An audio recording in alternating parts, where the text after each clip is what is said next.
Hello, I am the Ronan Pawn, and welcome to a twitch.tv/Ronan Pawn live stream on twitch.tv/Ronan Pawn. Oh, I didn't change any of the damn things that I usually change. I'm late. I mean, you're late. A wizard arrives precisely when he means to. Bilbo Haggins. Frabbit Hobbins. Yeah, I'm a little late. What does that even say? Because I can't read it unless I have to make it a big thing on the other screen. What does it say? It says GTFO Mart begins litigation with Twitch for anti-compete violations today. Well, that can't stand. That cannot stand. I'm gonna have to change that for you. So what it says now is it says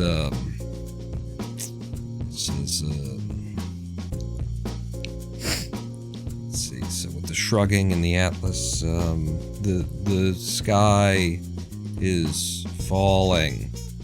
Yeah, that's all it needs to say right there, and then we do all the other things. So if the sky is falling, then chicken.little. So you're getting to see the inside of the process here, and then the taskbar text also needs to be updated.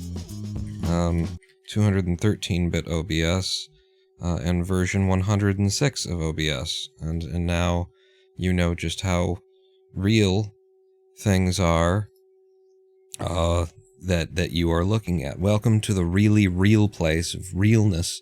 It's super real up in here. We're getting real as we play Supermarket Simulator, which is what we'll be doing today. Dramasian pinged me on the Discord server to show up because I was typing something up, and I frequently lose track of my head. When I start typing, I frequently lose track of time whenever I'm involved in any sort of artistic process, and any time that I put pencil to paper or fingertip to keyboard, it is a creation of art. My very existence is a creation of art. That's your self, your identity, who you think you are, is an illusion, but it's also your greatest work of art. It's the only work of art, really, that you can ever do. Everything else is even more illusory. But, you know, build yourself into whatever it is you think you're supposed to be, and meet me in Supermarket Simulator. Maybe. We'll see. I click over. Hey, it's working today. Let's jump right into the game here. But I was typing something up for over on my 3D course that I've been taking. Welcome back to GTFO Mart. And by the way, welcome back to GTFO Mart. Took a little bit longer to get this live stream set up because I was getting that working again. Which, incidentally, I figured out one of the reasons why sometimes it doesn't work, and that's that I have multiple English keyboards installed on my system here, and the way that you switch between keyboards, I should figure out if I can turn this off, because it's the problem. The way that you switch between keyboards is Shift-Alt, I think. You just tap Shift-Alt. Oh, hey, look, there's a space back here that we have to fill in today. And so, you know, I work out of this bed, I live out of this bed, I sleep out of this bed. So overnight, frequently, I wake up the next morning, and I don't know if I'm pressing Shift-Alt in my sleep, or if it's just because I'm using Blender, and there's a lot of awkward key combinations, and probably Shift-Alt gets pressed a couple of times, but I'll wake up and I'll be in the British version of an English keyboard, or the Australian, or the Canadian, or something like that. There's a different layout. But the reason I've got those all installed is actually to be able to access different text-to-speech engines Windows has that have different accents to them. And when I was developing our software for these live streams, which is still in development in theory, it's just been a while since I've done it. When I was developing the software that does, for example, this.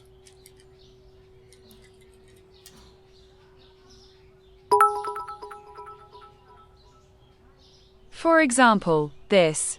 I wanted more access to more of the text-to-speech, local text-to-speech engines that are on Windows. And so I installed a bunch of them, and the way you install them is to, you know, demand that you're going to use that kind of English, that kind of keyboard on your system, install multiple language packs. So now I've got all these keyboards and it switches between them, and apparently numpad enter or maybe right alt, those are the two keys. That's what I use in order to open this up. Right alt and numpad enter are how I enable this. When I hit those buttons when we're in a different keyboard, apparently they're mapped to something else and the system just doesn't recognize that I've pressed those keys. So that's one of the ways that it goes wrong. The other way was that I moved some audio files around and lost that sound that I created, by the way. So how are we doing in the store here? Can I just open? I probably have to place an order. Let's go look at the computer and see what state the store is in before I get talking about things. Nobody likes to hear me talk about things. So we had moved on to a system where I'm just trying to keep like 24 of everything in the store at one time, was the idea, I think. So I'm just looking at the number here, and this is why I'm doing this again through the computer, even though we've got the scanner, the handheld scanners, because it's actually just easier to see the numbers without having to point it at the tags right here. So even though it's kind of a more boring interface, I think we spend less time doing the boring thing by doing it this way. So, but while I'm placing the order here and just looking at the numbers and clicking when I see it's too low, the reason why I'm late to this live stream, or rather that you're late to this live stream, I'm never late, is that I was writing up a big criticism of the course that I'm taking in 3D and Blender for the Game Dev TV people. In my thread, their latest assignment was to work with texture atlasing, which maybe now the name of today's live stream makes sense to you. Atlas Shrugged? Yeah. So it was texture atlasing, and the assignment was just a little bit shite, in that it was, again, a bit too open-ended, it was a bit too liberal in the, and then just do this, and I basically spent a whole day working on a texture atlas, which is basically you're taking a whole bunch of different textures, a whole bunch of different flat 2D images that you want to plaster around into your scene and onto your objects, and you're putting them all into one file, one image file, one PNG, JPEG, PSD, something like that. And then you're setting Blender up to, reference, you're setting your object up to reference from those in texturing your scene. No big, crazy, complicated idea beyond that going on there. Now, for the produce, we just try and keep 3 boxes of everything on the shelf, is the idea. 1, 2, 3. 1. Just need 1 there, but apparently here we need all 3. 2 of those, 1 of you, and I'm out and have to reorder. Hate to do those little short orders, but we've done them. Not enough buttons on the keyboard. Didn't you have one of those express pads that you code or set up actions to a button on a little panel? I used to have it tied into an external numpad. Yes, Jermasian. And I think that numpad is dead. I think that's what happened to it. I think it just died one day. USB numpad. So, I no longer have that functionality. But so, setting up texture atlases, I set one up, and so the lesson... oh, goodness. Left us with the idea of, all right, now make your own texture atlas and whip up your own scene and village, and you can continue with this village that we've started making and this, or you could make your own from scratch, or but make your own texture atlas. And so I did that, and ostensibly big fucking waste of time. 24, well, not 24 hours, but it was a day's worth of effort that I consider a big fucking waste of time, because at the end of it, what I got doesn't look particularly good. It's not up to my standards. And I also just, I learned by doing that is not how you should be doing that. You should not be making a texture atlas as part of the creative process, okay? Texture atlasing, this is what I've learned just by having done it. Texture atlasing is something that you do as a part of, production, okay? You're in a production mindset, you're in a production workflow, and, you either are starting with Texture Atlas. I can imagine doing that, but you have to be thinking about, how the Texture Atlas is going to be used, how the models are going to be used, and everything has to be in, cooperation with each other in your mind. You have to have a very clear idea on how you're going to do what you're going to do with your Texture Atlas. If you're going to start... I mean, I started with modeling and then went on to the Texture Atlas, but the problem with doing that is that I was modeling like a whole village. I had a very clear idea of what I was going to do for the village, but I'd never done this Texture Atlasing stuff before, so I did that. And the problem ends up being that you create a Texture Atlas that you've got your fingers crossed is going to look good in the scene, right? Because you're just slapping textures down. And so I'm like, well, this probably might look okay if I use this texture for this object in this lighting and this and all of that kind of stuff. So you're just slapping shit onto a flat 2D plane in Photoshop or GIMP or whatever you use. I use GIMP. With fingers crossed that it's going to look half decent once you pipe it up to your UVs and stuff like that. And then if you put it in and you find out, it doesn't really look that good, even when I mess with the UVs for quite a while, because you're going to have to experiment with the UVs. If you find that, no, it's not what I was looking for, then you get to start from scratch on, like, locating textures that you think might look good and then just pasting them into a 2D environment flat and then bringing that in. And it's just, it's a ridiculous process that takes a ridiculous amount of time that cannot be reasonably justified. I'm sorry, sir, I'm always doing that. I'm always doing that to you and your people. There you go. With the beer. I always do that. I overorder on the beer. So yeah, the way that the lesson left it on, hey, here's your introduction to Texture Atlasing, and now go do it for yourself, left me in a place where it's like, go waste a day learning the things that I could have just told you that this isn't, that there are times where you should be employing this and times where you shouldn't, and as part of a spontaneous creative process, this is just going to waste your time. This is a process that you should not be starting with. But, unless you are in a specific mindset. What? What happened? Was there maybe just, you couldn't put it away because there's too much stuff? Oh, this is trash. I didn't see that it was smoking. I thought maybe he had hit somebody over the head. They had dropped the fries. He couldn't pick it up and put it somewhere, so he just left it on the floor. But nope, this is trash. I get it.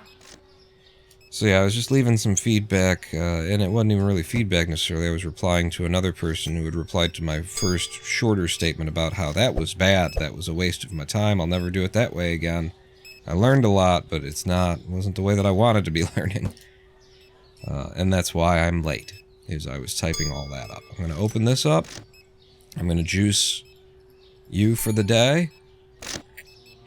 Probably have to come back and do it again. And, oh, no, I didn't mean to. I was gonna jump in, but I pressed the wrong button. I'm sorry. It's fine. I guess you can stand in line over there then.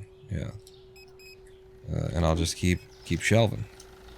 Keep shelving product that we don't have room for. Hooray. Hello, sir. How you doing? It's a very busy day here at GT. Oh, ma'am. Ma'am, sir. Good day, sir, ma'am. And you, what are you, 30, 20, 27. And then is it a quarter? Get out of my store. And you, sir. Water, soda. Some of that, some oil. So you're going to be oiling up later. When do I come over? Hello, ma'am. Wow, yeah, lots of people in line. Nice and early. And lots of alcoholics coming through early in the morning here. It's 5:30 p.m. She just got off of work. Who am I to judge that she wants to end the day with 3 whole bottles of vodka? I mean, depends on who you work for. Oh, the sushi! I love it when you buy that much sushi from me. Look at how much money that I get to take from you, that you spent of your willful volition, your own choices in my store. I didn't. Yes, welcome to. Thank you for the sushi purchases. Wow, yeah, we are. we were blasted there for a second. 10 and 50, and get the fuck out of my store, and now I'm gonna walk around, clean up, I guess. First time I've opened that up, so we get a little lag there. So we've got this, big space that we bought into yesterday, that we can expand into today.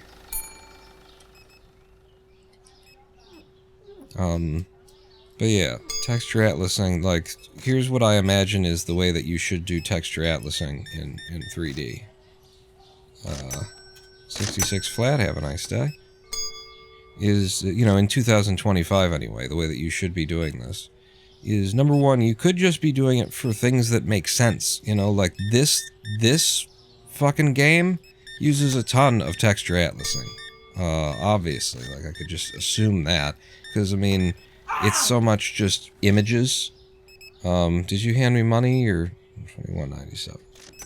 It's a bunch of, like, simple models, very simple models, like cubes, like, it's got 6 sides to it level of simple models, with an image over the top of it, because that works. Look, it's a box of spaghetti. That's just a cube with an image. That's just a cube with an image. That's just a cube with an image. Cube with an image. Cube, you know, lots of texture stuff. Although, for the sake of modding, it actually probably isn't atlased. That's interesting. That's another thing that I hadn't considered in being taught texture atlasing, which is that, actually, there's, in a lot of situations in modern gaming where texture atlasing would still be relevant, you might think. You don't want the textures atlased for the sake of modding, but maybe the programmers atlas them at runtime. You know, the engine consolidates them into an atlas to save time, so you don't even have to do this fucking shit. I just thought about that. But this would be a good place for texture atlasing. You got, like, you know, 100 different products. A lot of them are just this. You need a front, a side, a top, you know, whatever. Whoa, what's all that it says over there? If you could read that, I'm sure it says something about white supremacy or something. There's just so much racism going on. 90... Is it 95 cents? And the fuck out my store. Okay, and I'm done for the day here. Still got a few customers straggling, but my boys can handle that while I clean up the store, and we'll be able to end the day together. I like it when, you know, we're all working together and all of our timings coalesce into, and we're all ready to go home. In the real world, that's nice anyway. In this game, it's never happened, but maybe today is the day. But so yeah, either specific items where texture atlasing is going to make sense, very simple models, even these boxes and stuff like that.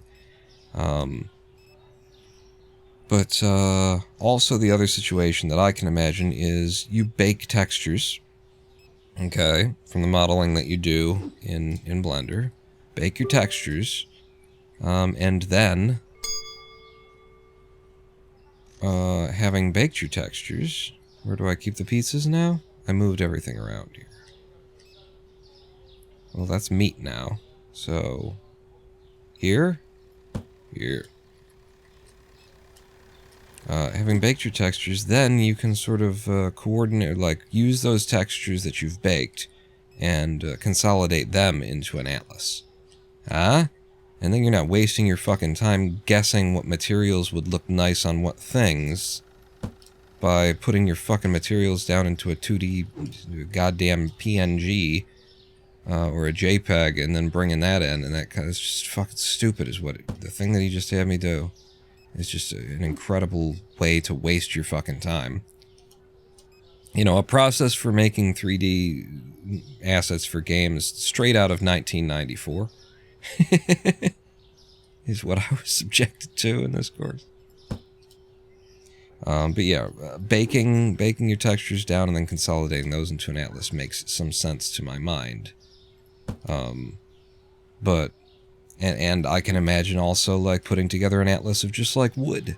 Like, this is going to be my wood atlas. I'm going to use wood in this scene a lot. I'm going to need a bunch of different textures of wood, so I'm going to put a whole bunch of different types of wood into this texture, and then wherever I'm, you know, I can see the uses and the hows, too. How you would do it. Oh, right. We need to do a little bit of rearrangement, too, because I just brought this stuff in and threw it on shelves wherever there were shelves to be thrown. Close the store. Move on to the next day. One tube could be retextured 500 times for 500 products. Yeah, one cylinder unwrapped, and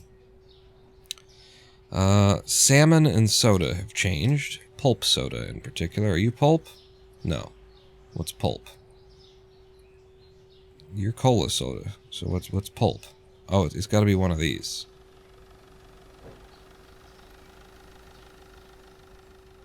Well, it does look like you've changed in price. Hopefully it's you. Is it all the pulps? Are they all pulps? Yeah, those are all fine prices. And then what did I say? Salmon. Salmon changed also.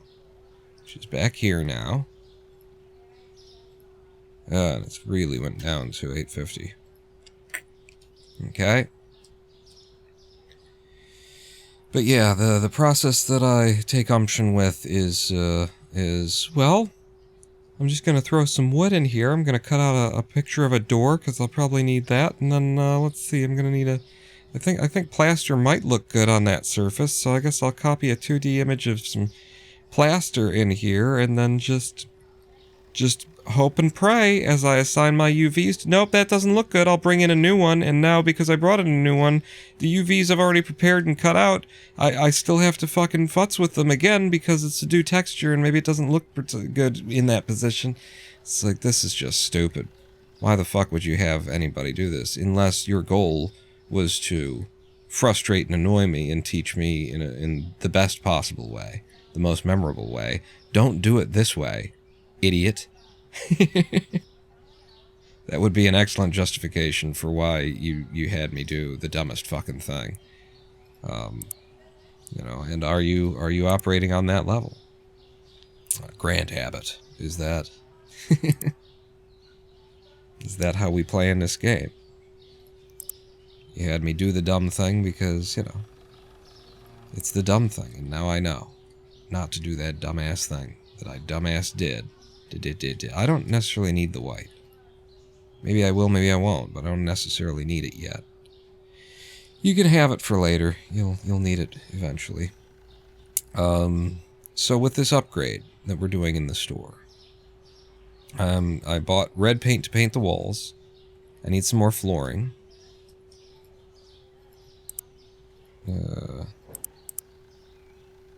Which is the flooring that we use? I think it's this one.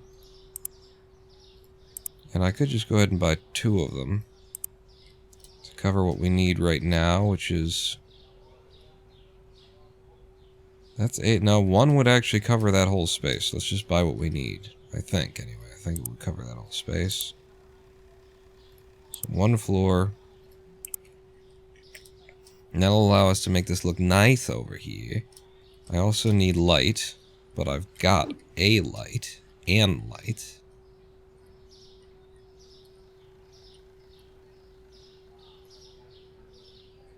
There's no particularly good way. So it'll just be like that. That'll be fine. And then, like, the actual reorganization of this space, you know, what's it gonna look like? And I'll tell you what, let's just go another day, and so that we get the order in that I can work on. That'll have the items that we need in it.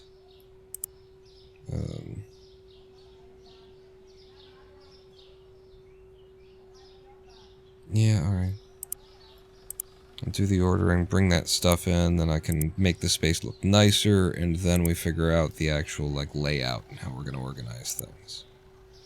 That's my plan for the day.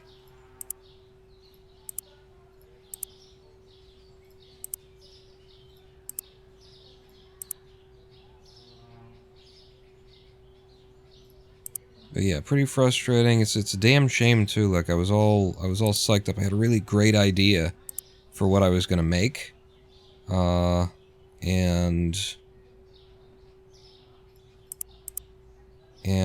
I really want to make it now, even though now it's like not.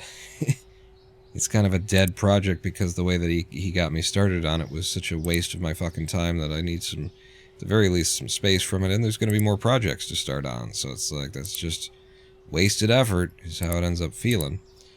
Even if you did learn something from the effort. But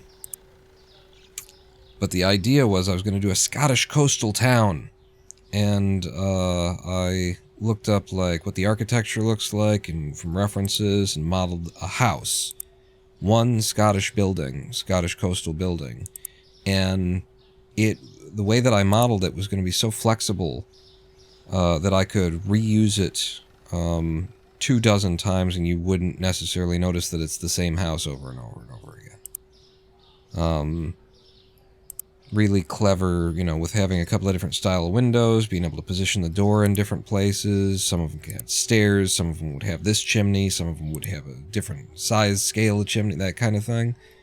I had done something really clever. I was going to do a whole village, and I was going to get it all done in one day because I've got the experience from this course now to be able to slap that kind of thing together so long as I prepare my models with that in mind, that I'm going to use them in a lot of different places. I can do it. I'm ahead of the program. I'm ahead of the game. I'm going to kill it. I'm going to crush it. And then, no, you're not. Because the method that I gave you to do this is horrific.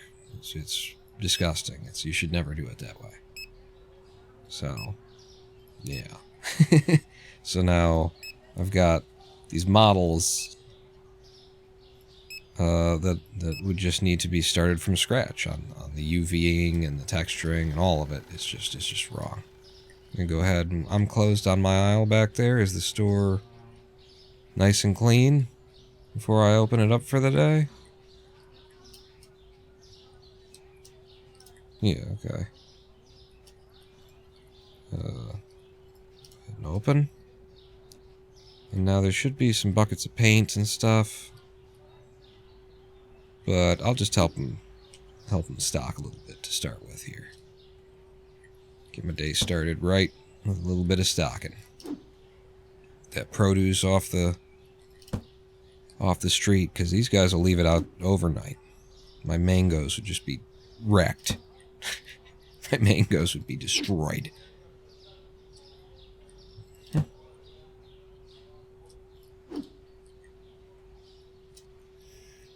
It's such a different experience, too, being in like a learning environment as an adult. I really don't envy people who who teach adults, because as a kid, you're instructed by all of society. You are Pink Floyd fucking brainwashed style by all of society to just respect the things that the people who are in charge are telling you, and just fucking do it. Don't ask questions. You're a dumbass kid. You don't know your ass from a hole in the ground. You listen to us.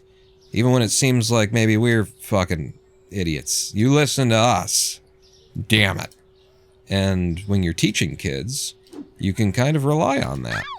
That, they don't know any better. That you're sort of phoning it in for this entire semester because you've got some hard emotional shit that you've been going through at home.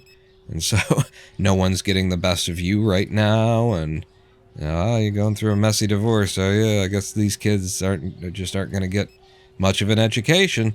And it's like, yep, not this semester's kids aren't going to get any math scholars coming out of this group. I had a teacher like that in, I want to say, junior high or early high school.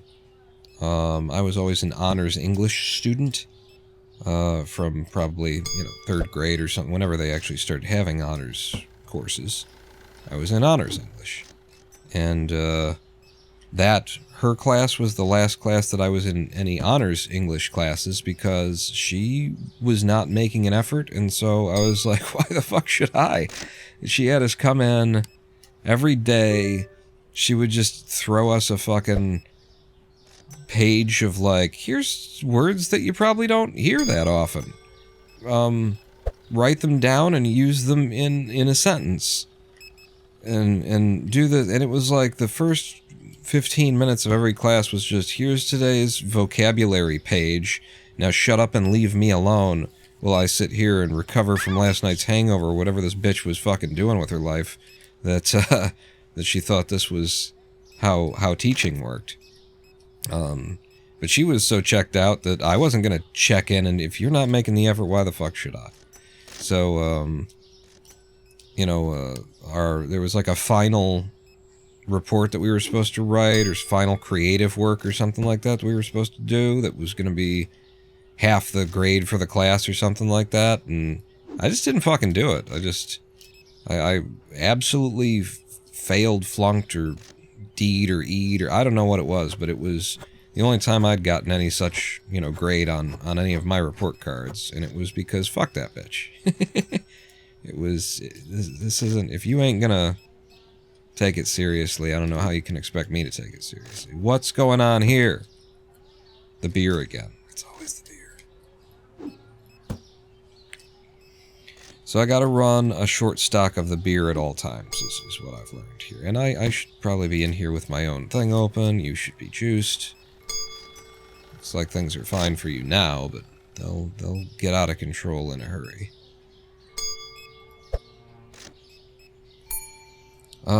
But I don't envy those who teach adults, because I now am quite confident in knowing when somebody didn't do a good job. I, as a student, know, something about teaching and about educating, about communicating and everything else. And so, I know, and I'm paying you for this experience, and so are you going to hear about it when the coursework that you've prepared is kind of shit? Yes, you are. Of course you are.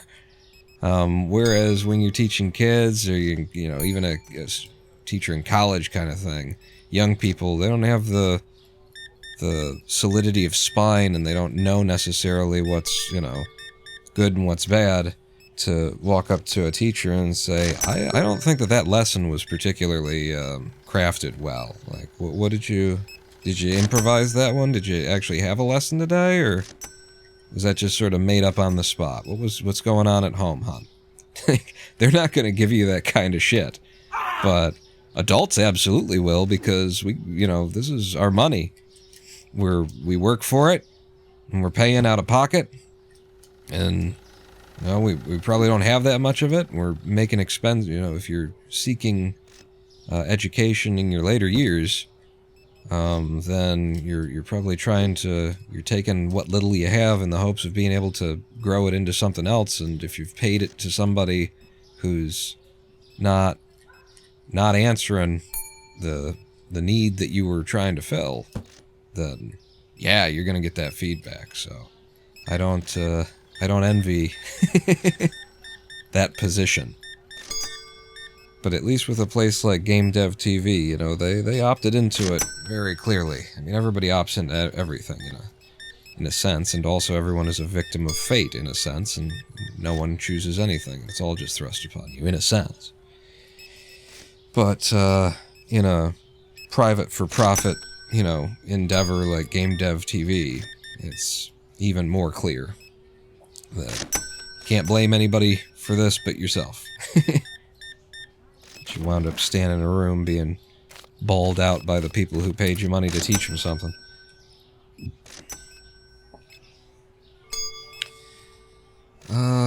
Let's see. I can't do courses to learn stuff because I don't have the desire to do things I never use. Hang on. Request a goal for this game. Loading dock. Hey! That would be nice. 90? And then you leave? They have to teach enough to make it worth the 150. Yeah. This course in particular was, was $2.99. Most money I've spent on anything extraneous. You know, I don't make purchases that are beyond what is needed. Lady Pawn has had to, you know, work on me to get me to part from some of my miserly ways. And honestly, I've made her more miserly than she has changed me, you know, but we've each had an influence on each other, but I feel like I've probably influenced her idea of what's a reasonable expenditure more than she has mine. But we have both had an effect on each other. But yeah, I don't buy things just because it's like I'm just significantly inconvenienced almost every day of my life by this. Why would I spend a paltry amount of money in order to improve my own situation? What? What are you talking about? That's been my perspective on life, and she's come in and made my life a lot better by introducing me to the idea that you don't have to live in your own shit. To fester and what am I doing? But it is a very unique thing for me to put out this kind of money. I really do consider it, you know, secondary education, and I'm hoping to be able to take what I learned in this course, which is atop a lifetime of hobbyist tinkering with 3D modeling and also, you know, professional 2D work that I've been doing for all these years that I've been a YouTuber and a live streamer. All the thumbnails that I make, I've become a very experienced graphic design artist in the 2D realm. So it's not like I'm walking in with nothing and expecting a $300 course to take me to the promised land. But I'm hoping that by the end of this, I'll have the knowledge and the confidence in my awareness of the industry and of the skills that are needed and of what people are expecting to be able to take the kinds of things that I've been doing hobbyist level throughout my life and turn them into something that's, you know, able to be sold on the asset stores and the marketplaces, or even be hireable to, you know, create the assets, models, and textures that are needed for indie game development, that kind of thing. And I think it's a pretty reasonable expectation, considering the experience that I come into it with, and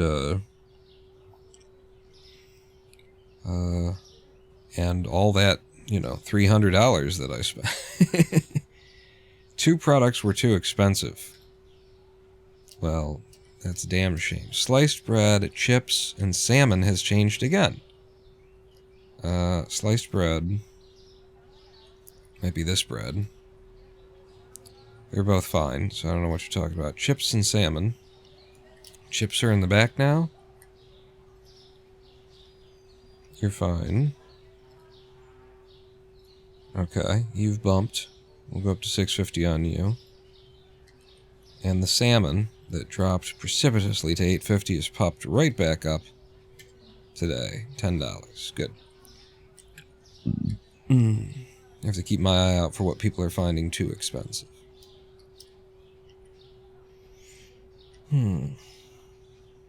But yeah, so as a teacher of, like, adults, you still have to deal with temper tantrums and clashing personalities in the classroom, and all the things that you had to deal with as children are still there in adults, in most adults. So you're still sort of dealing with all of that stuff. But on top of it, the addle-minded little bastard rats that you have to teach every day, little cabbage-headed monsters, they also feel like they have the right to get in your face and tell you this wasn't good. What do you think you're doing? Like, I know you're the expert in this industry, but Christ, I know something about learning. I know something about coursework. I was a TA in college. What the fuck do you think? You're gonna catch so much blowback as a adult teacher of adult studies. You just get the worst end of everything. You know. You all know exactly who I am. Say my name. How are you? You're already a VIP, Dramasian. There's no way you're not with the do that. Yeah, you're already a VIP. You just you're just throwing your points around, huh? Big swinging points in my channel. Did I buy the sugar brown? Yes, I did. Okay, so we're to these guys, and then we keep going. Need the soundbite. We actually just started. I mean, I don't know if we'll carry on, but Lady Pawn and I started rewatching Breaking Bad the other night. She has been watching. I don't know if she saw it before. All of it anyway. Malcolm in the Middle. She's been rewatching that. And, if she's watching it, then whenever I'm around, I'm watching it. And so, it just occurred to me one night, let's see, what's his name? Let's see this fellow, this actor, in the other role he's known for. Bryan Cranston, that's it.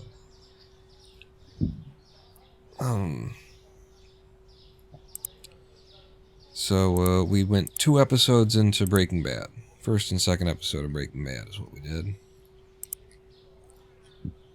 So, we're at that gets you to the part with the bathtub. For anybody who hasn't seen it. No spoilers. But that episode is the one that ends with the bathtub.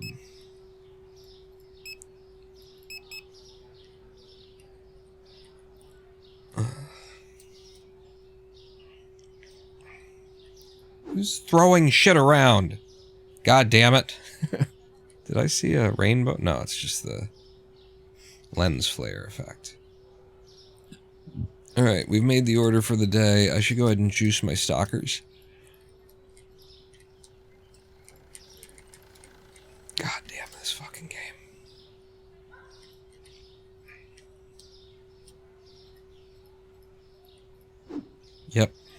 Yep. Fucking yep. All you gotta do is have them just a little bit just stutter in the run. You click on them and they go, for half a fucking second, and it wouldn't be a problem. Fucking idiots. Goddamn fucking idiots. What are we doing? You opened the store, Pawn. Right. Am I helping them stock? I shouldn't have opened the store. We're supposed to be looking at, like, how we're going to arrange ourselves with the new configuration here. And so it feels like I can move things around so as to have enough room on the walls to have shelves and still have these refrigerators in the mix. That should be the main idea. So if I pull you back, doesn't really matter where I pull you back to yet. And then I move my fridges to the left, to the left, to the left, the left, the left. And importantly, where's it gotta go to? About there.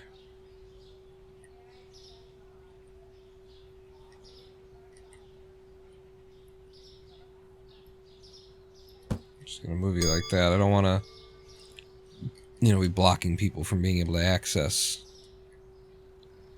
being able to get the products that they came here for by grabbing the thing that they're trying to order out of. I put you here. Back to probably there is good. Yeah.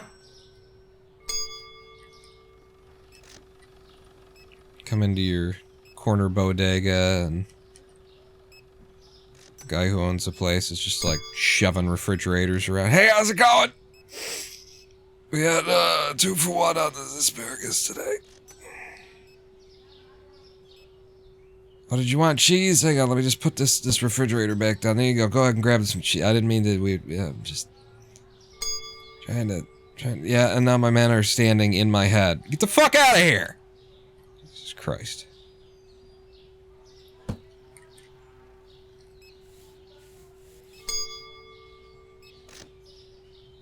Where's my employee that was standing in my fucking face while I was trying to do shit? Where is he?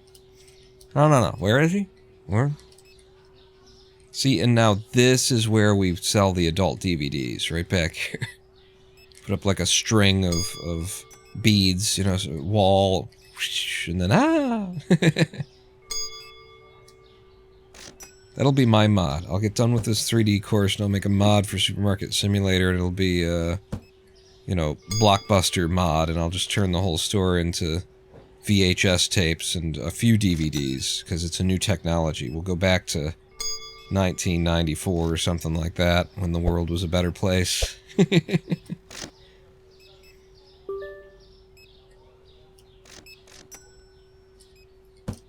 Alright, let me juice the customer helper. God damn it, he runs away from me. 1, 2, 3, 4, 5, 6. You're juiced. My thing is open. We're ready to do the day now. Have you learned enough in Blender to make your own tutorial video? I mean, I could have done that before, you know, you don't need to know what you're doing, you just have to have a personality, like a big entertainer's person. I already had that. Just start doing a tutorial and you're just teaching shit that's entirely wrong. But, you know, it sounds credible, what he's saying here. I mean, he's saying it very confidently. I mean, if Trump can get into the presidency with it, I could make some YouTube content, some Blender YouTube content.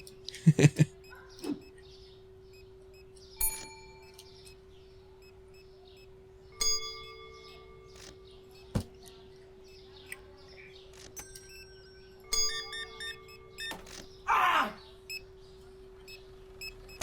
1995, that was a very, you know, supermarket-y kind of a price there. It's very legitimate.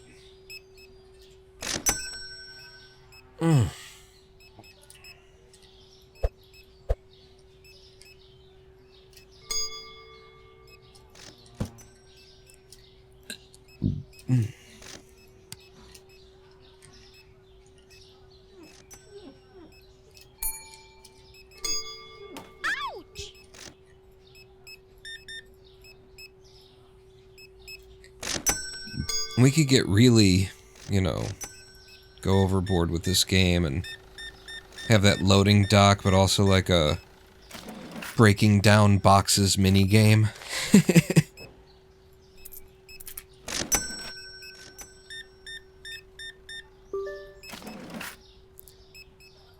And then, you... What? There you go.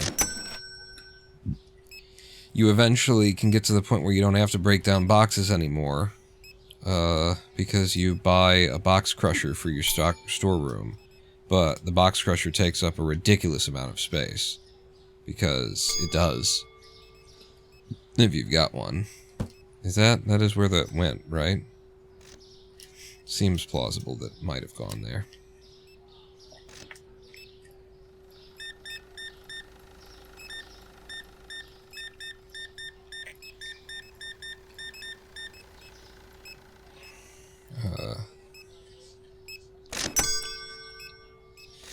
You know, that's an idea that might appeal to these developers too, because if you look at where they've put their time, what kind of programming they've done that is unique to this game, it's a lot of like volumetric math.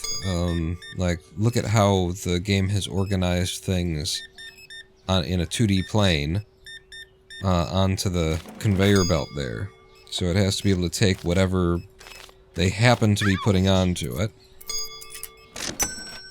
and figure out an efficient way to sort those items that makes sense and uses the space well. And so they've done that here. They've done that with the sorting that goes on out. Oh, it's 10. I thought it said 35 somehow. They've done that with the sorting that goes on for the boxes when you place a big order on the sidewalk out front as well, except for they've done that in 3D out there. This is just 2D, you know. It's a non-volumetric, just a 2D organization. So it might actually appeal to these developers. Doing like a box breaking down simulator because it's another like geometric algorithmic challenge. Although I guess it's a lot easier than... That one's actually more of a house flipper thing, isn't it? It's more of a just... Click the button, click your mouse here. And now you click the mouse so we engage the animation. And then you click it again and we engage the other part of the animation. Hold it down now as the animation plays. Maybe it's less engaging.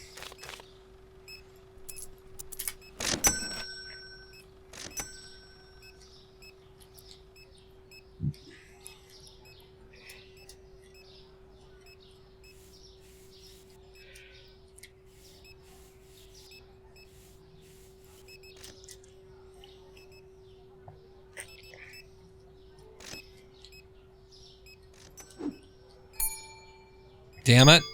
I'm putting pears away. Call me to the front of the store to sell you 2 items and then make way too much change for this order. Never come back. Everyone get a good look. This man is banned from the store. Jean-Luc Picard, never allowed in. He got the fuck out perfectly here at GTFO Mart. Perfectly? Yeah, perfectly and persistently and continuously. Ad infinitum. In perpetuity and annuity.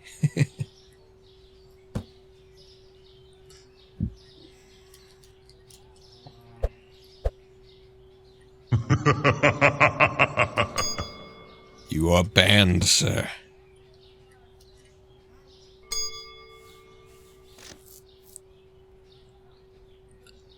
Along with at least one person. I haven't had to like ban anybody from chat here in so long. Like, I am so liberal with my... You hear what I say.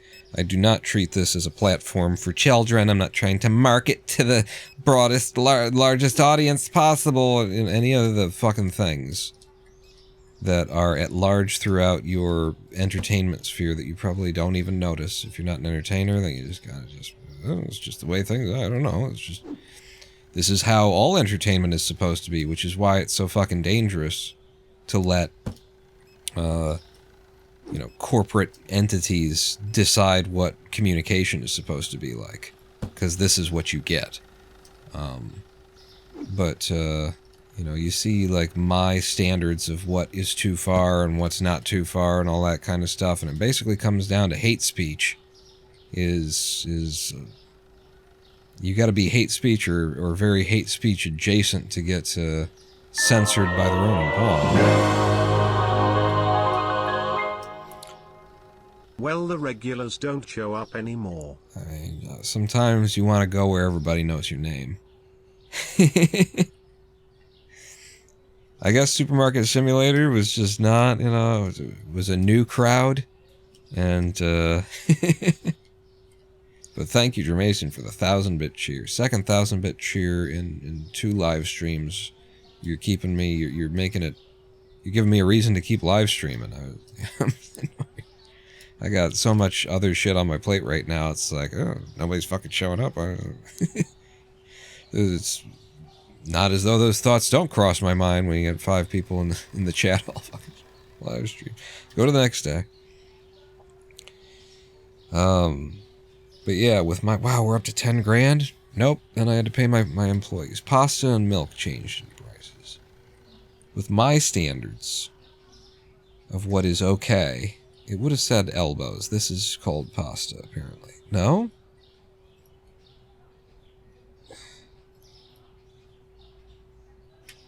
You say pasta, and then all my pastas are fine. And whatever. Go back to... Let's do the pricing from here. It was you. You went up by 2 cents. Game.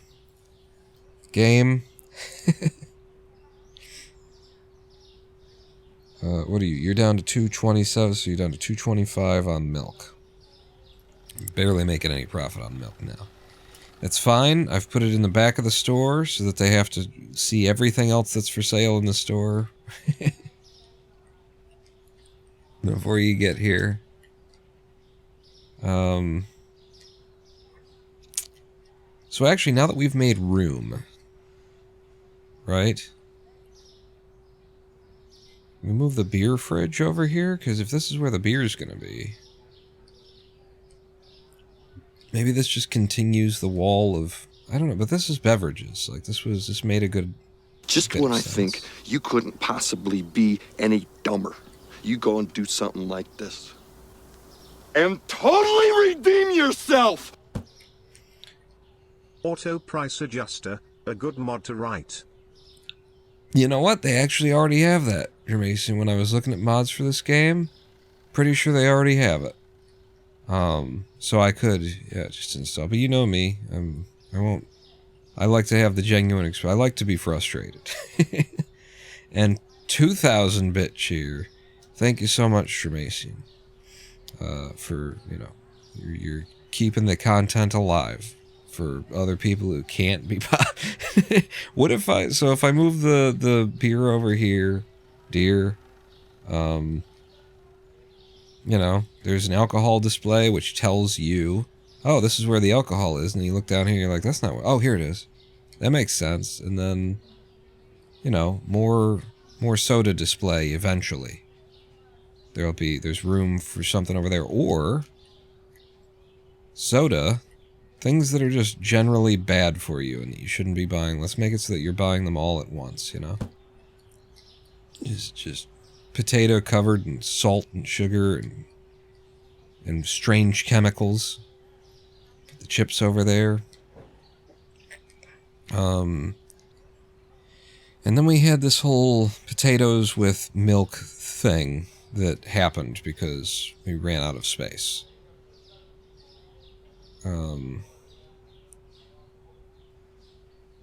Can I just out of curiosity, is there enough space in the back wall for a shelf? There is.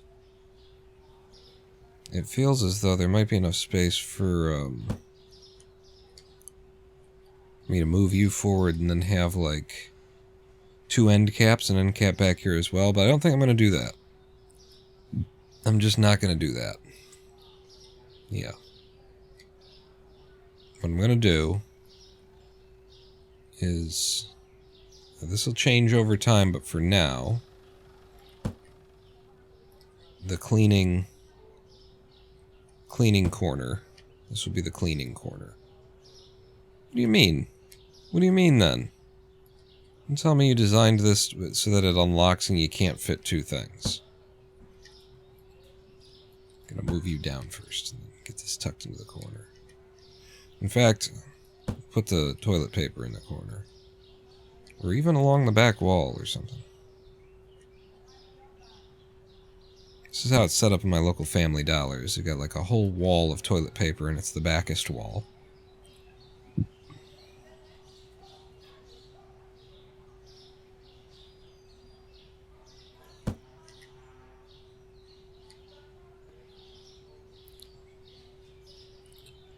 And that looks horrible and I hate it. But you know, what are you gonna do? It's just how it goes to this bitch of an earth. It's a fine placeholder for now, I guess. And then the idea was get my potatoes over here.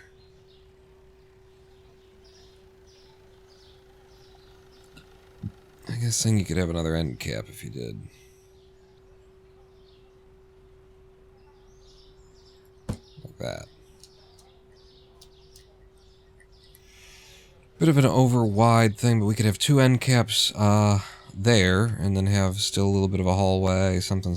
We'll see in the long run. you know, go ahead and start placing my order for the day.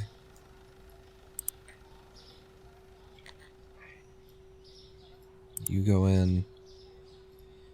I am feeling like this live stream I've got less breath. And I have been messing with my medications. Trying to reduce what I take. And, we're in the first hour and I'm out of breath. So, I might be getting feedback on changing my meds here that, you can't change your meds, buddy. Just when I think you couldn't possibly be any dumber, you go and do something like this. And totally redeem yourself! Another huge cheer Because it is for a ploy to Mason. get you to walk through the store past the other items so you may buy the other stuff while going to the TP. Oh, yeah. The eggs, the milk, and the toilet paper. It's all a scam. This whole life's a bunch of bullshit. Thank you, Jermasian. 3,000-bit cheers. So that's $60. $60 in this one live stream. Thank you so much. You're paying my bills. Help me pay for this $300 course at Blender, I'll tell you that. I had just done the thing. But yeah, we're gonna have to take a live stream break early. So I can catch my breath and maybe take some extra meds. Because, damn, yo. I haven't been this breathless in a while. I'm also going to get a little bit quiet here for a minute. Oh, and burpee. Quiet and burpee. Oh, the burp does make a noise. Shut up. Supposed to be being quiet. Catch your breath.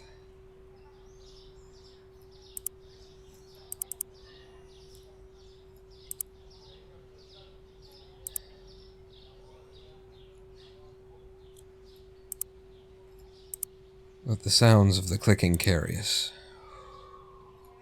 Home. Home.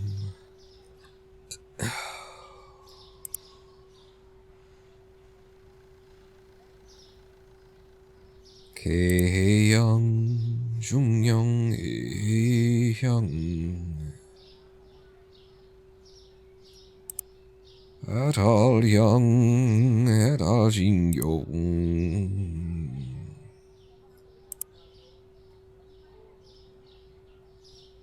Bulbaba zoom.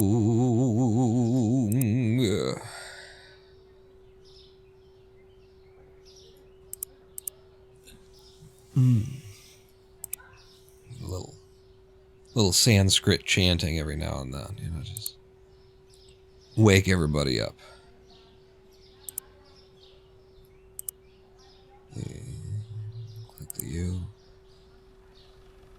Ooh, lasagna. Straight out.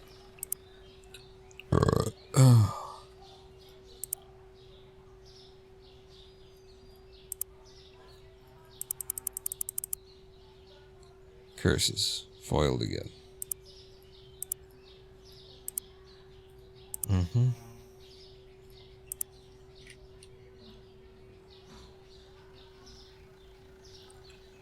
Yeah, I'm gonna count my experimenting with my medications a failure.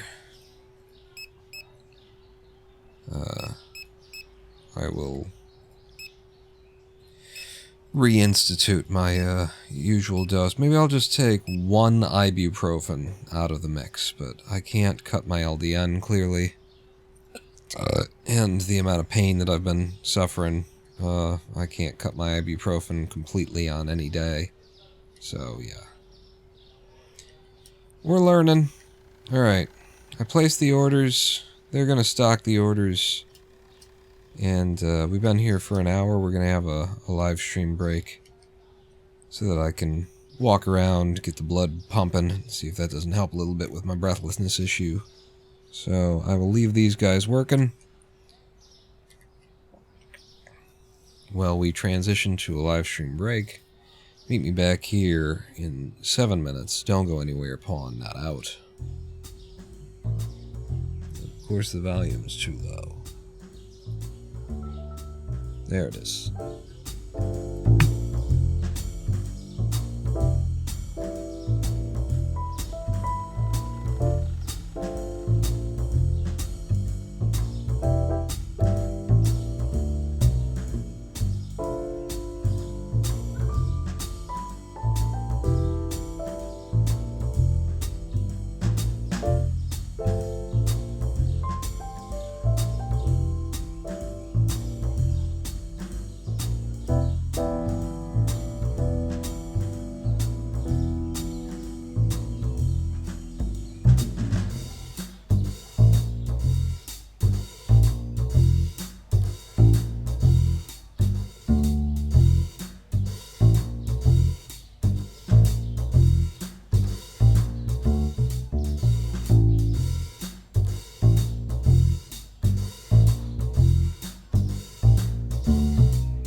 Woke up downtown about an hour ago.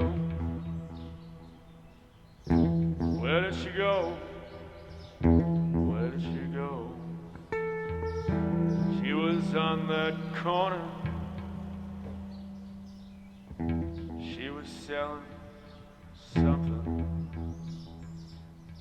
She was looking for me. She was looking for me. You looking for a date there, cowboy? Where did she go? Where did she go? There must have been a gateway leading through to the places we've yet known. The light will cast no shadow. The light will cast no shadow. Where did she go? Where did she go? Laid out at that overpass. Steel barrel is my lantern. Will it light my path? Where did she go? Where did she go? Huh!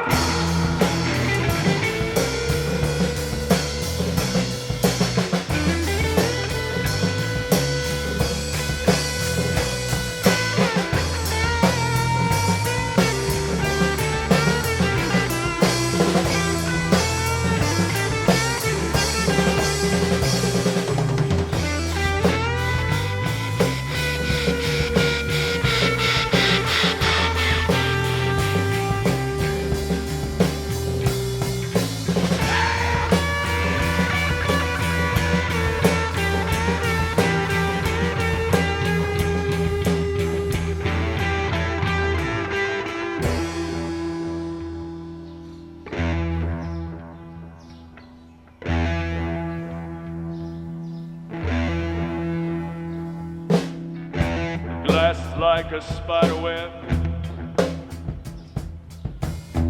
caught in refraction.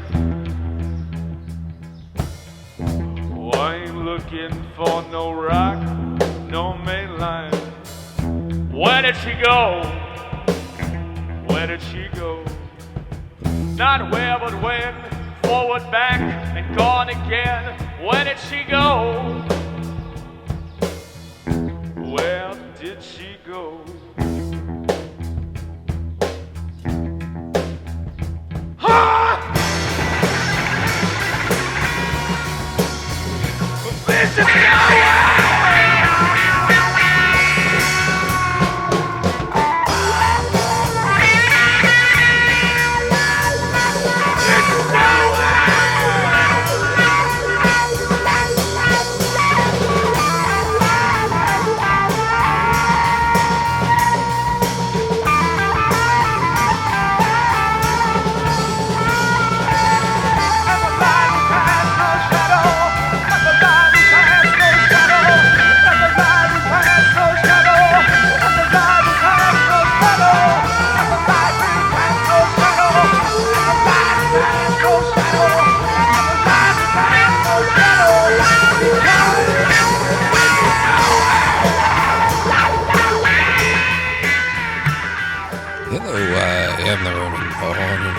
shut that straight down. Welcome back to twitch.tv/RonPaul live stream on twitch.tv/RonPaul. Took an early break to see if I couldn't get my breath back.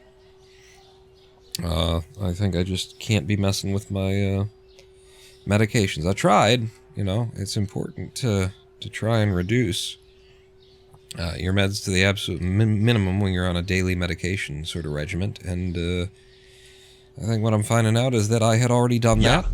Let's drink until our hearts stop. Yeah. I'll have a sip. Some tea just before, yep. But yeah. Just more. What kind of tea is this? Peppermint? Can't tell because I've got a Mento in my mouth, so it's everything. The whole world is peppermint right now to me. Oof. But, yeah, that's pretty good. I'm glad that the messing with my medications experiment has been conducted and has concluded. And the conclusion is, yeah, don't. But it does mean that I need to sort out my access to health care, because I'm going to need some prescription refills that I simply can't get right now. Because I'm too housebound. I haven't been out of the house since probably 2023. I haven't left my own property line since 2023, and there's no such thing as an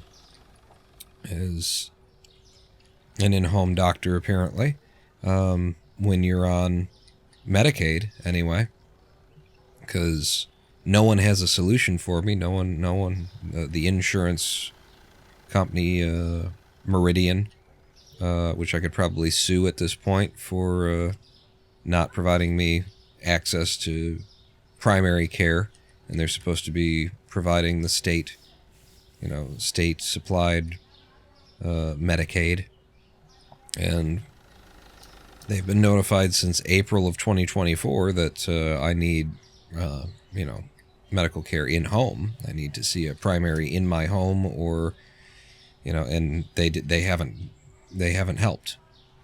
Ouch!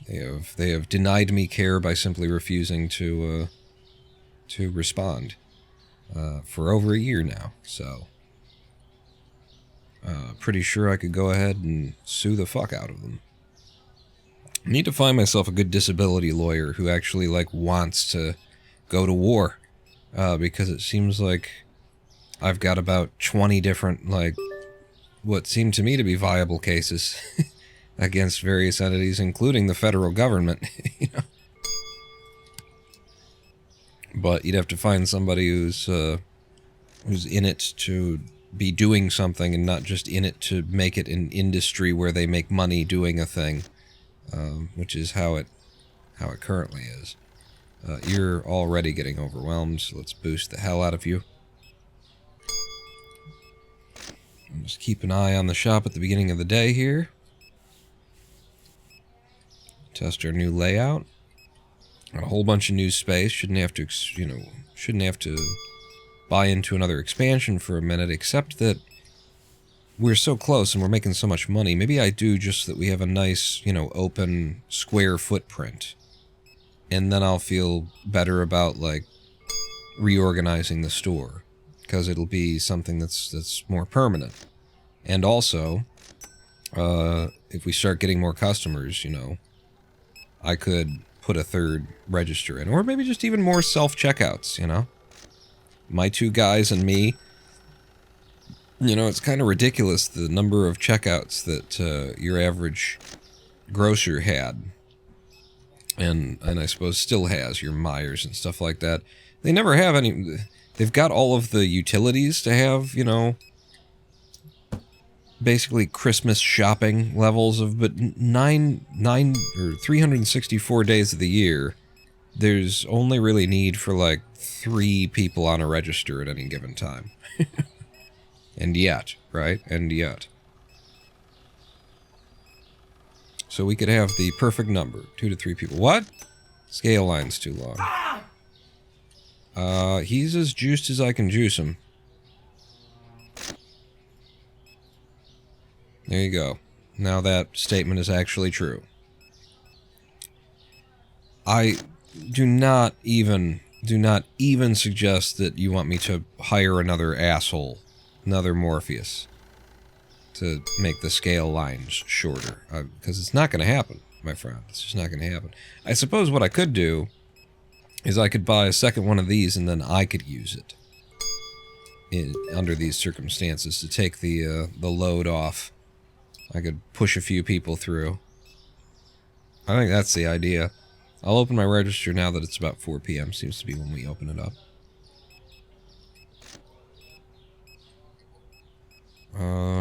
And yeah, I'm gonna do that thing. I'm gonna go in here, furnitures, and even though I hate this system and just hope that they will remove it at some point.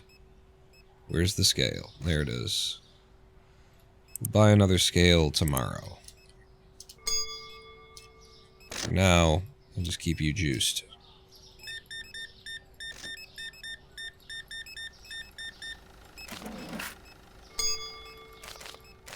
Oh, shit. 28. Yeah, 35.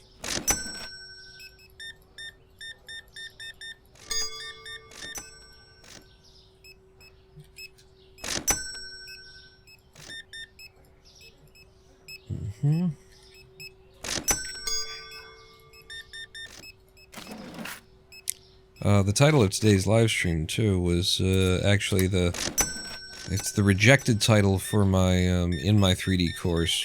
We have a forum, and you make sort of a new thread when you're making either for the week's work, which is what they'd want, or what I'm doing, which is just for each major project. Because screw them, I paid the money, and their ideas are dumb and bad. So, I was going to title it Atlas Shrugged, with this, shrug. Get 'em, Steve Dave! With the shrug emoticon like that. Just as a, hey, because we're doing work on atlases, and it's just wordplay kind of a thing, but I decided not to, because, of course, Atlas Shrugged is a book by Ayn Rand, and I've never read it. I've never read Ayn Rand's work, but I have been told by various sources that I trust that she's horrible and you don't want to be associated with her. That her philosophy that she espoused, basically, said, hey, fuck the native and indigenous peoples who were,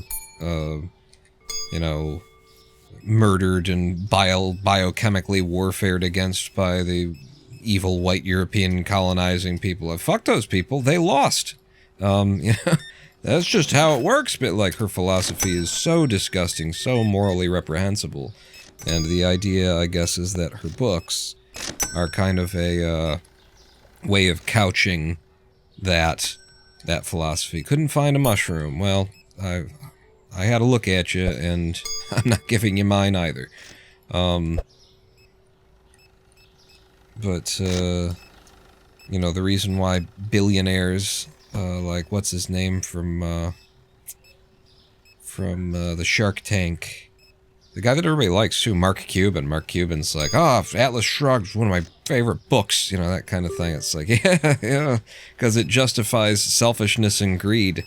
And how could you possibly live with yourself if you didn't do that? If you didn't, you're the reason why other people don't have food, because you decided that you wanted a private jet for just you. You know, like, so yeah, you need somebody to tell you that and sell you that. And apparently Ayn Rand, this horrible racist, you know, bitch, this German, I don't know. I don't know what her affiliation was with the Nazi Party, but it sounds like she would have been pretty comfy. Oh shit, that was real, wasn't it? That was real. There is not sufficient disk space to continue recording. Should I fix that?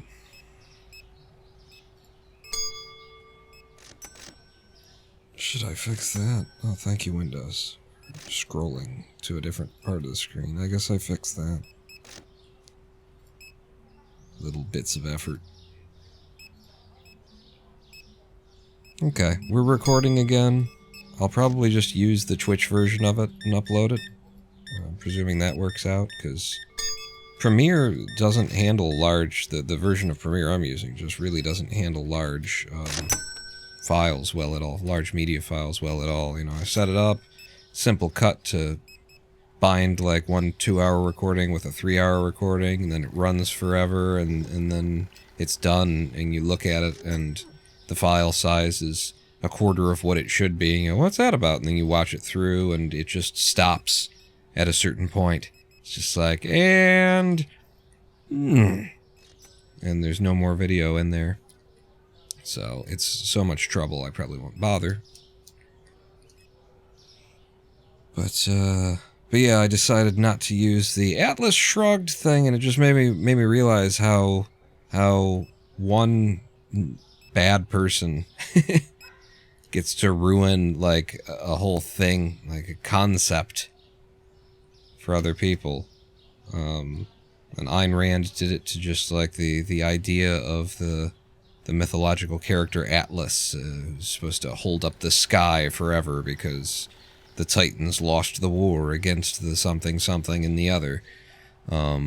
Really fun idea, and she used it in one of her books in a really fun wordplay kind of thing. Atlas Shrugged, and you know, the sky is falling, and you know, whatever the themes of that novel are. Really fun way of using it, but now you've associated this thing, this concept, with a very problematic human being. And so it's kind of like that mustache and Hitler, you know? Nobody's gonna wear that thing again. It's like, what did that mustache ever do to anything? Before Hitler, it was Charlie Chaplin. It was a fun little, it's a lighthearted, no. One person gets to ruin something just by, you were a shitty person, and you did this, so now nobody gets to ever touch it again. But where I didn't want to bring, you know, a potential, like, unsure association of Ayn Rand, you know, people that I don't know in that education space thinking of me as, oh, he might be like a person who likes the works of Ayn Rand. I don't mind doing it on Twitch, because I don't know why, because here I can make it part of the theme of the episode, you know, talking about how she's a big problem, isn't she? She's just a scar on the face of history, huh?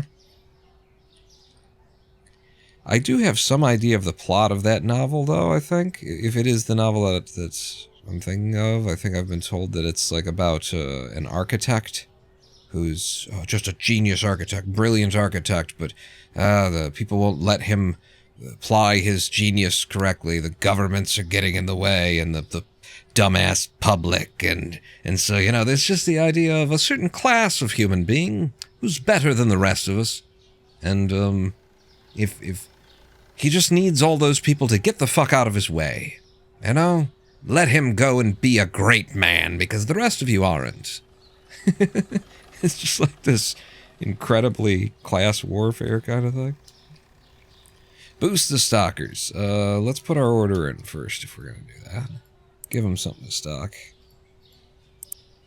They'll be running out soon anyway. Build my order. But I guess it's, you know, something that I should hate read at some point in my... Well, at least give it a try. As often as it seems to sort of pop up. Because until now I've just sort of trusted the various sort of John Olivers of the world and stuff like that, who have all had little segments, the bread tube kind of community, who have chimed in and said, yeah, Ayn Rand's work is I don't know.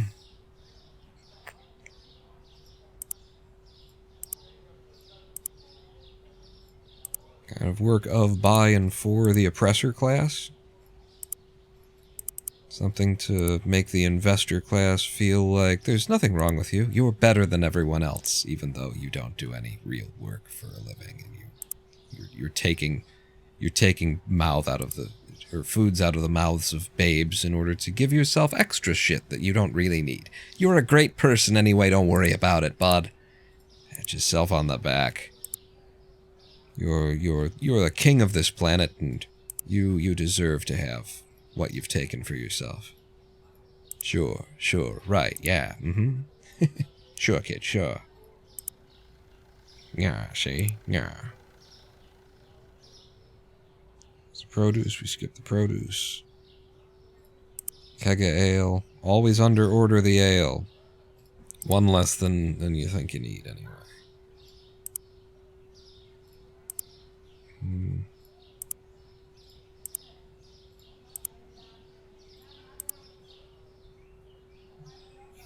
21, 23. These they're close enough now. They're probably not. I should go ahead and order. Yep. See, there you go. I don't even know what I ordered, what I didn't order. Balls to it. Carry on from here. Chicken legs. Chicken legs. Everybody's wishing they had chicken legs. Yeah. Wait, don't put that purchase in, because you can combine it with the produce. One of you. I didn't need to do that. Well, you can undo it then. 2 of those, yes. 2 of those. Just 1 of those.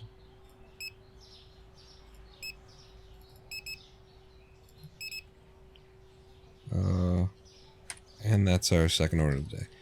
It becomes the matter-of-fact thought process that is the issue. That if everyone just did this, the world would be better. Yeah, if everyone were just selfish, then the world would be fine.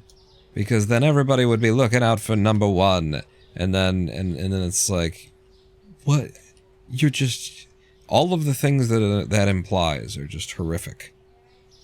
Because of the world that we actually live in, the world's actual history that you have to ignore in order to believe. If everyone were just out for themselves, then everything would be... Oh my god. If everyone just didn't give a fuck about their neighbors, if there's the Margaret Thatcher idea, there's no such thing as society, there's individual families and that kind of thing, like, oh my horrific fucking Jones, you're just evil. You're just saying the evil thing and doing the evil thing, and you're trying to come up with a philosophy that makes you feel better about the fact that you're evil.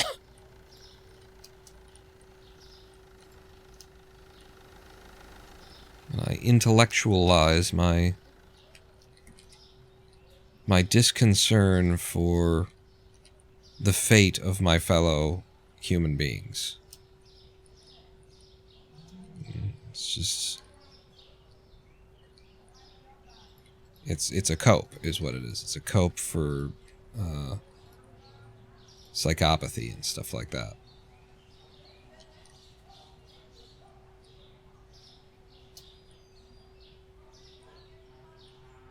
Everything would be great if we were all psychopaths. Yeah. No, that'd be wonderful. You're right. The fuck was I thinking? Let's go ahead and open the store. The world is a constant chaos. That mere fact we are still here is a miracle. Yeah. Yeah, I mean, it's been a miracle since the invention of the atom bomb. I suppose it was a miracle that we ever, that natural selection ever selected this. And you know, I was just thinking today too, like just putting it into words, the feeling that I've carried around with me for a while.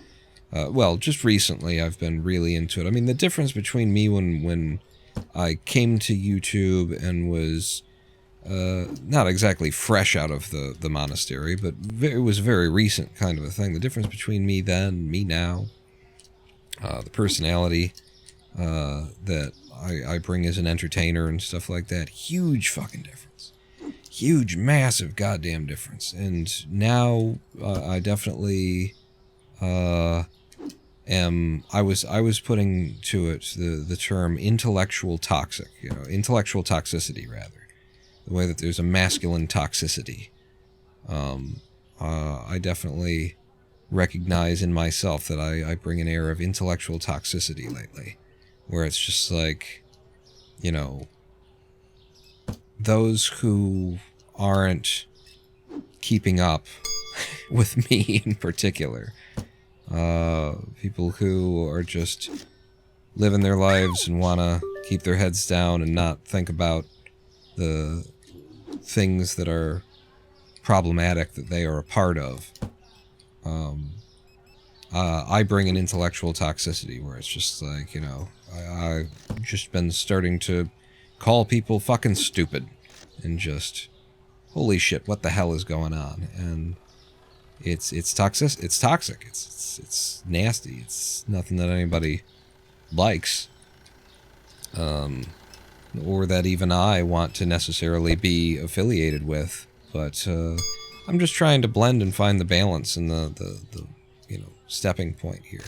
Throughout my life, I've spent various portions of it sort of trying to mask. Yeah, I would call it masking. To be like, to more fit in, blend in, not make an issue of the things that I see, you know, not be so politically divisive, but mask to present as less intelligent. At the Zen Center, it wasn't so much masking as I turned my brain off and said that's not what this is about. I'm so happy to not actually be burdened by the kind of intellectualness that, hey, yeah, I bought this, didn't I? Intellectualness that, you know, it's there. You're born with it, and it sucks. It sucks to have your eyes open.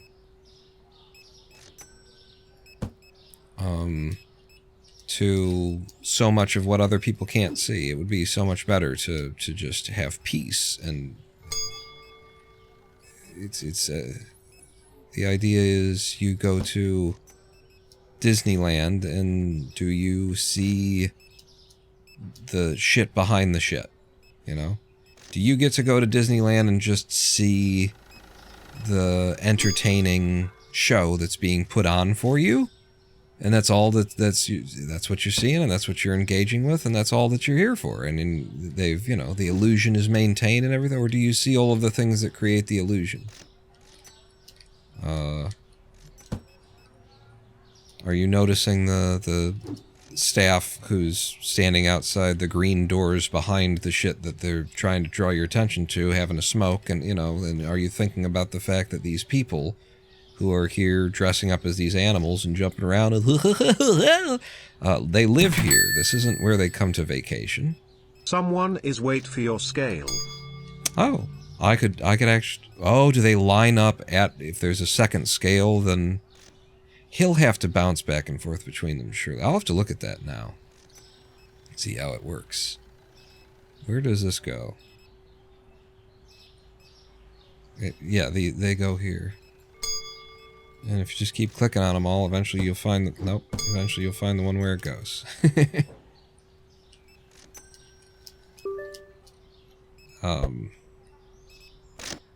You just standing there? No, yeah, he jumps back and forth between them, I guess.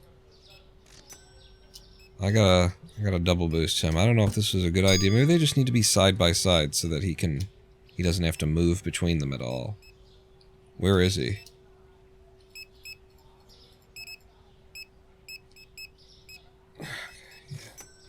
What do you got? 346.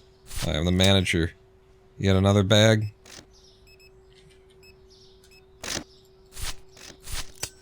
Oh, this is stupid. This is dumb as hell. Why would I or anyone do this for a living?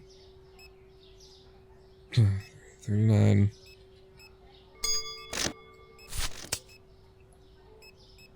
Okay, that's enough for me. You go over there and you're helping them now. So I need to put these things like right next to each other so that he is always in one place. He doesn't have to walk between them, but he can serve 2 aisles worth, and then I can just jump in and involve myself when and where and as it might become necessary to do so. Probably my regular checkouts are getting a bit overwhelmed because I'm not helping, so I'll open that up. It's a lot of plates to juggle.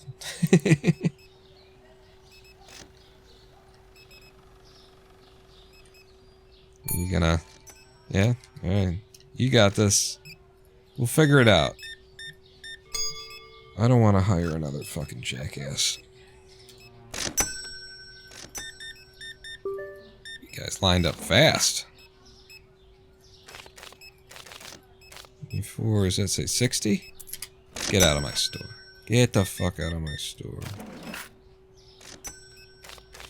At least I'm now, like, I can take solace in the fact that I am getting a lot of work out of Morpheus at this point, you know? At the beginning of owning this... owning this man. At the beginning of employing... I mean, in this game, it really does feel like you just buy these. They're always here. They never go home. They stay after... It's well past the end of the workday. And they're here all day. I pay them $80. It's slavery. Let's be honest with ourselves about what we're doing here. In the beginning, he was spending a huge portion of his day just standing around doing nothing, and it felt really stupid to even employ him at all. Now, he's at least running his ass off. And unable to keep up with the burden and the demand. And running back and forth. So, I'm not saying that I now approve of this system in any way. This is dumb. This shouldn't be. But whatever is what I'm saying. I feel a little bit more better about it just because he's suffering now, and I have had to suffer for a long time. Just looking at him and paying him money. Now he's finally being forced to earn it.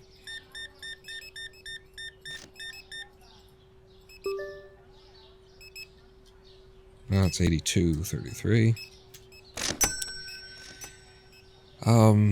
But what was I saying? Intellectual snobbery. Like, You can't trust the system, man.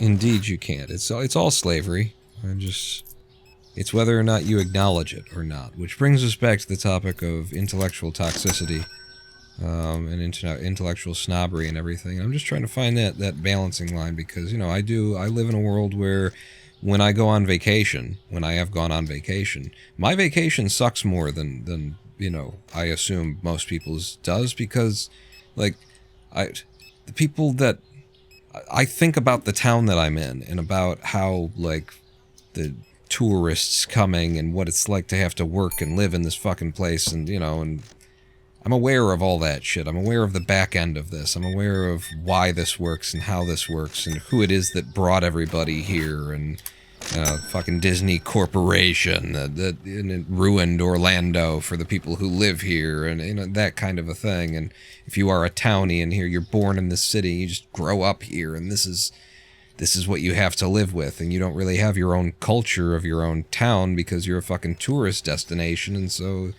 everything is a song and a dance for somebody who's coming in, and I see all that.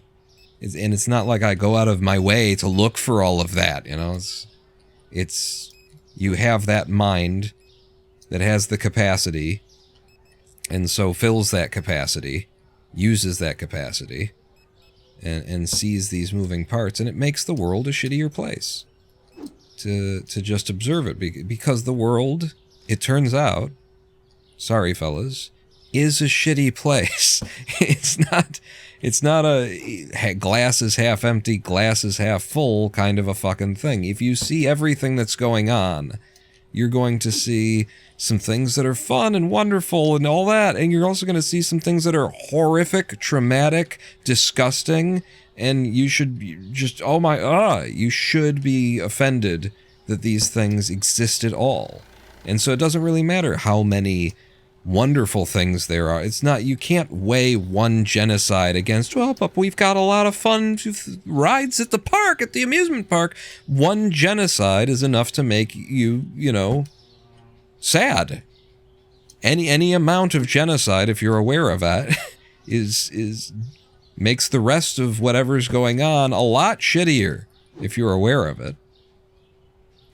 And so, just having a wider awareness, having enough intellect to see the thought processes behind why we get the things that we get, and why just seeing the whys of things makes for a world that is a little less fun to interact with for those of us who have that intellectual capacity, for those of us who have that awareness and that mind. It is a double-edged sword. For whatever it is that you might think that you're getting, it goes down there apparently. By having been born with a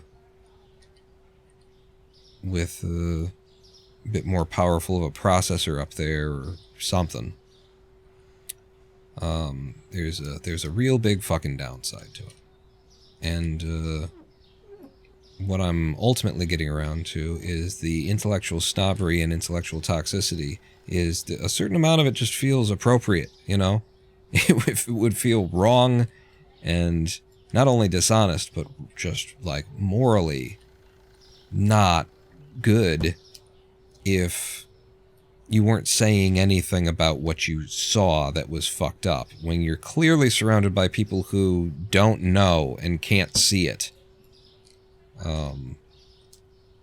So, it's deciding how much is too much is basically what that comes down to, I think. And maybe I've been a little bit too much lately, but, what I see in the class and field of people who do what I do, and what I have been doing in entertainment and whatnot, is just a whole lot of people pretending that things are fine. Too many people who are pretending that things are fine. Can I even do this? Looks like I could. Okay, bastards. And hearing them talk about it the way that they talk about it, like, we just don't get we don't get political on this show. That's not what this is about. We're doing this, and that's just we're not, and that kind of thing. It's like, what you're not talking about isn't politics. It's the state of the fucking world. It's like what you're refusing to get into is when you're a professional communicator, when you're a talker for a living, and you have a platform that people actually listen to, and you don't say anything about the things that are going on. That's not, I don't know. But I know, it's like you're trading. You're making a trade, and I'm aware of it. And what you're trading in not saying these things that clearly need to be said, you're getting something out of it, and so you're a whore. You're getting something you're getting a monetary reward for holding your tongue. And what the fuck is that? Like, how do you live with that? You know, it's just what and you've got like a whole bunch of rationalizations for it. Whole bunch of like ways of saying, listen, I chose my industry is what I'm trying to do. It's like, I don't know, man. I'm a comedian. The role is to make people laugh. It's like, yeah, well, there are comedians out there who do both, who make people laugh and don't self-censor away from things that make people uncomfortable. You know, they don't self-censor when making comments about politics and things like that. There are people who do it, you know, the other way, but you're one of the few who's willing to just hold your tongue and smile and not get into it, and you're getting money in exchange of that. You have access to platforms that you couldn't get if you were, because you're corporate friendly, and it's just, I don't know how you do that. Live with it. I'll be curious to see how this guy interacts with these. I think he's just gonna do. And I think it's gonna work. I think our store is gonna look crazy. We're gonna have lines going in weird ass directions of people stacking up on two sides of this one man. Let me put the market in there. But I am aware of, you know, my intellectual toxicity. And deal with it, you know. That's what I gotta say. I'm amongst the Bill Burrs and the George Carlins and the Bill Hickses and that sort of thing of the world, in being like the world would like to tell those of us who are unwilling to hold our tongues that you're doing it wrong. You're not supposed to do it that way. That's not what you're supposed to do. And no, it's what the people who have the power by virtue of being bastards and evil sons of bitches don't want you talking about them being bastards and evil sons of bitches. Obviously that's in their better interests if that isn't popularized, if that sort of form of speech isn't popularized, and if people aren't challenging each other to raise their intellect and their awareness of what is going on around them. That is in the best interest of the people who are making a lot of money by doing a lot of horrific and disgusting things. And so you don't succeed on the larger platforms that are owned by those individuals and operated by those individuals for their own benefit. You don't succeed on those platforms by using your voice to say things that are not in their interest, nor by generally just demanding that an audience come to a certain place and like meet me where you're thinking about stuff, meet me where you're aware of what's going on out there, meet me over here, and if you don't meet me over here, then you're not gonna meet me. Like,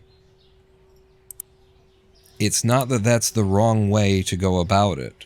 It's that is a way to go about, that is a way where you are dedicated to something that is not money, that is not your own, I'm gonna do this in order to get what I can get out of it. And I was just actually talking to Brandon the other day because he's, if you've been following these live streams, my friend Brandon is leaving his position at the place that he's been working because he's just fed up with the corporate atmosphere and also with like them destroying their own thing from the inside out in order to serve the investor class and make themselves a more investable company, or, you know, show bigger margins to, and all that kind of stuff. He's been suffering through it. He's gone through a whole like phase of being angry at it and then trying to make it better, and then seeing that there's no way to make it better and that he's just putting a lot of effort in that's being chewed up and thrown away by the company, and so then you stop, like, just stop giving it to them. Just, like, do the job that they're paying you for, go home and cash your paycheck and move on with your life. And now he's gotten to the point where he's sick of that and disgusted with that as well. Like, why should I be this unhappy and this just turned into a fucking tool by somebody else who's doing things that I don't agree with and doing this thing that I got into in the first place willfully, and they're doing it wrong and they're turning it into something bad, and why should I be a party to it? And so he's not going to be anymore. And so we've been talking about these kinds of things as well. And I've just been thinking about them as well because I'm concerned, I'm thinking about my friend's situation. I'm aware of what he's going through, and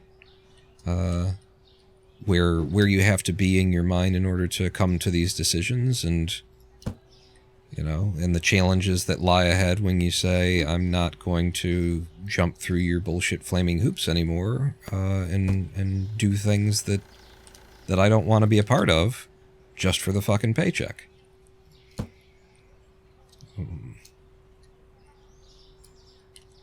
And shit, that was like, that was an aside, and I had another place I was going. I gotta find my way back to whatever that place was.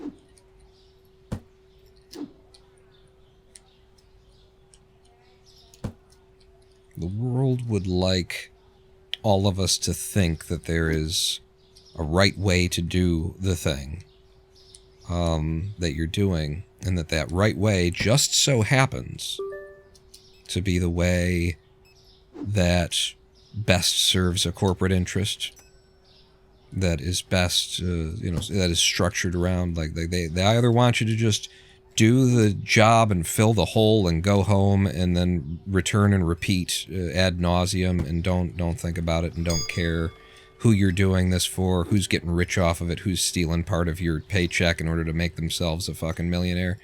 They either want that, or they actually, a lot of them these days, demand, like, they're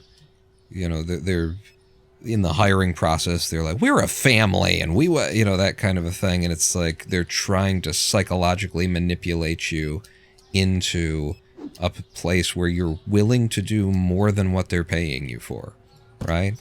Because a family looks out for each other, and a family comes in on the weekend when it's crunch time and does the work and doesn't ask if they're going to get paid for it or not. And a family, stays late and doesn't, well, what about the overtime? And a family, and the world would like to, like, just insinuate to you or outright tell you that that's just the way that it's supposed to be. That's the way things are because that's the way that things are supposed to be. The comedians, the entertainers, this is as it relates to me. When I'm watching YouTube and stuff like that, and even the people that I like, I see the platforms that they've got, and I see what they won't talk about, I've got the people who I watch who have a spine, and I've got the people who I watch who don't have a spine, basically. And the H-bomber guys and that kind of crowd, which I guess would also be Lindsay Ellis, although I don't feel great about Lindsay Ellis. But there's that sort of a crowd who are willing to actually speak openly about the problems, and make their content about those things, and they're doing whatever they're doing, but they're also doing this. When this is relevant, they're talking about this. When this matters, they're talking about this. For better or worse, whoever it chases off, whether the sponsors are there or not, this is what I'm talking about.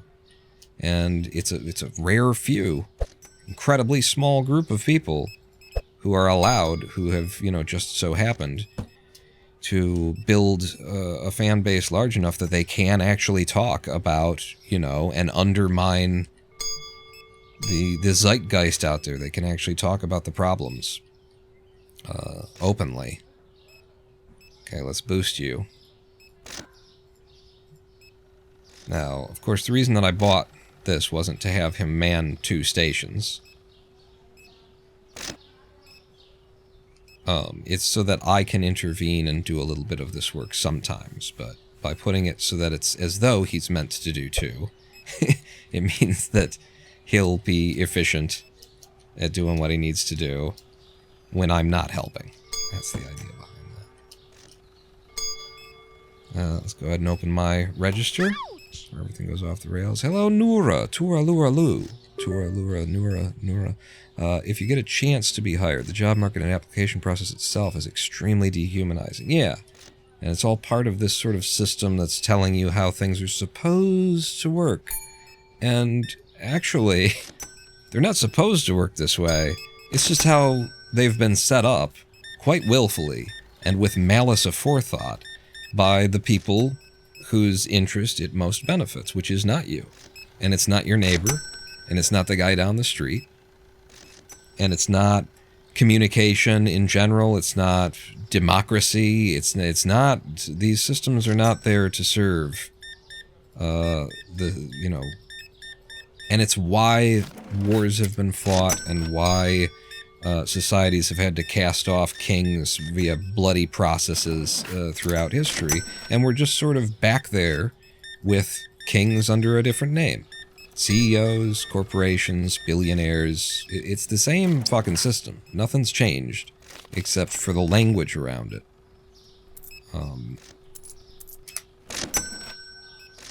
And so, I guess what I was leading toward is just the idea that I struggle with awareness that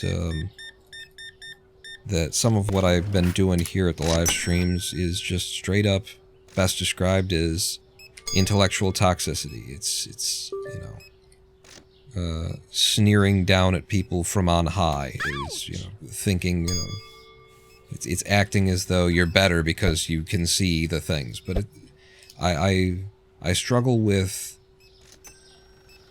the idea that I can't take my foot completely off the fucking gas here, because these things need to be said and people need to be held accountable, and and a part of that is people need to be demanded. There needs to be a demand upon the public in general to fucking up your game and be aware and open your eyes, and because it isn't just about like having a big old fucking brain on you, but also you're living in a culture that wants you to fucking turn that thing off. Whatever you do happen to have, turn that fucking thing off. Go back to sleep.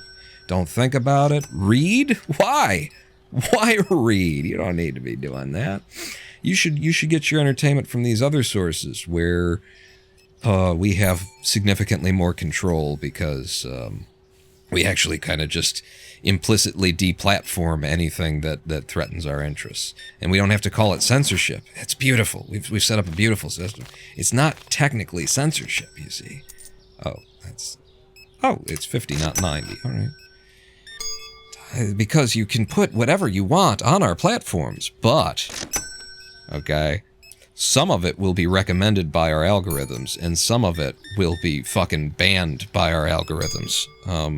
Some of it will be given a voice, and some of it won't be given a voice, and some of it will be given a voice, and then someone will notice that it's getting a voice, and they will reach in and demonetize that shit, and the moment they demonetize that shit, the algorithm stops recommending that shit because they can't make money off of it anymore, and so now they've got a way to get to censorship without having to actually just say, we don't want this on the platform.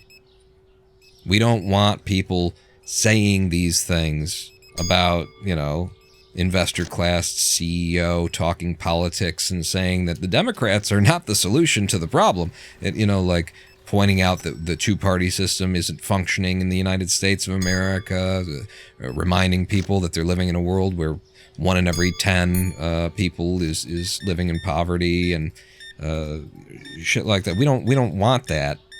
And what we can do is, instead of just saying you're not allowed to say those things here, is we can let you say them here, but we can just make sure that they're never given a stage, really. They're never given priority. Technically, you could somehow manufacture your own user base and then use our platform as a location to store your videos, and then that user base, that viewership could come here and watch it. In theory, that could happen. Good luck with that.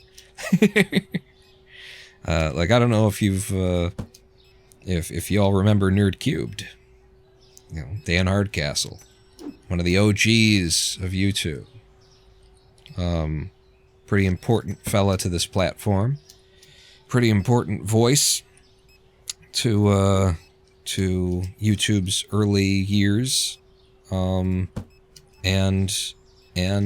somebody who was not afraid to, talk about what they felt needed to be talked about in terms of gay rights, trans issues, politics, whatever happened to come up. Dan wasn't necessarily going to, burn his audience down. He had some restraint. But he also wasn't going to just join the bandwagon of people who were going to sit there and not say anything about what was going on. And I ask if you remember Nerd Cubed, because he's not really a big part of this platform anymore, is he? The last video I saw from Nerd Cube, most recent thing, was a call to action, asking people to support him on Patreon, because he's still making content, and it's a lot less frequently. A lot more of it is off of YouTube. It's on Twitch. It's on different platforms. It's through Patreon for people who actually support him directly. It's, he's this huge name that is kind of doesn't. When's the last time you got a Nerd Cubed video recommended to you in your feed there? And that's because he monetizes elsewhere. He doesn't monetize his videos on this platform. And the moment that you're not monetizing your stuff on the platform, then your voice starts to get further and further away, and people start having trouble hearing where you say. That is a system that is not just, it just happens to, it's sort of, it came about all by, that is a system that has been designed and put into place by people who have an incentive and who have a goal, and that goal is to make money, and they make money by serving the investor class. They get their money from the investors in order to grow the thing into the thing, and then the thing has to be in the shape that the investors want it to be in order to return them the revenue and the profit, and then somebody else comes along and they take over what you built, and maybe you had an idea that you actually cared about when you got started, but now this guy, he's just a CEO, and his job is just to keep the investor class pleased and to raise the stock price. And if he has to burn down everything that you built in the first place in order to raise the cost, he's happy to do that because he doesn't give a fuck. And it's not just all happening as a happenstance. No one's really responsible. No, there are people who are very much responsible, and who could be and should be held responsible. In Europe, says Nora, 80% of autistic people are unemployed, but it's also often not disabled enough to receive disability payment. And that's still probably a better situation than what we've got in the U.S., I would assume. Because we have that and a million others. I'm housebound and bedridden here, and I've been waiting it'll be 3 years. I'm still waiting to find out whether or not they're going to consider me disabled or not. And there are years that I should have gotten my disability payments, that they're just going to discard and discredit if they've determined that as of right now today, maybe I'm capable of drawing a living somehow in some way that they've imagined, but I can't. But yeah, these are all things that are going on, and they need to be addressed. But so long as you've been indoctrinated into a world and a culture and a lifestyle where the whole thing is to just ignore it, just listen, read an Ayn Rand novel that tells you that you're, why am I stacking boxes? That it's okay to be selfish. Greed is good, and all you need to worry about is making your living and your choices and your money, and the people next door, fuck them. Okay, maybe the people next door, maybe you like them. Okay, so them, but the people next to them, the black couple down the block, like, fuck them people, right? You don't know them. You're always uncomfortable walking past them because you were raised in an area where you weren't exposed to anyone who wasn't white, and so you don't even, and so fuck them, right? But don't fuck them. No, actually, we love those people. We just love them over there. Like, this whole fucking, it's not just accidental. It's not just accidental. These things come about as the product of circumstance, but also will. And, like, a lot of them come about because it's easier to go with the flow and to not have a live stream on Twitch where you frequently talk about the kinds of shit that I've been talking about for the past hour. It's way easier to have a live stream on Twitch where when somebody comes in, you just, hey bro, what's up, man? Good to see you here. We're just here to have a good time. I'm just here to make people feel good and just make a connection, and we're here to relax and enjoy ourselves, and that's what we're gonna do here today, brah. It's there's a billion of those on this platform. You want one of those, you can close your eyes, type random letters into the search field, hit enter, and then randomly click somewhere on the page. You will find somebody trying desperately to grow their audience by doing that, and they'll have more people watching than I do right now.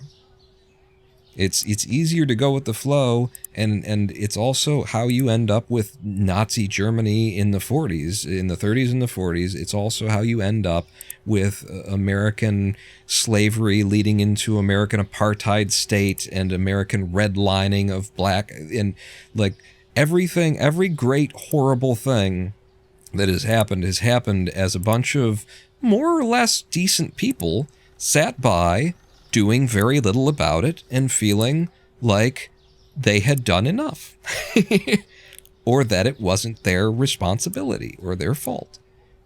And, you know, this minimal effort that I make to just not be afraid to break into a rant about the state of the world, even knowing that it will drive a portion of the audience away, it pains me to think that that's something that other people think is just, that's too far. This minimal, this minor little thing that I'm like, you should be, able-bodied people should be raising armies to threaten the power structures that exist today, to take back the power that has been stolen from them and misused against them, power structures that, you know, our forefathers and our progenitors fought in order to create, in order to overthrow the oppression that they were living under, and you're just like letting it all be taken back today. And over here, what am I doing? I'm just talking about it in between making dick jokes. Just talking about the state of the world in between making dick jokes, and to some people they'd be like, well, there's your problem. Yeah, I don't know how you expect to get anywhere in this life if you're willing to talk about the world's problems. It's not what people want, man. It's like, it's not actually not what people want, man. It's not what people have been conditioned to expect, man. Because people love fucking Carlin is considered by the majority of human beings on the planet to be the greatest comedian that ever lived. And his whole thing was interspersing dick jokes with, you know, commentary on the state of the world and the state of humanity, and tearing down the systems of the, at least tearing them down in verbiage and stuff like that. People loved that. People love hearing, you know, learning about how it is that they're actually being fucked. Because they can feel that we can all feel that we're being fucked. I mean, some of us are a little bit raw back there, so maybe you can't feel. But for the most part, we can feel that we're being fucked, that we're being bent over a table and someone's going to town on us. But a lot of us can't quite conceptualize where it's coming from, how it's happening, and who's doing it. And the reason that you can't conceptualize that is because the people who are doing it have made it economically rewarding to not mention that.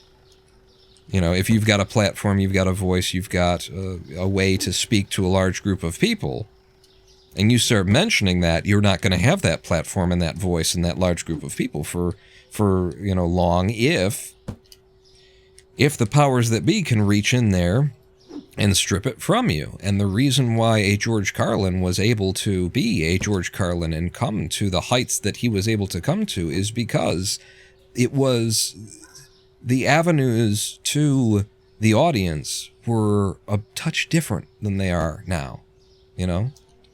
The avenues to the audience, they weren't locked down quite as much as they are. Carlin, and that's the God's honest truth, because Carlin was like, was sent to, was imprisoned. I don't want to say imprisoned. He was spent some nights in jail for saying the words fuck and shit and cocksucker and motherfucker and piss and tits. He said those in his lifetime. This man's been dead for 10 years now, maybe? 1 decade ago, the man died. If not, it might not have even been that long since George Carlin passed.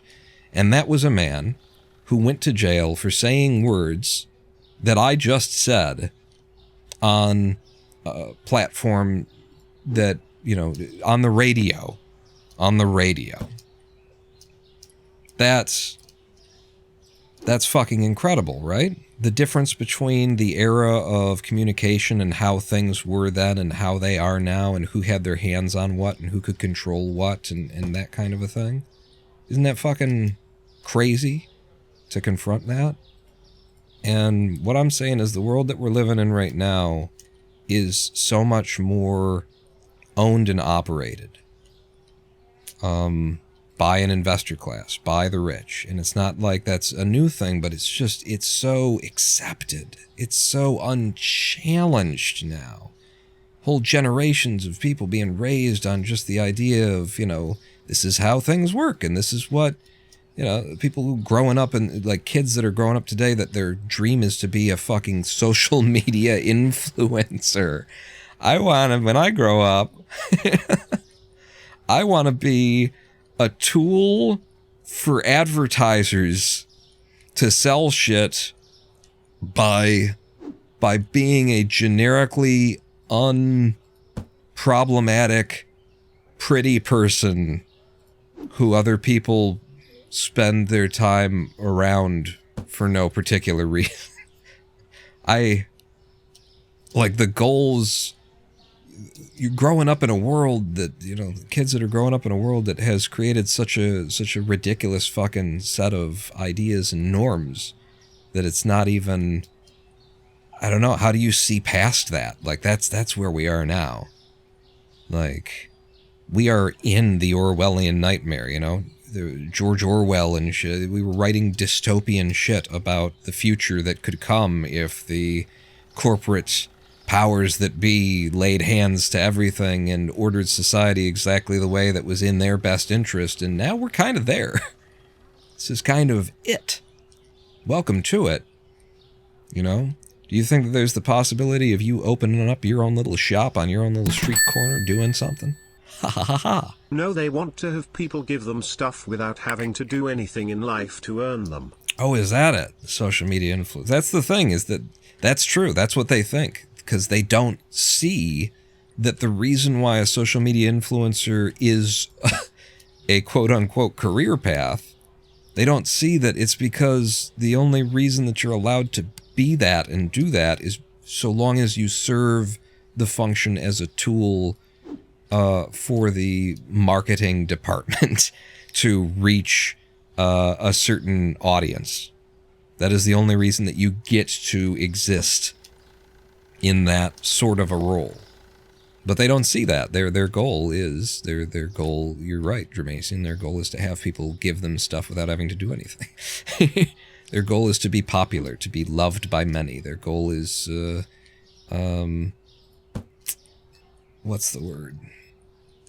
Big fancy word for it. Someone who stares at themselves in the mirror all day is big fancy Greek word for it. I think Greek. That my brain won't find. It's vanity, I guess. Vain. Thank you, Jermaine. Yeah, we both got there at about the same time. I think it's vanity is all I'm thinking. Their goal in life is to serve vanity, is to just be completely full of vain. Narcissistic. There you go, Nora. Narcissist. Maybe that's what I was thinking. I'm not. Now even I don't know. Narcissist and Goldman. I was thinking about that. Again, it's the beer. It's always the beer. Somebody will come along and buy two. Alright. Alright. Actually, they only need to buy one. If you could reorganize these boxes. I'm not going to do that.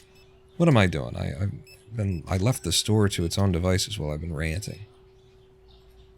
It looks like it's been holding together while I've been ranting, though, so worked out. Juice you up to full. And then, yeah, you bouncing back and forth between the two of them.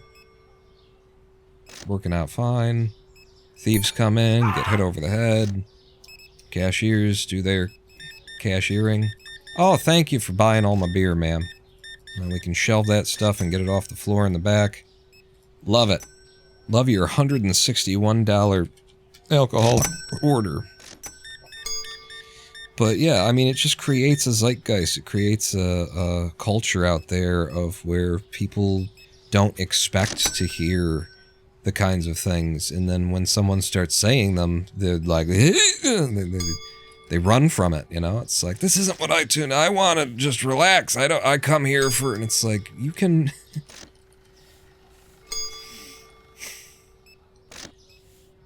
You know, there's a release. There's a catharsis to hearing someone else talk about the problems that you have and that you are the shit that you're living under, the world that is fucking you over. There's a catharsis to that, but I think the reason why there's such a, like, violent withdrawal from it in modern... Look at this. 172.21. In modern society, in the current forms of our structures and societies, is that they've managed to convince us that it's not happening to us.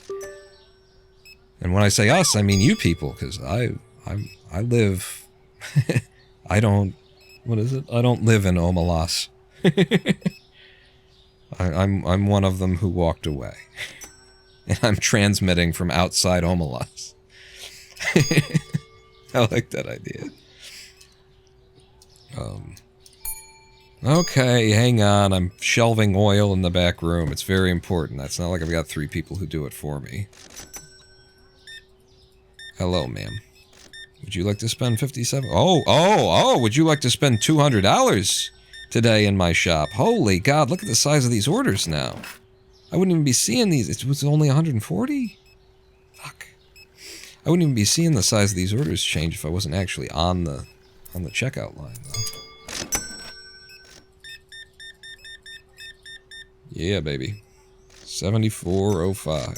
Ags, price Ags, right? But yeah, it bothers. It's oof. I think the reason why people don't connect with why there is no catharsis, why people are just like, man, stop talking about that shit. I want to relax, is because, like, they don't. It's not cathartic to them because they're convinced that it's not happening or something. I don't know. I don't get it. Like, is there not enough media that serves the goal of saying nothing and letting you turn your brain off? Is there not enough? Can there literally just be none in the world that asks you to get the fuck up and wake the fuck up and is a little challenging and reminds you of what's actually going on out there? Is it just intolerable that there be something in the world that reminds you that there's more going on here than... That's what really, threw me for, that left me struggling to sleep that night. I mean, it's part of. There's so many moving parts to that. In the recent live stream, where I mentioned Leon the Professional, and now I have to just not upload that, and people are banned from chat for life, and all of that. You know, a big part of it was just like, if I can't talk about this movie and say these things, which are a big part of the movie and a big part of why it's an important piece of cinema and a big part of why it's actual art, if I can't talk about that, do I want to still be doing this? Like, what's the fucking point? Why should I be reaching out to people with like, it's so sad to consider that you can't even talk about good art, about something that's actually challenging, that's actually doing something, that's actually representing characters in a realistic fucking way, and saying, hey, this shit is, you know, if you understand, like, for those who, if anyone's actually seen Leon, seen The Professional, a big reason why Matilda is such an appealing fucking character, such an amazing goddamn character, is because, like, everything that she does in that movie is justified by the movie. It is on screen. What you need to know about Matilda is on the fucking screen, and on the script, and it all makes sense, and she is a child who has become, she's got self-destructive tendencies because of the trauma that she's been through, and she's desperate to, you know, psychologically, she's desperate to find new connections to replace the connection that she's lost, and trying to find something that will last permanently, because she's been, you know, faced with the cold hard reality at such a young age that people in middle age haven't even dealt with. People live and die and never deal with the awareness that that anything and everything can be taken from you at any moment, that nothing is promised, nothing is guaranteed, that there is no fairness in life, that the good people don't get the good things and the bad people don't have the bad things happen to them. That's just not it. And Matilda, this child, knows this firsthand and is coping with this and is rationalizing this and is dealing with this and has been exposed to all this fucking trauma, and she is coping with it, and she is working around it, and she is turning it into a personality.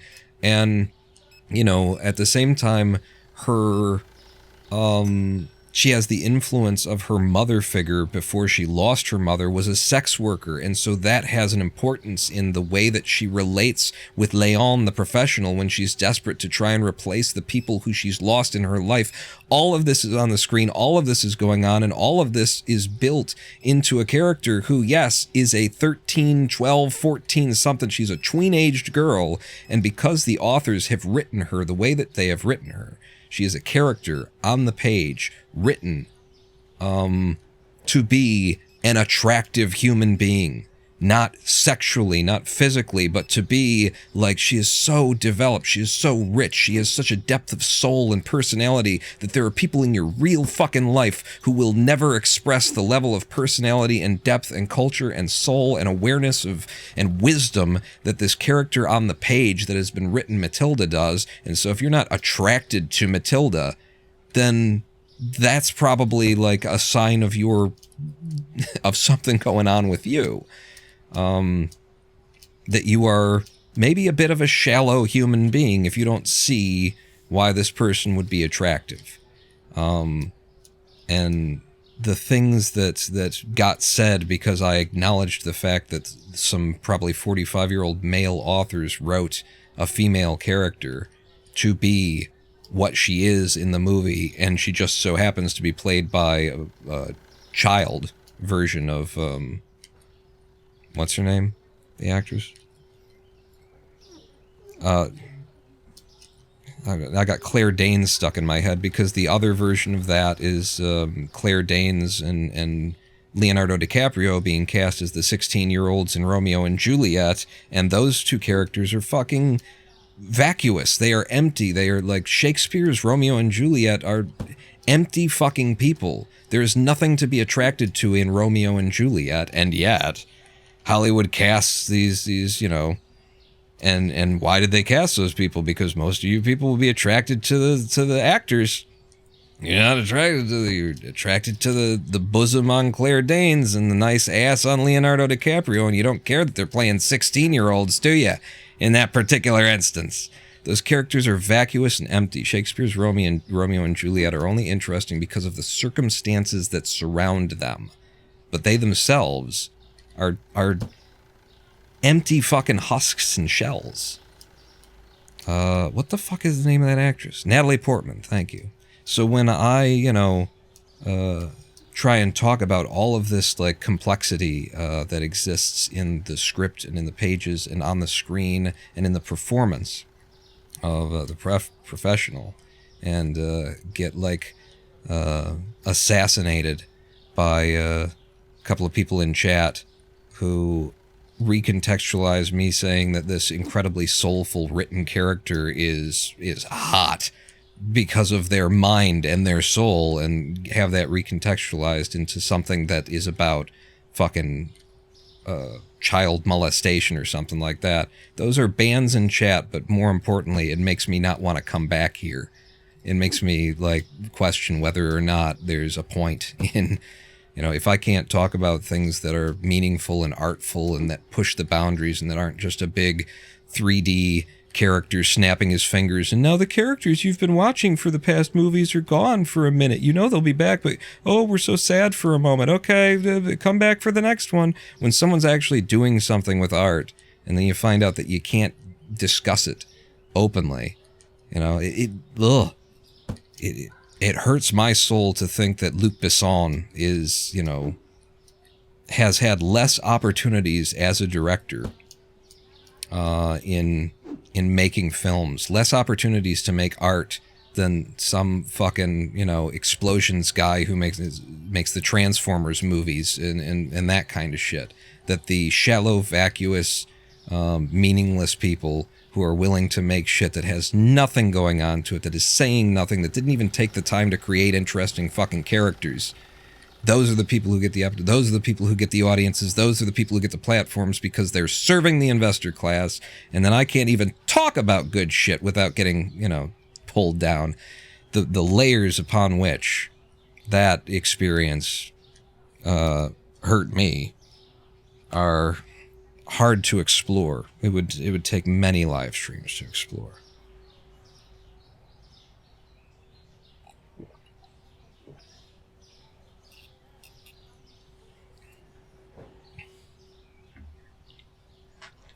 That you can't make good shit and you can't even talk about good shit.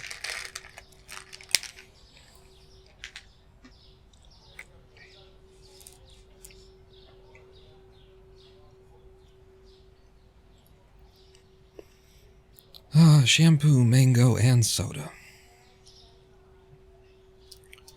Prosecutor Walton says, first, talk about it online as a content creator. I imagine there's also a degree of not wanting to talk about it because of demonetization as well. Yeah, that's always an issue with like these platforms and stuff like that. I always bring that back to during COVID. COVID was at its height, COVID-19, when we all needed to be sharing the best information that was out there, and we needed to be talking about it and sharing our experiences, and people needed to be communicating to each other that I have, family members and loved ones who I have lost to this disease, while there were, all of these politicizing assholes who were trying to play off 15 million people dying to a single virus in 24 months as though it's no big deal, just need to get back to normal, and it's not. Masking is a fucking government conspiracy and shit like that. We needed the real information. We needed to be having conversations. We needed to be talking about it. And what did YouTube do? Your friendly neighborhood YouTube? They demonetized any conversation, any video that had to do with COVID-19. And the reason they did that was to avoid liability in the communicating of like misinformation. They didn't want to give, at least that's how they justified it, was we don't want to be platforming, people have politicized this, and now there's going to be people who are saying things that are objectively incorrect during a health crisis, and so we're going to demonetize it, because if we're monetizing people saying the wrong thing, then we're going to be liable, we would potentially, there could be legal issues ahead. So what they did was they made it so that the world's largest platform of communication didn't talk about COVID-19 during COVID-19 to anywhere the degree that it needed to be and that people wanted to be talking about it. You know?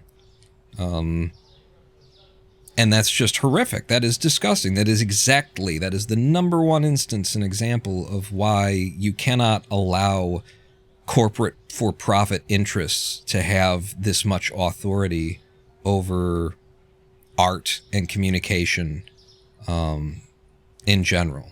Because those are the decisions that they're going to be able to, you know, justify and say, hey, we just did what anybody would have to do. You know, we would have had legal issues with that, so you can't even hold us as individuals accountable for our own actions because the situation was ... And it's like, yeah, what you're doing there is you're arguing for why we need, like, the government to own the platform or something. Why we cannot have a private corporate entity who can change the conversation and alter what's available and what's okay on the platform based on your monetary and legal interests.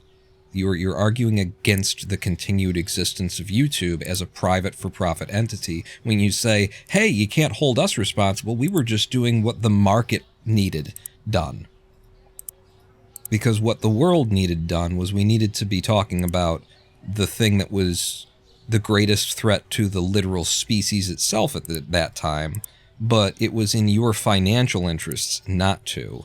And so literally, we are living in a world where more people today are dead than needed to be because of YouTube. YouTube murdered, I'm going to conservatively estimate, hundreds of thousands of people by making a choice about what content would be monetized and what content wouldn't be monetized.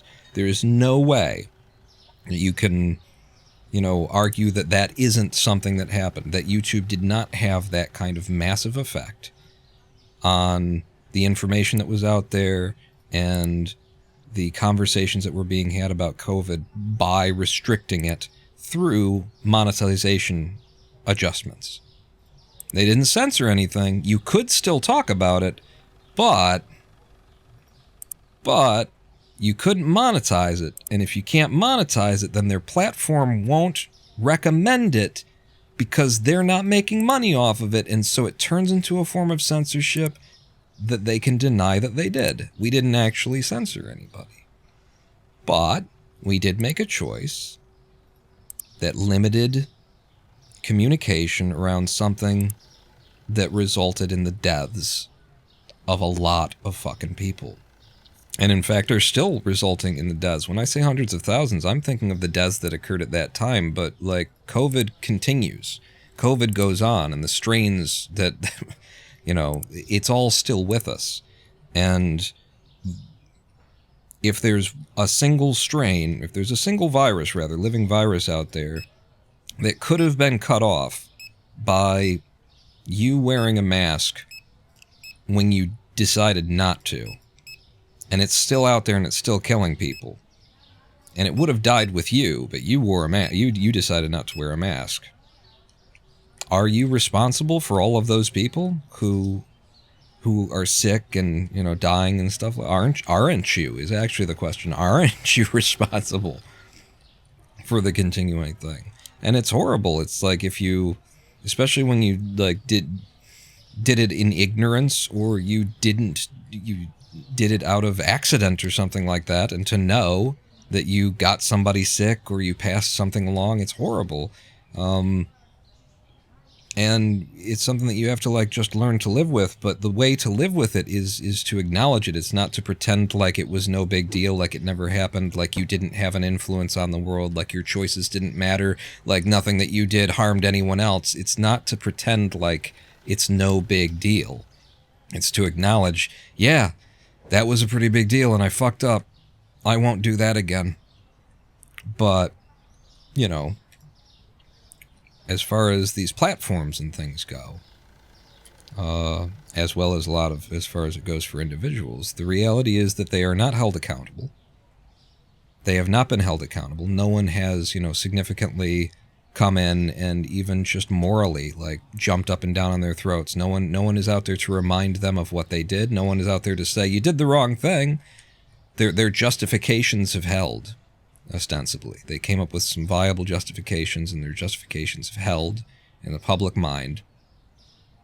And here we are, praying to the dog star.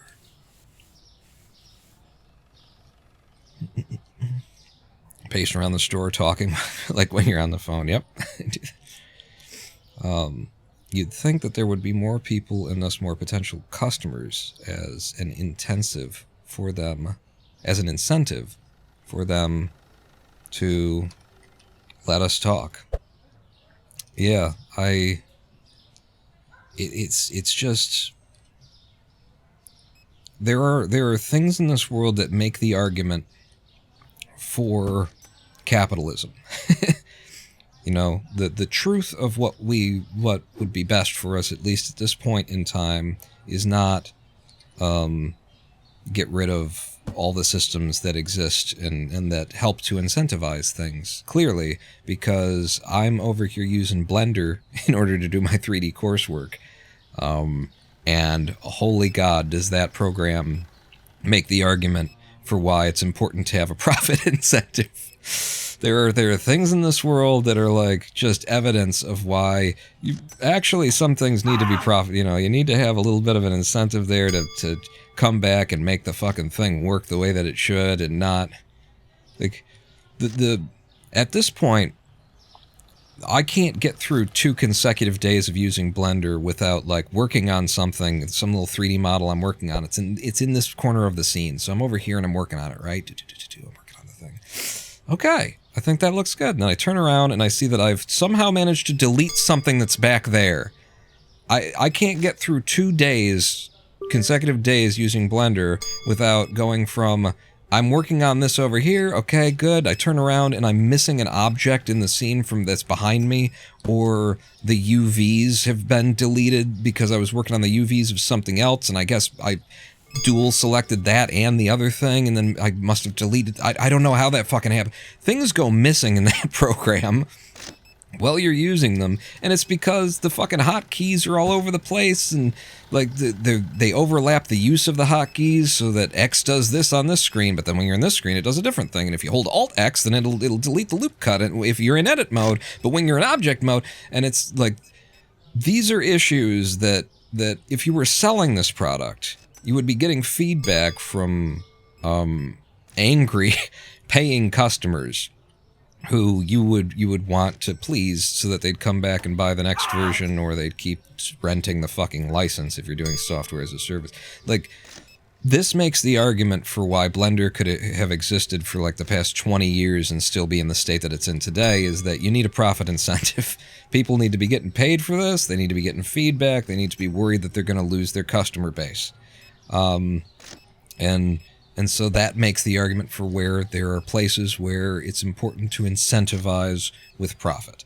And then there are a lot of other things, most of the things really, where when you look at the influence that capitalism has had on them, say healthcare, I don't know, just off the top of my head, what you see is that people are being harmed. People are being killed. People are being lost. People are dying. Value is being whisked away. People are being robbed. People's lives are being, the time that we have on this earth, fleeting moments, is being stolen by other folks who refuse to do any work themselves, but for some reason feel as though they're entitled to take the wages of your labors and stuff like that. There's clearly there is a mix, is what we need for the best possible outcome in our world. Another one that very oddly, as a socialist, another one that stands out to me that really makes the argument for, I'm gonna go ahead and juice this guy up, he's usually a problem. Makes the argument for why capitalism needs to be applied in some circumstances is the Detroit Water and Sewer Department. I, as a disabled person whose income is less in a month than most people's in a week, or no, Yeah, in a week, absolutely. I am receiving assistance in a number of ways. One of those ways is our water bill. We're on a program called the Lifeline Plan. And the Lifeline Plan is like provided by the money comes from the federal government and from another something, and then it comes into Wayne County, and then the Lifeline Plan helps people who are, and it locks your monthly bill to $18 a month for water, so long as you don't use more than like a certain amount, is how that works out. So we've been on the Lifeline Plan for multiple years now. I think it started in the beginning of 2023. It might have been the beginning of... Yeah, I think it's 2023. Because it's multiple years, so it would have had to be 2023. When they first started up the Lifeline Plan, the Detroit Water and Sewer Department did not integrate the math. They didn't change their platforms or how anything was calculated, or how it was represented to the customers. If you're on the Lifeline Plan, so what happened was when everybody first came onto the Lifeline Plan, you got a bill that month that said that you owed the $48 or $50 or $60 that you would usually owe for your water bill instead of the $18, and you were sort of waiting for the Lifeline Plan to start kicking in. Because as a government program, it was very unclear when it was going to kick in. They just told you, your bill will eventually tell you that it's kicked in. Maybe you got a letter, but then when your bill comes, it's like, oh, I guess it hasn't kicked in yet. And so tens of thousands of people accepted to the Lifeline Plan living in poverty on the streets of Detroit paid their bill normally for the first several months the Lifeline Plan was operating, because they kept getting bills from the Detroit Water and Sewer Department that said, you owe the $50, $60 that you usually owe. But you didn't. You actually only owed the $18. And so you were backlogging like negative. You were giving them money that they were now sitting on that would pay your bills for months and months and months to come, as soon as you found out anyway that you should stop paying your bill. But the endpoints that actually report what your bills are, none of them were actually saying the right thing. The website didn't give you the right information. The phone lines didn't give you the right information. They treated it as though you weren't on the Lifeline Plan. The only form of billing that worked correctly was the paper bill, which, of course, the Detroit Water and Sewer Department doesn't want you using because it costs them extra money to send you a paper. So they offer you on the website to not use the paper bill. Would you like to stop receiving a paper bill and, save the environment? But the point is that they don't have to print the fucking letter and mail it to you. That's the real point. So, by default, they try and get you to not accept the paper bill, and the paper bill was the only one that was right. And so that was like the first months of the Detroit Water and Sewer Department's involvement in the Lifeline Plan.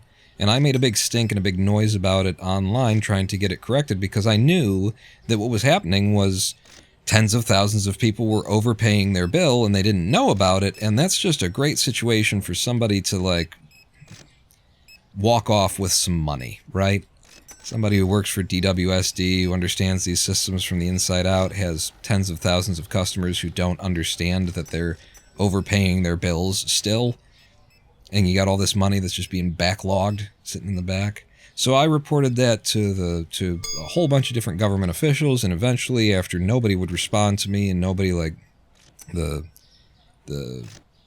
there's a certain CFO or something like that, there's a certain office of the city of Detroit who's responsible for waste and misuse and loss and stuff like that.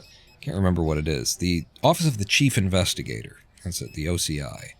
After they had responded and said, we don't see any problem with it. It's just a little oversight. They'll probably get rid of it. It's no big. I don't see any waste or fraud or any abuse here from them, misbilling the customers and collecting a backlog of money that, and these customers are specifically poverty-stricken people who are supposed to be receiving, but they're putting the money that they don't have to spend into paying their water bills in advance for the next year. We don't see any waste or fraud in that. After they said that, I just published it broadly on Reddit, circulated the story, and left it there because I'd done all the work that I possibly could do from my position to try and fix this thing.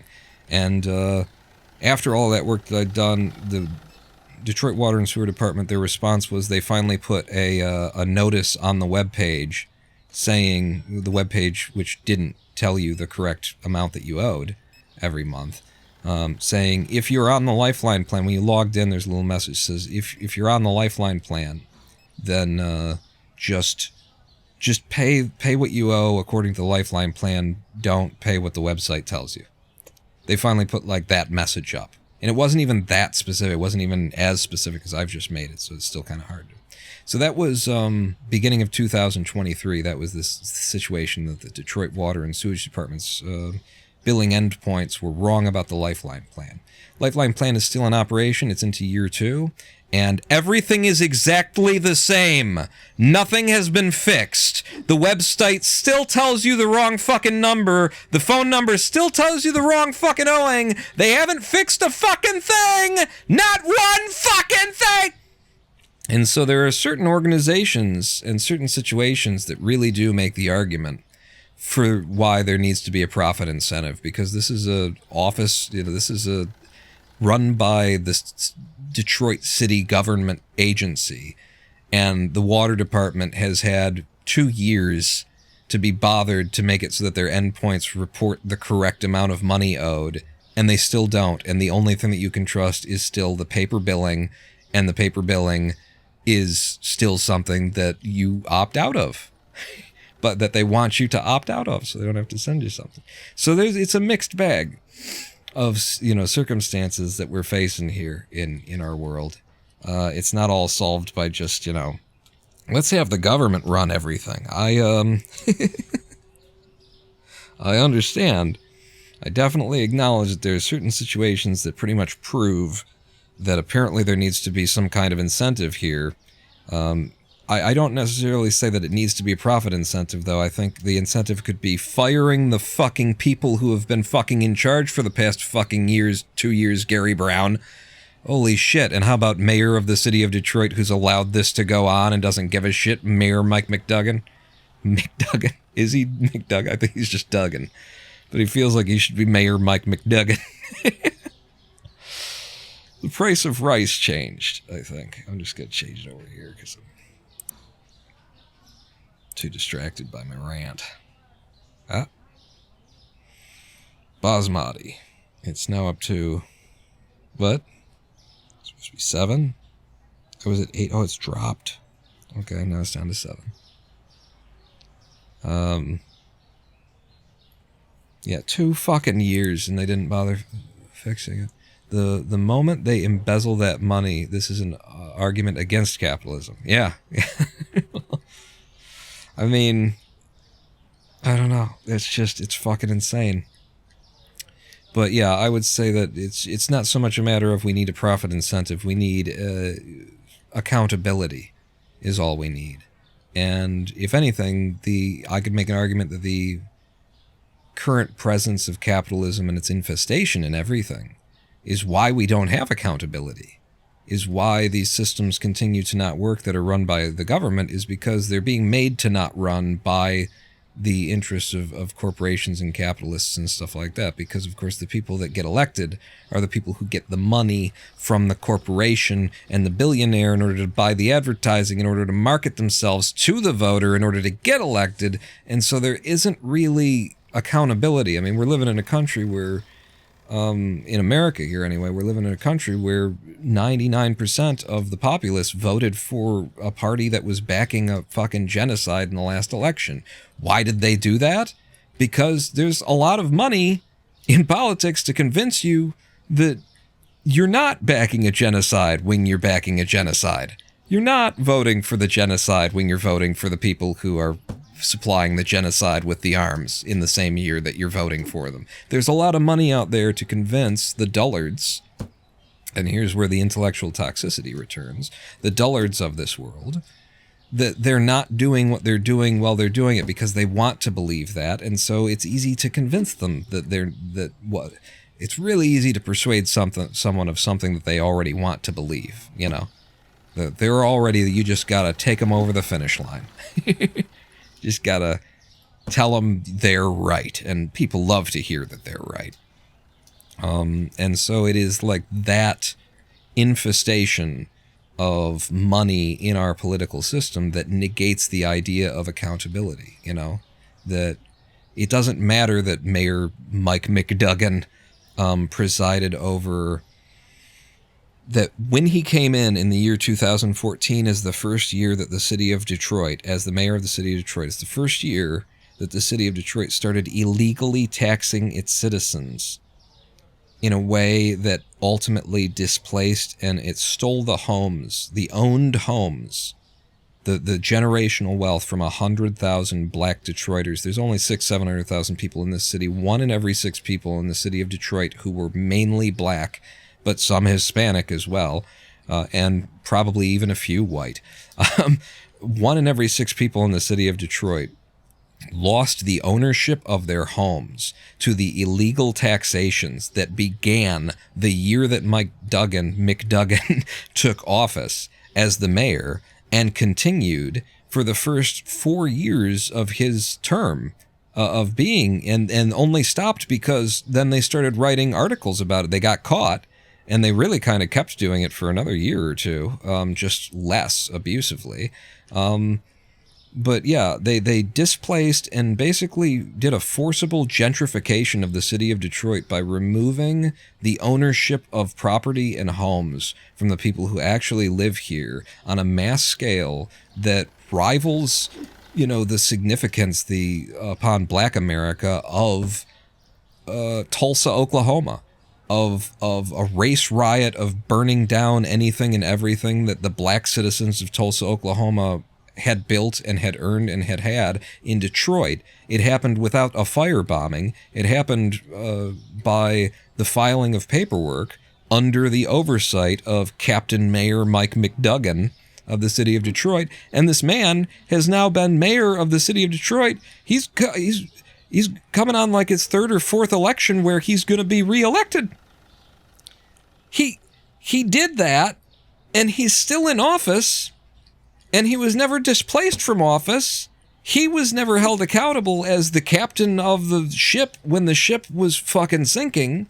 How is this possible? And the answer is because there's money and systems and political, and these people are in charge, and they have, and then what's the alternative? You either vote for Mayor Mike McDuggan as the Democrat, you know, and the Democrats are the good ones that black people vote for, or you vote for a Republican. You have no other options than that, because that's how we've arranged things. Those of us who control it by virtue of being the billionaires, of having the money and having the power already. And so we've created a situation where no matter what you do, you lose. No matter how you vote, you lose. And so you'll continue to vote for someone who just robbed you of your fucking generational wealth, of your children's wealth. And yet you're going to turn out in the next election to vote for that motherfucker. Welcome to America. Welcome to capitalism. And so I can clearly argue against the idea that capitalism is needed as the incentive, and more that capitalism is the reason why there is a lack of accountability, which is the other end of the stick, the other way that incentives work. It's supposed to disincentivize certain actions by punishing them. But that doesn't happen because the government is chosen by virtue of the dollars and not by virtue of an intelligent and informed populace looking at their options and you know, reviewing, what did this person recently do for us? Oh, he fucked us all over? Well, let's get rid of that person and demand someone else, like we can totally do, because the Democratic Party is our party. So we'll just change who we're running under the Democratic... Oh, we won't, because we're not actually in charge of this. We're not participants. We're just the people that they ask for the money that they don't need, because they get it all from the billionaires anyway. But we're just the people that they convince to come out and press the buttons that they want us to press. We're not actually the party ourselves. I understand now. It's a sham. It's a fraud. It's bullshit. It's lies. And on that note, let's have ourselves a live stream break. On the note of the bullshit in the live. Actually, let me do the ordering for the day so that they can be stocking while we're on the live stream break, and then we'll go to a live stream break. A 7-minute thing. Yeah, there's a hell of a looping rant, though, huh? We managed to get all the way around from, like, the entertainment industry and the death of art, back around to the influence of capitalism on government and everything in between. And I've earned myself a new follower in Cocky, my boy. Cocky, my boy. Cocky? I'm Cock, my boy. There's also a mix of only voting against a candidate instead of for another candidate, as well as being convinced voting for anyone else but between the main two is pointless. Yeah. And that's, all of which are perspectives that are so easily reinforced when you've got the money to do so. You've got the platforms, you own the voices, you own the people out there. You can platform the people who are saying these things, who are like, how can you vote for anyone but Kamala when Trump is the one? These are the people who get to the microphone.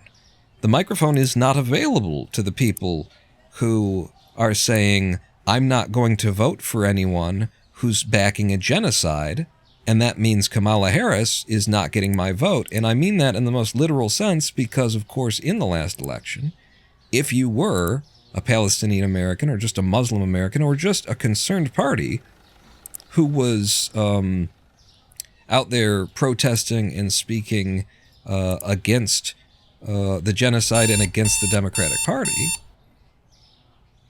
I just make sure my microphone is still working when you guys hit me with something like that. Makes me worry. If you were out there trying to say those sorts of things, you are allowed to say them just the way that you're allowed to post your videos on YouTube. Which is to say that you are allowed to say them somewhere where the Democratic Party isn't and isn't going to come. The Democratic Party avoided the protests that were trying to speak to the Democratic Party and to the Democratic voter and force the Democratic Party to not support a genocide in an election year.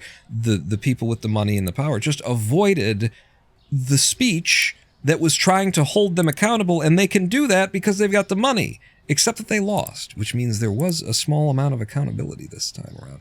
Dramacian gifting 5 subs for a total of 110 that you have given, Dramacian, over the course of your tenure, of our tenure together. Thank you so much for the support today. $60 in bits, that's just $60 to me. I know it cost you more, that's $60 to me. And then these gift subs, welcome back to the Big Dick Club, Naram and Nura. And welcome to the Big Dick Club, if not for another time. I don't recognize Quiddity Giggles and Anita Light. Welcome. If you don't, we will be distributing several inches, 3 inches of dick for each month that you are part of the Big Dick Club. So if you're starting from scratch, you've got no dick, then 3 months from now you'll have a big dick. 2 months, you'll have a very serviceable cock. But you've got to renew that subscription. The first one's free, and then if you want more dick, you got to keep coming back, That's why we called it the Big Dick Club, because there's always a joke to be made. But yeah, thank you so much, Dramacian, for all the fiscal and monetary support this live stream. And that's the thing is that kind of, it's moral support for me too, because like I was saying, I was very disheartened by recent events on this stream and how easily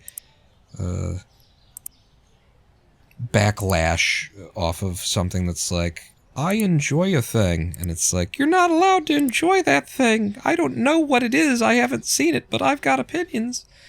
I was very disheartened by that, and just knowing that there's people who are willing to give their hard-earned money to keep me talking. Even if it's a smaller and smaller crowd, if there's still a couple, then then I feel then it makes me gives me the juice to keep bothering. I mean, I'm no exaggeration. What's going on with the feed, the video there? No exaggeration. The part of the reason why there's no like good thumbnails for the last couple of VODs is like the demotivation that I got after that. We'll be right back. Yeah, after these messages, well, we're gonna take a live stream break. That's right. That was the thing we were gonna do. So I'll get myself tucked into a corner here, and I'm gonna leave the game running, just tab out, and I'm gonna step away 7 minutes, catch my breath, probably get a snack, that kind of thing, something to drink. 7 minutes or so. You get yourself something to eat, something to drink. Meet me back here in 7. Don't go anywhere. Pawn not out.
Hello, I am the Ronin Pawn, and welcome back to a twitch.tv/Ronin Pawn live stream on twitch.tv/Ronin Pawn.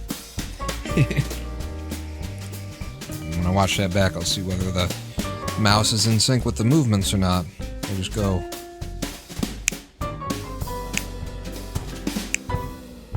I think it's a little out of sync, but I can't see until I review it on the videotape. Welcome back to Supermarket Simulator, where we've been talking about all of the important things from one of those days. Just talking about important shit. Sometimes it's all dick jokes and whatnot. I should probably, you know what, if there weren't so much goddamned advertisements, so much goddamn advertising in podcasts, I would probably enjoy listening to Bill Burr's podcast, you know? Because I feel like he's got the same vibe that I do, from what I have gleaned from encountering, you know, little snippets from his podcast here and there. That, you know, he's not trying to talk shit about anything in particular on any, but he's just not going to talk about certain things the way that all the other entertainers are like, oh, man, I don't want to do that, then I might not be able to book a show at the like, he doesn't give a shit. He's doing what he's doing, is how it feels anyway. Time to buy into more products. We certainly do have quite a lot of money, and I've stocked the store. These guys did their job while we were away, so is it time to buy into more products? We could be outfitting for, like, more aisles, if nothing else. I can see the need for... I think I want to buy this away.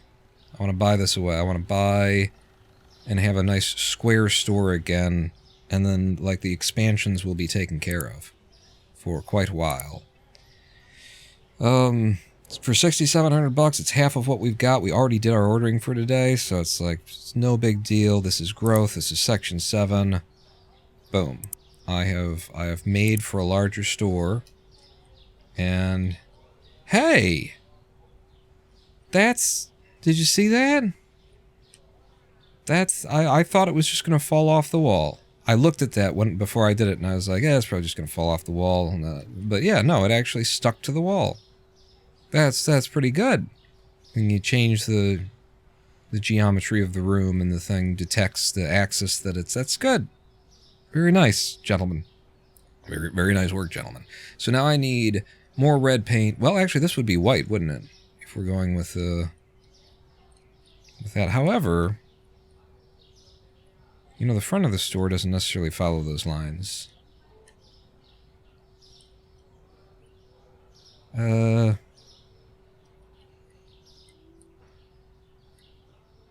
Yeah, it's just a bucket of white paint. I think it'll be fine. Yeah. There's more complicated ideas, but this is fine. One bucket of white paint, and then we need the flooring, which is this kind of flooring, and surely we'll need 2.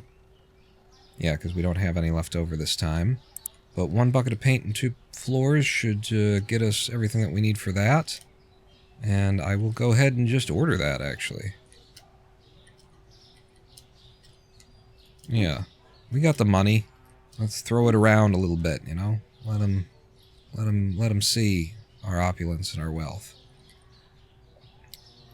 But I wonder, you know, the other thing is that when I say something like that, and I'm like, I wonder if Bill Burr, because I've liked his comedy specials in the past, and I know that, like I know that he podcasts, and I've heard a couple of things. But I haven't seen much, and then whenever I do that and I mention, like, some other person who I'm like, that sounds good, it's always like, they probably just found out they were a fucking child molester or something. You know, I probably just shouldn't say anything ever, right? But I think Bill Burr has got to be, like, a safe person to associate with. Oh, that's the wrong kind of flooring.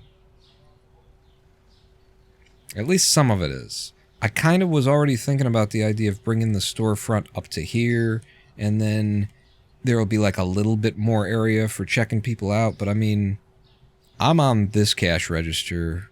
We got one self-checkout. We could go up to 2 self-checkouts if we had need for that. Or we could, you know, put in a 3rd guy working and we'd still have like a big... So I think this is actually going to be store. So maybe like just... I'll get a box of that kind of tile too. But that was semi-intentional, is what I'm going to say. A box of that tile and red paint too. I don't... Oh. Well, it's probably like one... No, this has got to be multiples left. 1, 2, 3.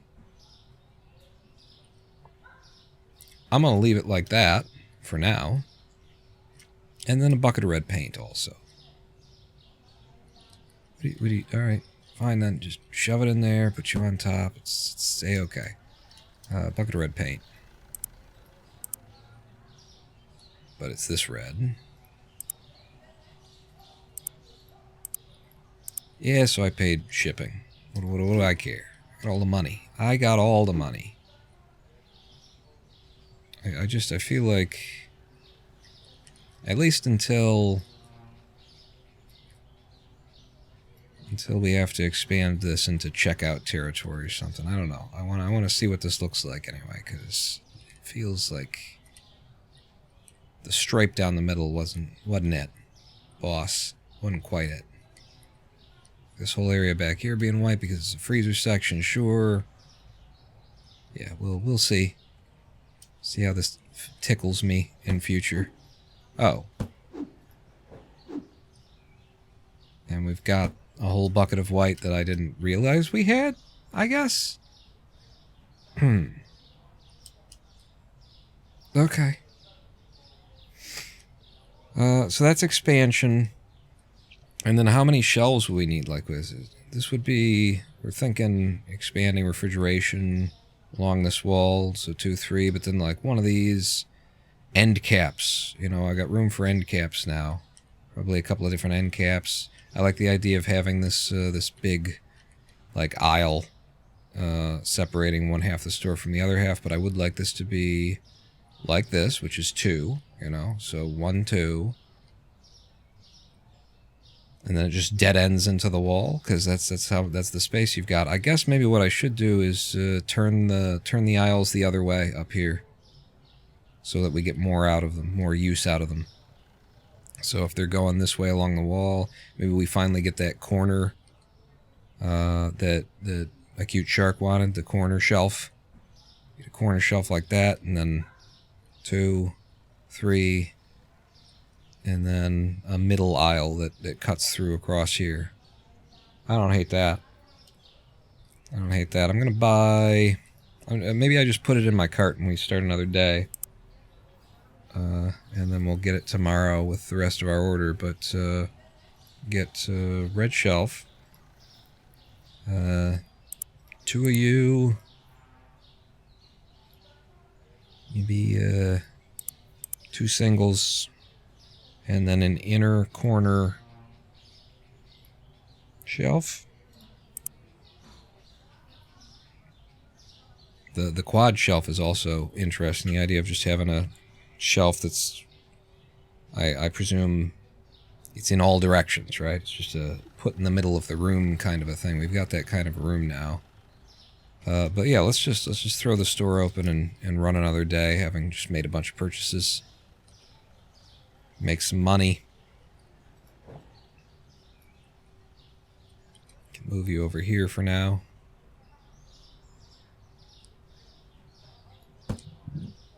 Doesn't matter too much, because it'll all end up getting reorganized in the long run.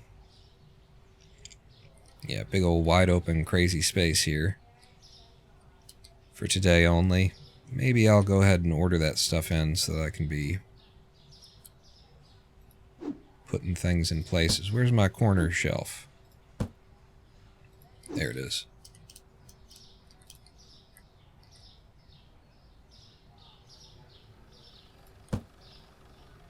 Oh yeah, baby. Oh yeah. Jeez, you've been in the store a couple of seconds and you already managed to shit in the fucking aisles? Come on.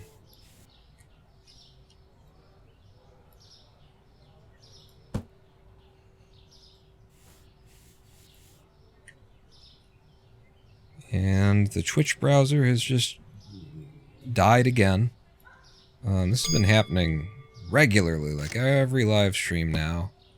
My browser stream preview at some point just, oh fuck you. You just pissed where I was about to move something in there. The stream preview just dies at some point for no particular reason. Oh yeah, I can already see that this is gonna rock the monkey's things. It's tits, whatever a monkey has. It's gonna rock that a monkey has.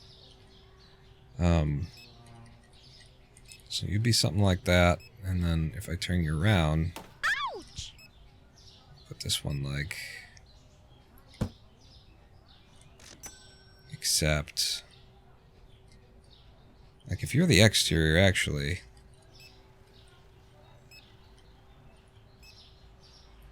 Might be room for 2 shelves or something, but so the premise would be something like that. Still wide. Still incredibly wide. Yeah, it's like there's room for 2 aisles. Back to back. Because I want an end cap here. In fact, I've got an end cap there, so I could be experimenting. Before business gets out of hand here, beginning of the day.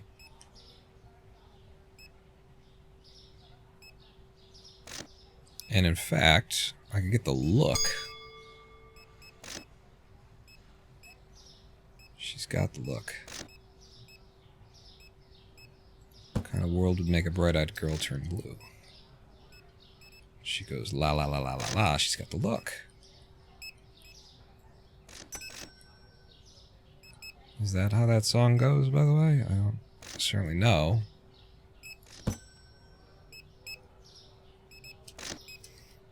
Okay. So it's definitely not room enough for 2 aisles. Could bring a sandwich into my store and just eat it and leave it on. Those are like sandwiches, right? They're not like my own products that I'm not recognizing, are they? A couple of you. You guys are getting backed up, so I'll open mine and then get you super boosted before things get out of hand for you. And I'm up. Thank you, sir, madam. Love it when you buy my sushi and my steak. Oh, it's gonna be a big ol' order. Not that many items, but ooh, they were expensive. Tell your friends. Tell your friends how expensive my store was.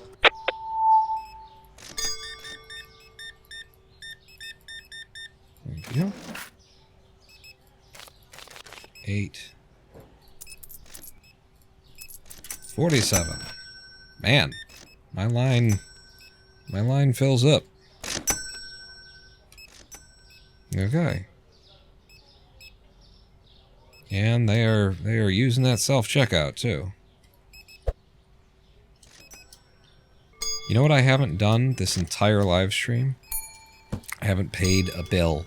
I haven't paid one single bill the whole stream. So we owe probably $2,000 in electric and rent. Shut my thing down. Turn the lights on. Turn the lights on. And then actually exit this. Management bills. So that's almost 1,000 right there that we just spent. And then yeah, it's not that big of a deal. It's like $1,400 in bills when I remember to pay them. And I think they just pay themselves when they get to a certain old enough date. think there's any greater penalty than that to forgetting to pay your bills in this game, which is nice because as awful as the consequences are or can be in the real world, somewhere ought to be. This is supposed to be my fantasy place. I don't come here to have to pay bills, okay? Sure, I have to pay them in the game, but better not have consequences to it.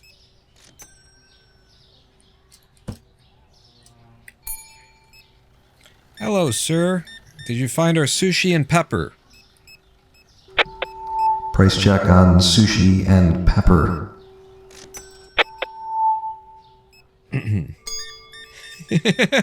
He found him. Oh, he found him.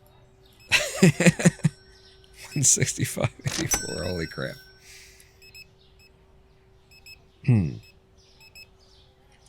I'm just gonna go ahead and try and refresh the Twitch page here. It bothers me when I can't see what you can see. Still waiting, Twitch. Waiting for your fucking web page to reload. Okay, you can at least... Alright. We can all see, maybe. What? You want your money back? Come on. Who do you think I am? Huh? I need more light. I think I can probably close down my aisle for the day. And then over to the furnitures and buy myself a light. I need more than one light, but whatever. Get it tomorrow.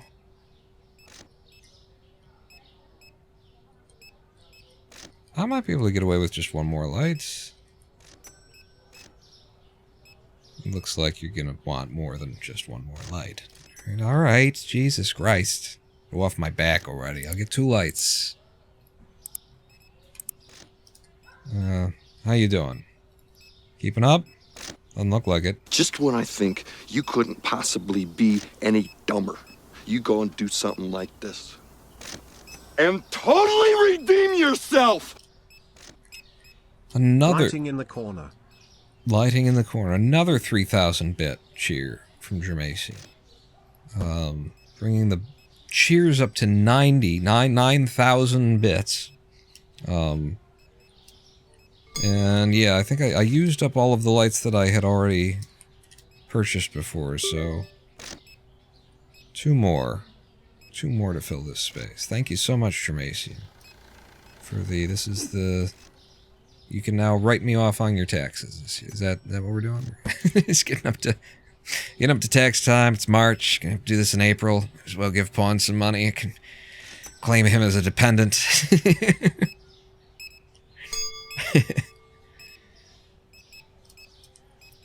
Yeah, we're now seeing like the kind of business per day that I might need to hire one more stocker. Because I feel like they're having trouble probably getting everything out onto the shelves. Yeah, see, she couldn't find my big old mushroom tip. She couldn't locate it. Which is strange because usually they feel it. And we ran out too of melons, both kinds of melons. Or you're just not stocking them. Yeah, you're just not stocking them. Oh, well, we are actually out of that melon anyway. Is that what you're bringing out here? No, it wasn't. It was potatoes. Pretty sure that's... Yeah. Oh, those are both just the one type of melon. I gave it 2 places for the one kind of melon. Got it. Got it. Couldn't find the watermelon. Yeah, well, it's... Actually, that probably would have helped on the diet. I was going to make a fat joke there, but you're not that overweight. Whatever. It's not really my... I don't care, I think, is more the point here. I don't give a shit. So... This is an issue. We have a giant wide aisle. And it ain't right. So let's try and, like, how skinny am I allowed to make the aisle in the first? I don't want to make it as skinny as I can possibly make it, right? So let's just move you over here Wait for my own employees to fuck me over. Cool, cool. Have that on the edge of the tile. And then that actually is as tight as this could possibly be.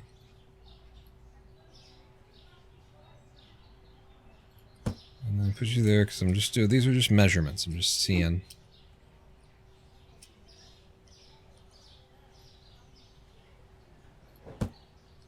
And then there's not enough room for that going that way if this guy is standing here. Is there someplace other this guy could be standing with his two things? I mean, it's got to be right here with the produce, you know. Not a lot I can do about that.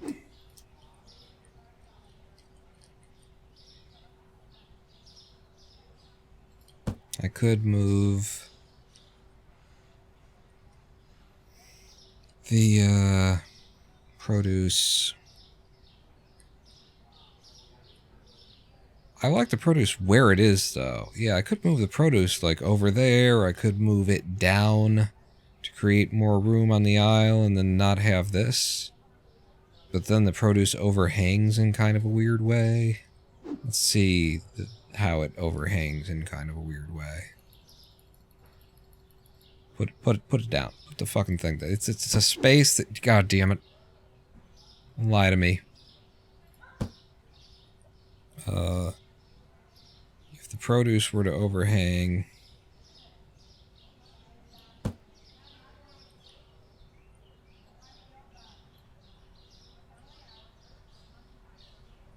Yeah, thank you. You work for me. Please stop disturbing my... Yeah, that's awful. I don't...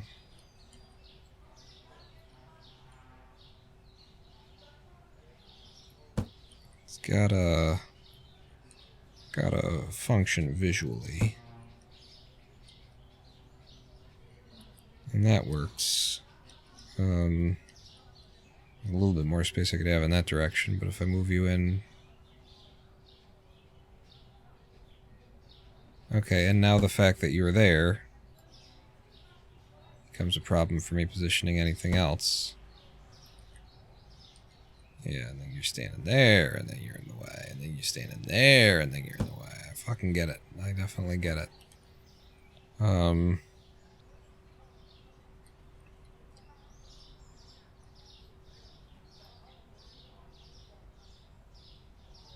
So these are as tight as these aisles can get. I hate to have them just ultra tight, too.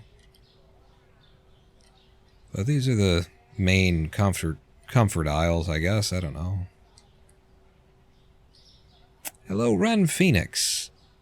How are you? How have you been? What is it with you? Hey, brah. It's an earlier... It's a long callback. Long callback. How you doing? How you doing?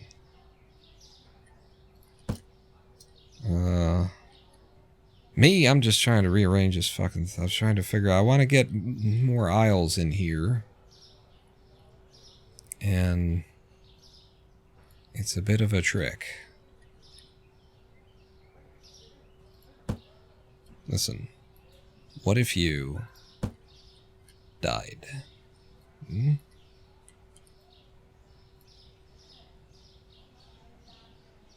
And, expand in a way that will be viable in the long run. Come on. Come on. There you go. So that gets us the aisle, and then with the space and the other thing, and how's it and the who's it's, but the issue becomes, again, that I can't fit both of my scales in.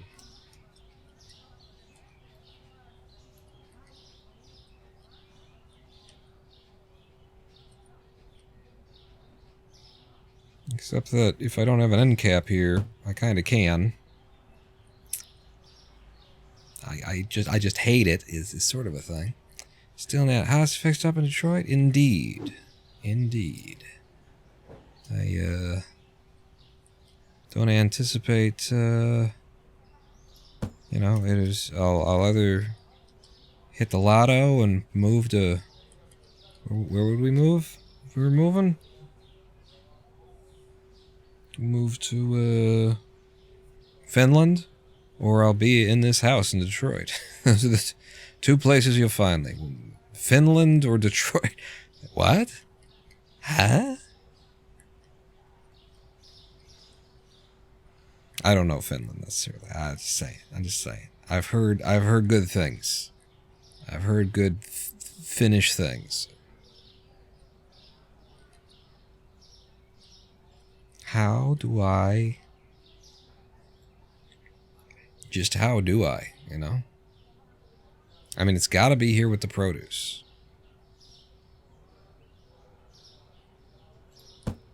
Scale man has to be here with the produce. I'll pick you up. Now you stand there. That's nicely out of the way. If I were to move this freezer, I could kind of back-to-back it. But where would I put this freezer? Not that we need this freezer out, even. What do you sell here? You chickens. So there'd be those two, and then we don't even need this freezer currently. If I...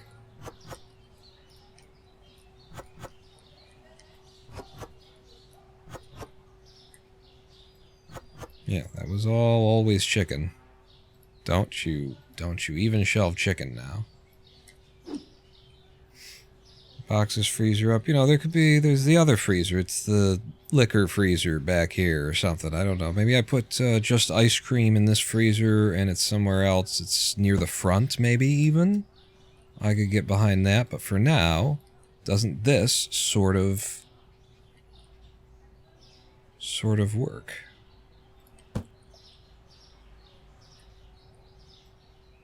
I hate that this thing just kind of sits in the middle of the room, too. Like, hey, what if we put a reasonable hitbox around the thing?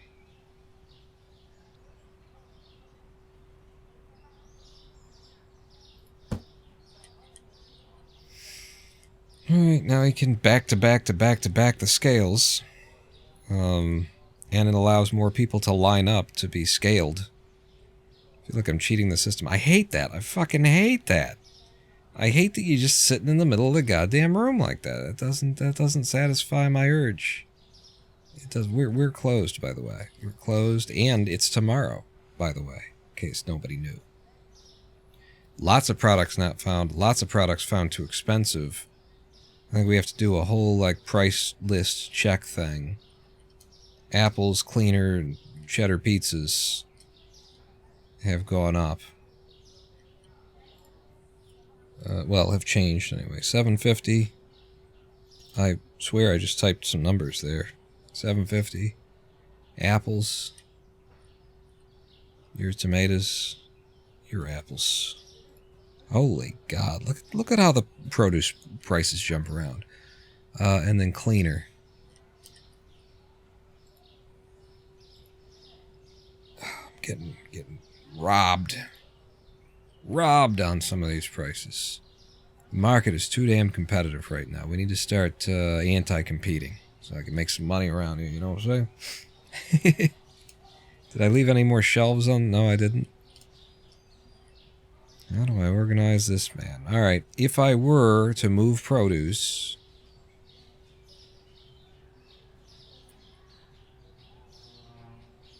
over there...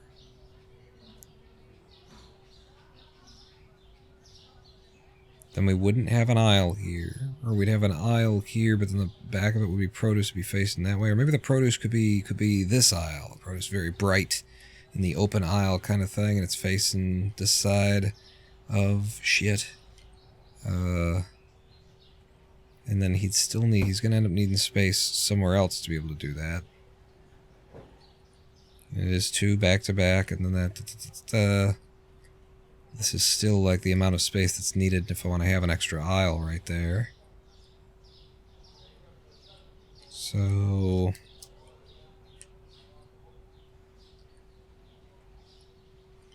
and you guys actually are big.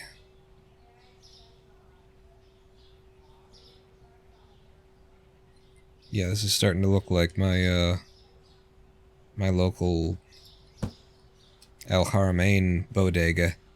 In terms of, like, starting to get to where you have to suck it in to pass another customer in the aisle, you know? Aisles are getting a little tight.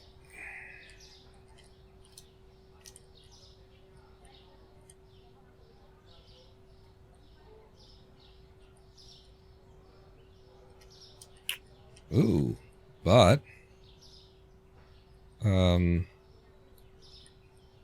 this would in theory allow me to have him doing the pricing and to just have it all at one spot. Oh, that makes me a lot happier about this premise. Pick you up, put a scale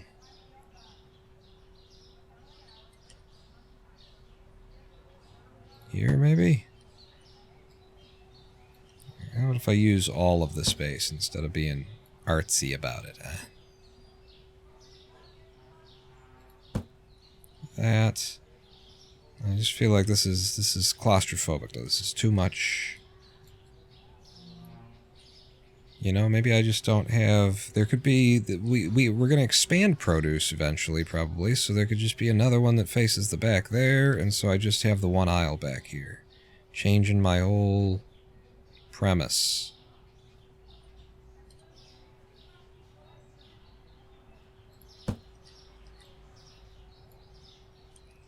But they absolutely won't fit, is the thing. They will not fit.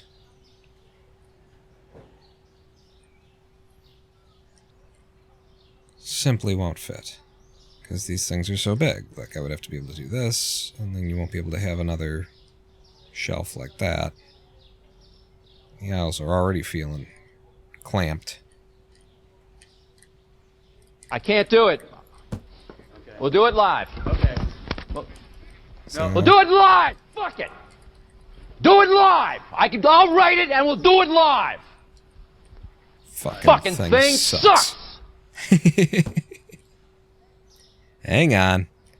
Hang on. Your boy's got it. He's a goddamn genius. He's about to solve fission. And then you can fit that aisle like that. The middle of this is big fucking wasted space. I don't know. Maybe not. But, okay. Now you could expand the aisles going this way.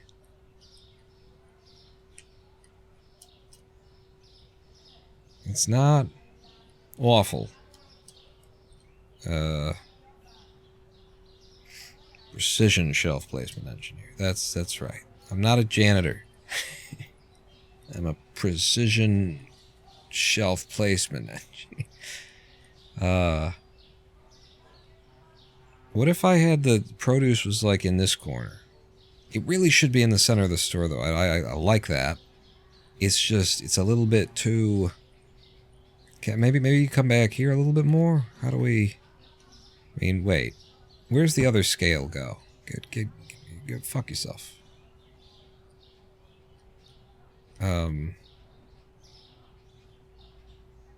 Back-to-back scales. Oh, that's on the side. Apparently the dots here are just a suggestion.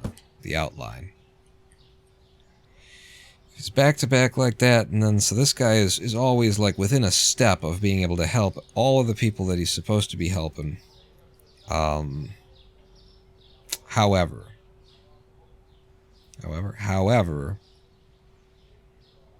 I think I would like this even better.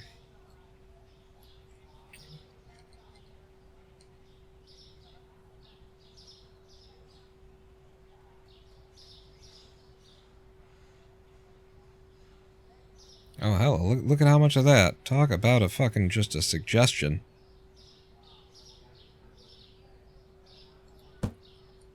So you're back here and you're doing all that, and then sometimes you step around here and you help them. This is your spot, buddy. This is where you live now. You asshole. Yeah, it's great. And then this, I feel like, just needs to move back a little bit, maybe.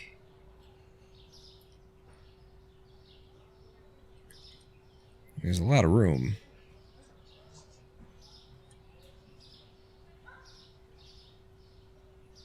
I kind of line you up with the edge of that. Make sure there's enough room on both sides to walk to pass.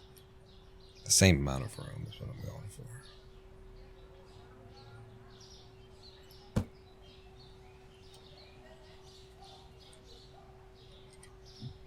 What do you think? I think we need more shelves in. That's obvious. I think I should put the shelves that I want to buy in my inventory. So give me like 2 more of those. At least 2. There's the one there, and then there's the one, there's the hole over there. Let me just look and actually count what I need. So there's 1 to go here, 1 to go there, 2 more could go here. This is a potential for another end shelf, probably. So, I said, how many did I buy already? 2, 4, and then an end shelf. And then let's just place our orders for the day, and then my stock boys can be stocking while I'm scratching my head over where everything goes, you know? That's the thing. Give me another one of those. That's how we do it. Where I live, the produce is always the first thing you run into as you walk in the doors. No. I like this, having it a little bit closer to the... Well, making more of a scene of itself in the store, I guess, is what I like about it. El Haramain is the first 3... Actually, the one whole side of the store is like just produce in all the ways. Did I just buy tea? Did I put that in my cart, or was I just hovering over it? I did put it in my cart. Cakes. I'm now having to I'm stocking so much stuff that we're running out of room in the back to hold the stuff that I'm stocking, because I'm trying to stock 24 of everything. And like this, if I buy that, I think we probably just won't have the stock room to shelve it. Soda's fine. We can keep that on the shelves in the back. A bit more milk. Oh, I shouldn't have gotten more milk. We don't need more milk. Be nice if you could undo your adding to cart from this menu.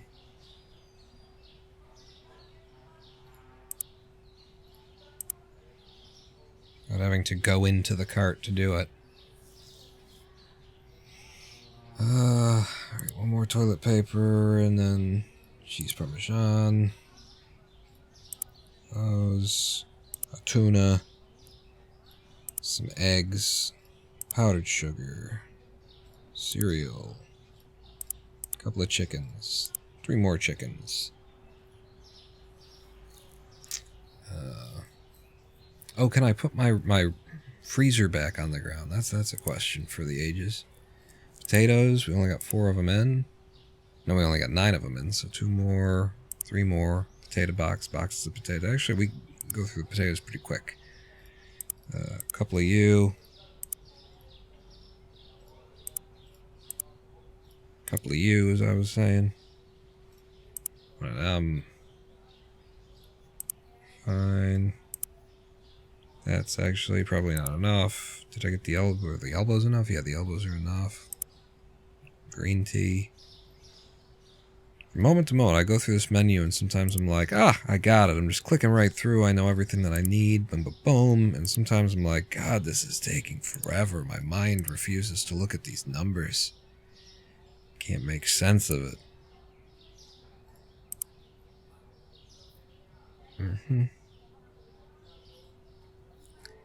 And then beer, a couple of them. Looking good. Some more chips maybe. A couple of vodkas. A couple of flowers. Some potatoes. Some pepper. Hey, rice. Sandwich. It's a lot. This is a big fucking order, is what this is. We needed a little bit of everything. I feel like now that the store is as big as it is, they heard and they're coming. And I might need to hire a new stocker. That's probably the next thing to spend money on. So that's 16 plus 4. I need 3 of those. One more of you. You're good, you're good, you're good, you're good. Okay. And then we do the produce order. And I know we're out of watermelon.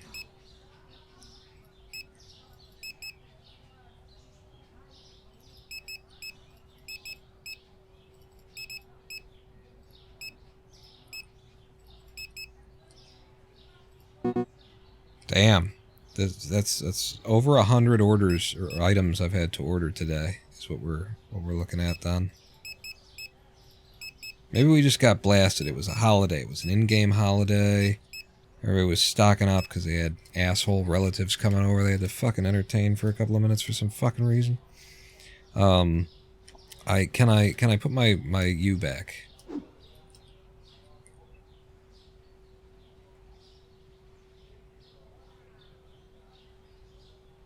Don't. I was almost there, and then you came along. I can put it back. I did put it back. I don't need to put it back. This is kind of nothing. I'm just gonna... Yeah, no. Having more chickens on the floor is... it's not necessary. I've already got 4, 8, 12... So I got 16 chickens on the floor. It's fine. It's fine. Oh, hey. I didn't realize that I had you, and I ordered more. Okay. Well, good thing we got all this storage space back here for all of the things that I don't need but keep ordering. Holy shit, guys. I know, some of it is my racks. I get it.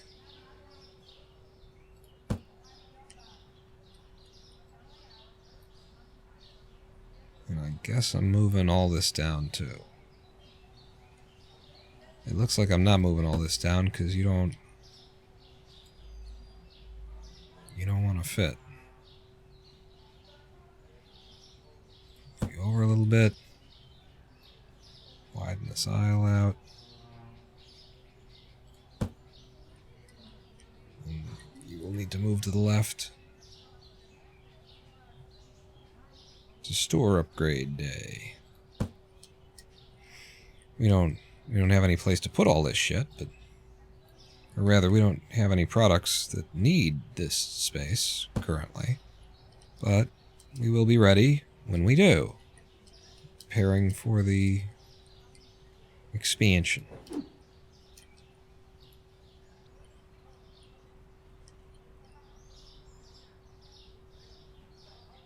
It's probably okay. An end cap.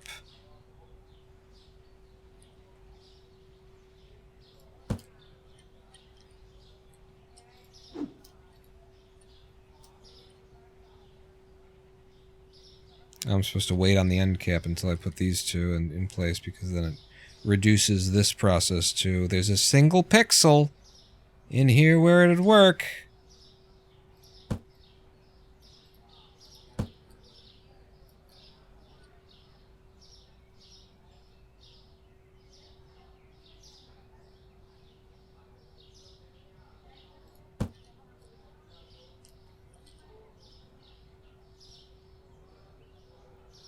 If somebody wants to fund me a VR headset, I will make an architectural program that will make the money back and more. So you just let me know. I don't know why that just came. It's because it came to me because I'm fighting with the like precision and the placement of this shit. Like, is this in the place that I want? No, I gotta push it again. And it's making me think of the systems that I had already, like, designed in my head for my VR architectural thing.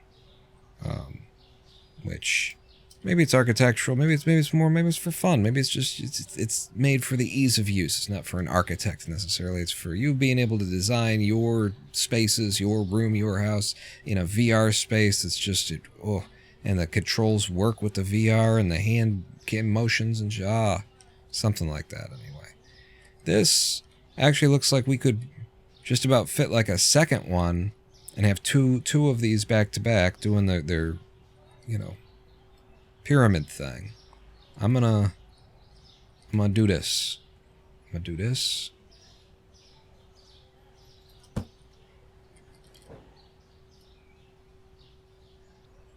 But yeah, now that I've got all this experience in Blender and stuff, and I also have the courses on Unreal, I've been talking about how easy it is to design in Unreal and stuff. I'm thinking, I got ideas. I'm thinking like some of the ideas that I've had in the past, maybe just do that. You know, that's a good way to get started in this shit. This is a little bit close. Like the trying to pass by isn't necessarily the thing. But, okay. I spin you like that. You spin me right round. Okay, I'm not loving your nostril in my face. It's not my favorite nostril, if I'm honest. I don't want to have to be honest. It sucks.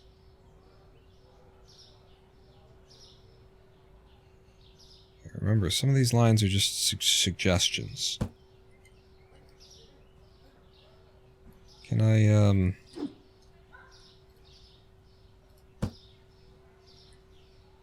I need you to fuck off. I'm trying to figure out how. Because if that's there... Some of these lines are just suggestions. That's right, this one.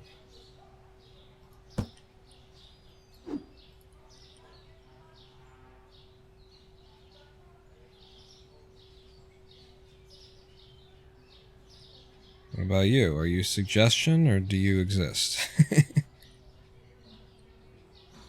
The double scales thing is...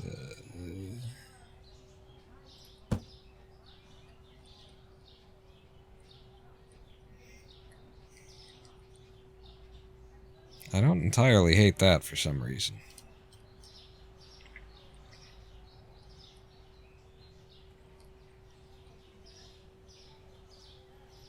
What about, so long as we don't have, like, more produce here? Because I'm also thinking about the customers line up on this shit, you know?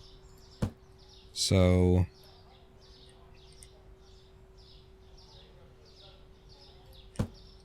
what if... as long as we're not super using the space.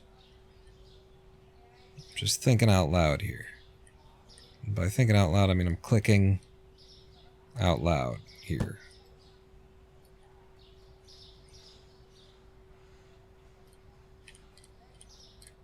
Those suggestion lines.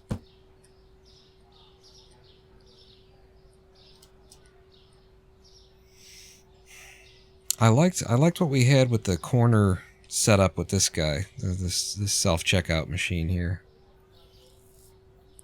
It was that way, and then one of them was this way, and the other one was that way, but it took up too much space into the store in this direction.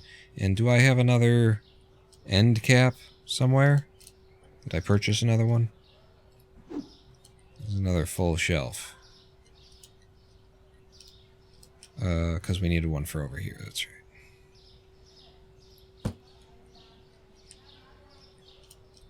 I love that there's a big old airy section in the middle of the store now. I hate that the scales exist at all. Still fighting scales here. If I chew on the end of this guy, right?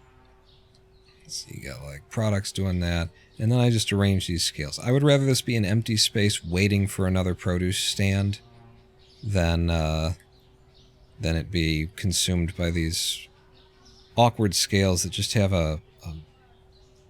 the spacing around them is just a fucking border. It's just it's easing in HTML. Like, why isn't this thoughtful? Why isn't there a back of this machine that rests against, and then in front of it needs some space, but not just... They just didn't really finish this, is the answer to all of my questions.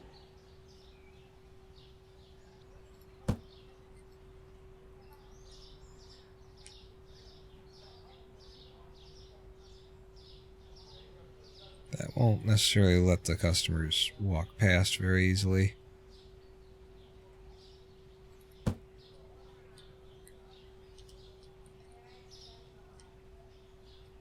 I think I can live with that for now, and things will move and adjust a little bit over time. Is there any more room to the left to place? You fucking cocksucking. You're awful. You're the worst. You're the fucking worst. You as a concept, as a system, as a premise, in every possible way, you're the fucking worst.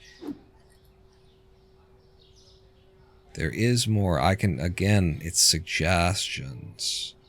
So there is more space here. Or had I already taken that space up? I'm not sure. These lines aren't real. This fits in there.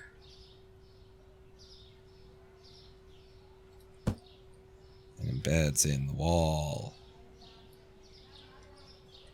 But the problem is the customers are going to try and line up on that, and it's going to look weird. I'm not sure where they're going to actually do it. That's why I didn't do that before. Fuck it, I'm bored of this now. So we'll open the store with this, and then I'll continue to be angry at people, kick things around. Give me this light.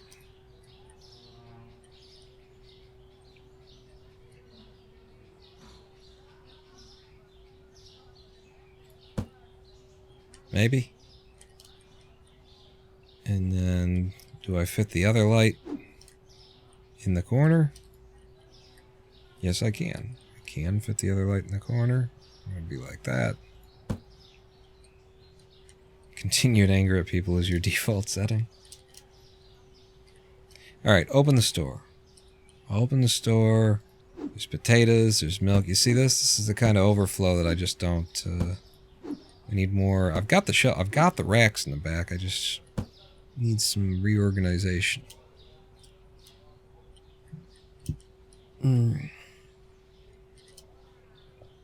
How many chickens am I storing right now? Just the one. And I do have a free space for it, so... Boom. 2 chickens. That was a free space, right? There wasn't a tag hanging from there, because it's prosciutto and ham. Yeah, this was the meat fridge, and that made sense. So that's half of it. That's part of it. And the potatoes... I got 3 spaces back here. I do have more space for potatoes, but I think I just over-ordered on the potatoes. That'll happen. Toilet paper, the beer, and the milk. But all 3 of those have been problems. Somewhat. Let's go ahead and light this bitch up.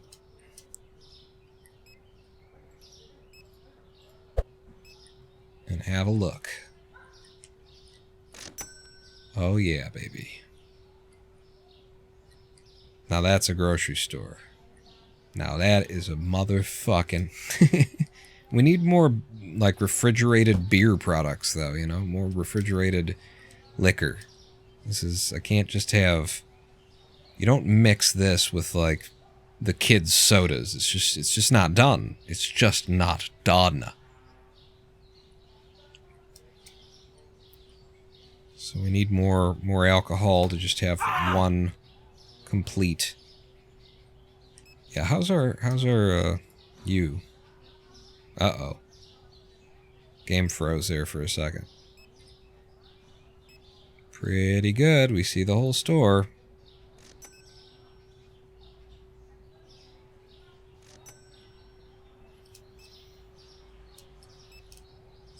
Okay. And now you're standing right here to help them when they have a problem, and then the people with the... They come and they do the thing, and it's beautiful. This is a hell of a setup right here.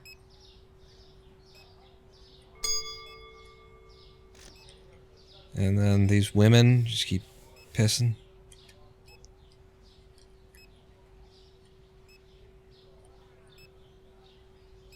We are so future-proofed right now, too. So much shelf space. And fridge space back here. I mean, we haven't bought the fridges yet, but when we need them, we got the space for them. Oh boy.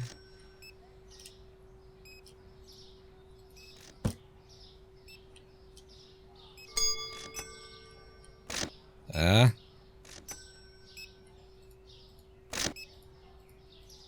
ahead and boost you up.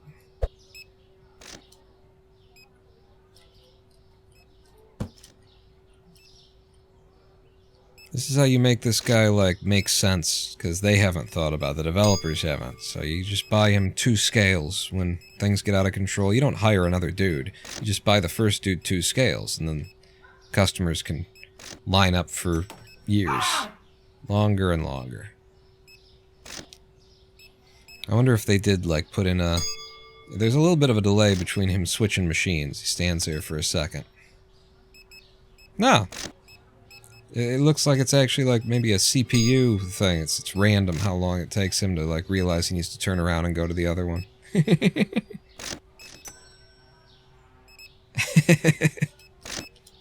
Alright, I'll open mine.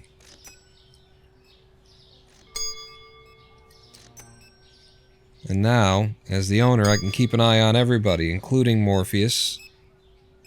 I mean, I can't exactly see him from where I'm standing right now, but I'm sure he's over there. Hello, ma'am. Did you find everything? We just finished some reorganization. Still getting in some new products. It's, thank you for coming to the store. Please come back another day. When we're a little bit more organized. Morpheus is just figuring out how to run between his 2 different stations that I've given him now. Oh, hello, ma'am. I was just about to walk away. I'm gonna go over and bang one of my employees in the head to make sure he keeps working at the appropriate speed. 1 and 1. Oh, yeah, aha! Didn't your vodka and sugar? Yeah, what are you doing tonight, huh? It's probably just what he needs for the office, right? Just to keep the boardroom stocked. Liquor and sugar. His next stop is the alleyway over there to get the cocaine that he needs to keep the office stocked. Oh, I love seeing orders like this. They're massive. They go on forever. They cost you exactly $100. No, you hand me exactly $100, and then I owe you $21. Keep the penny, ma'am. I got... My time is worth more than that. That's the thing. You're standing in line to what? I see. Yes, that is a bit of a mess. I said that it would suck, and boy does it. Help you out with the lights there, idiots. Hello, ma'am. It's just faster. If I don't look at them, I don't know, sir, ma'am, I don't fucking know. Just ma'am. Hello, mer.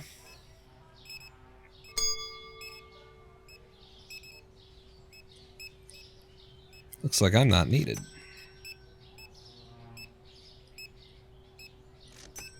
Looks like you are very needed.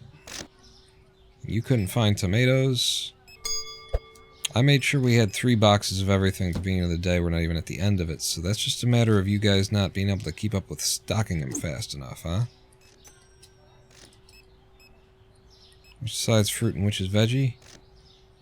You did stock them, you're just not able to keep up with them on a moment-to-moment basis. Yeah, I think we need to hire another stocker. It's just too much of a nuisance to, like, run around juicing them all up. Especially with the way that the system sucks, and you juice them up, and that just makes it easier for them to run away from you and not get the next juice, you know? So, I'll just pay another guy another $100 and something a day. Rather than cope.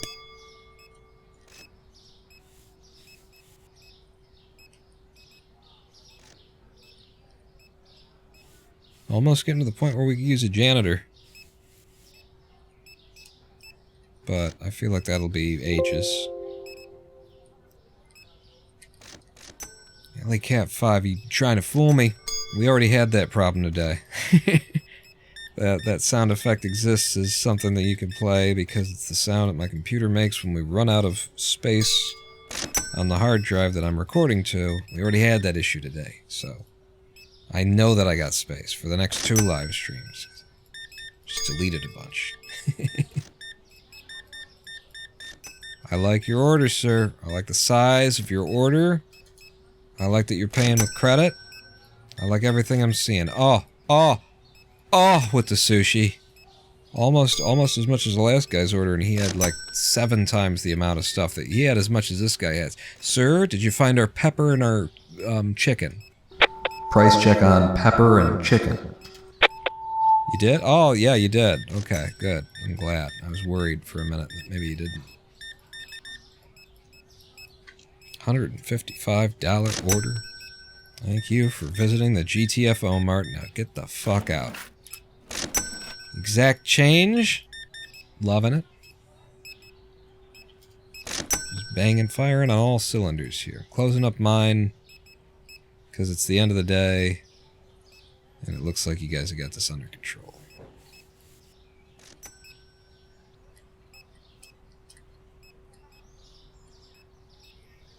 Okay. Any trash to pick up? No? Good.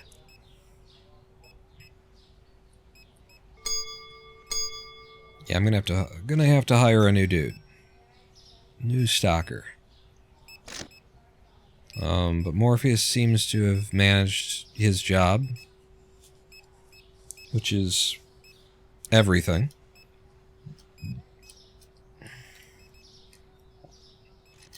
Wait for the day to end. We'll hire a new stalker at the beginning of tomorrow. Really? All day? All day you haven't been able to shelve this? You gonna lie to me like that? Yeah, there you go. Dummies. What have you even got in there? Kegs of beer. It's always kegs of beer. I imagine you don't have room on the shelves either. No, it's always kegs of beer. So, overflow beer kegs right over there. Toilet paper, don't need an overflow, but it's always kegs of beer, and now it won't be. That was a day in the new store. 3 products were too expensive. I need to go through my pricing list. I need to hire a new guy. Carrots and onions. Change in price. $7.75. Onion. What's supposed to be onion here? I guess these. They're very dull for the onions. $9. $2 change in the cost of onions. So fruit and veg. I gotta remember that. Fruit faces the front. That's how I'll remember it, is by going.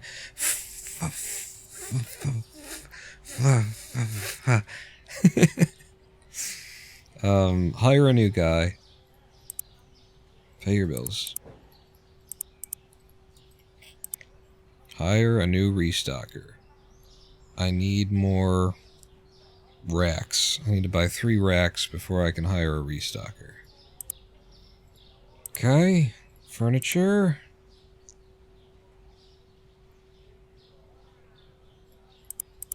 Three more racks. If I tidy up back here, I can actually open them and use them, right? Yeah, you're gonna have to tidy up better than that, though.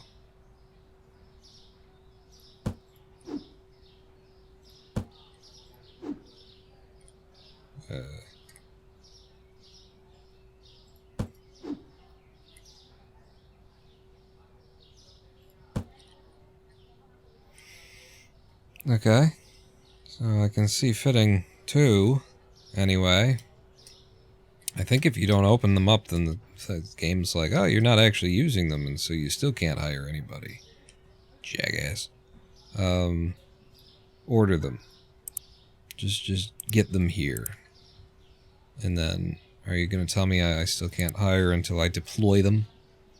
And yes, that is correct. Yeah.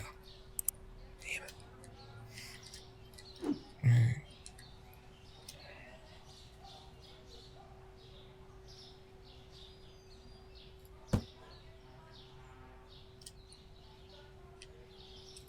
move the computer back into the store.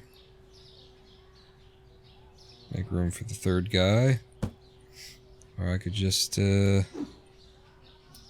find another place for y'all.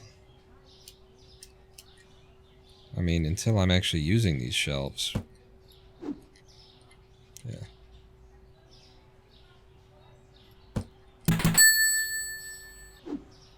Well, we're moving on up to the east side.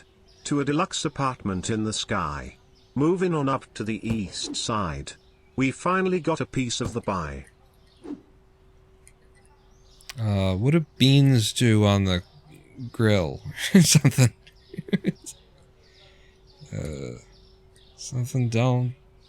Something in the kitchen. Beans don't burn on a grill.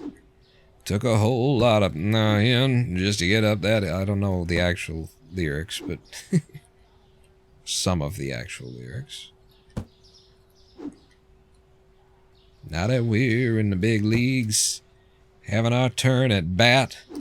It's you and me, baby. There ain't nothing wrong with that. And we be moving on up to the east side.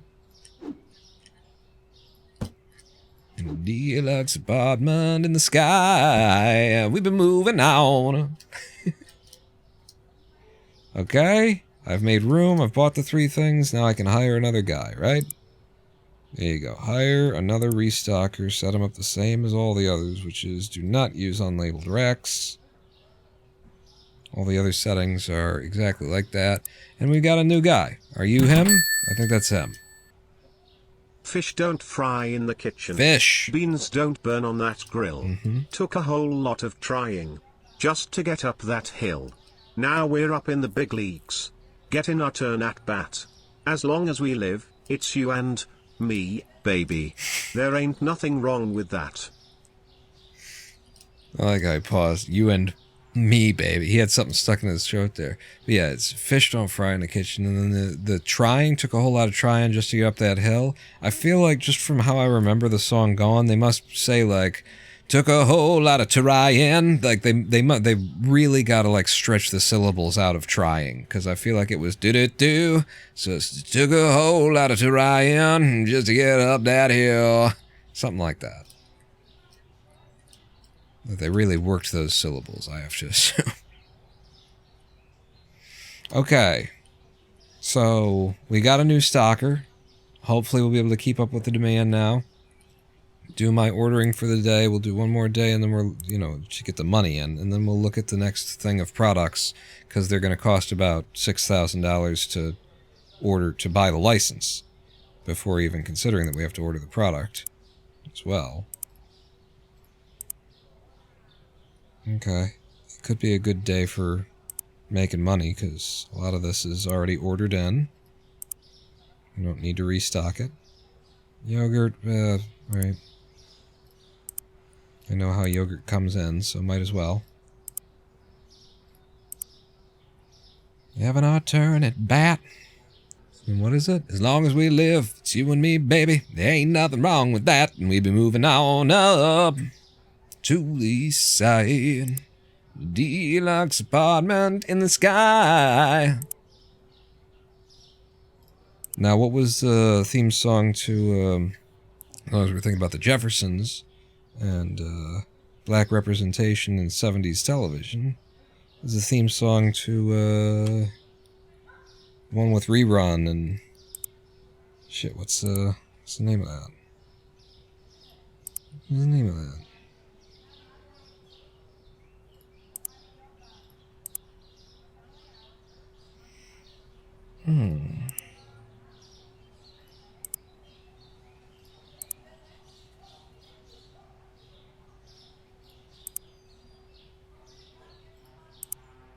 Was it just the name of the family?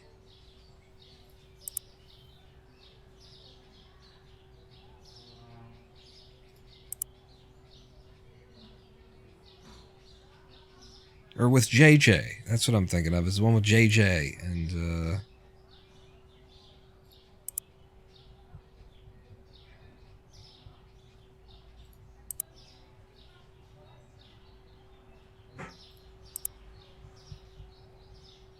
to figure that out as soon as I place this order.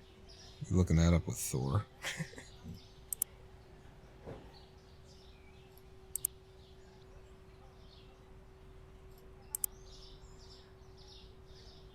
And they were living in the projects.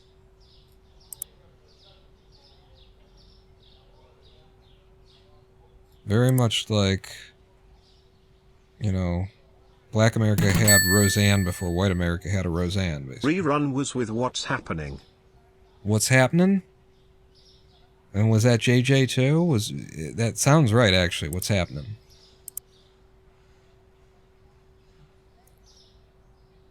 And I would do an impression of JJ, but... Good Times is with JJ. Good Times, that's it.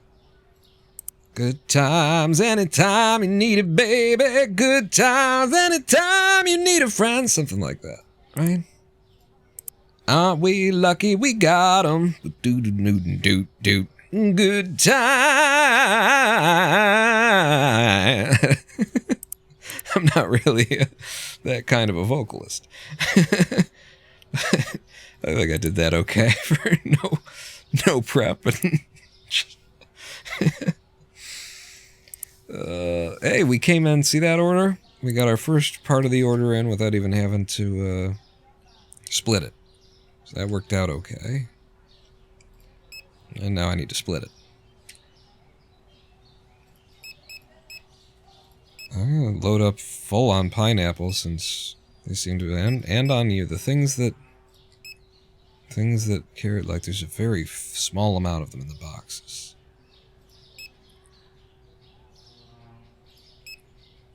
But yeah, that's interesting to think of. You know, Roseanne was,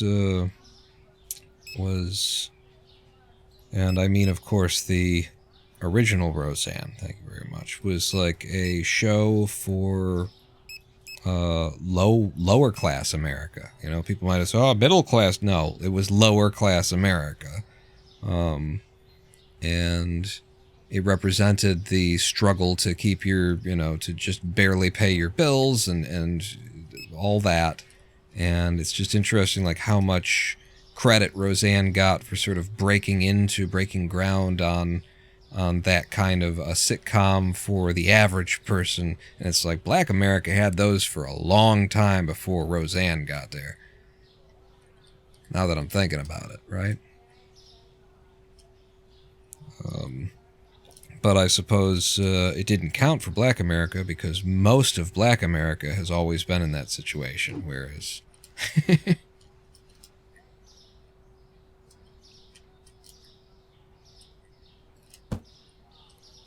So am I just opening the store then? I did the order. I got a new employee.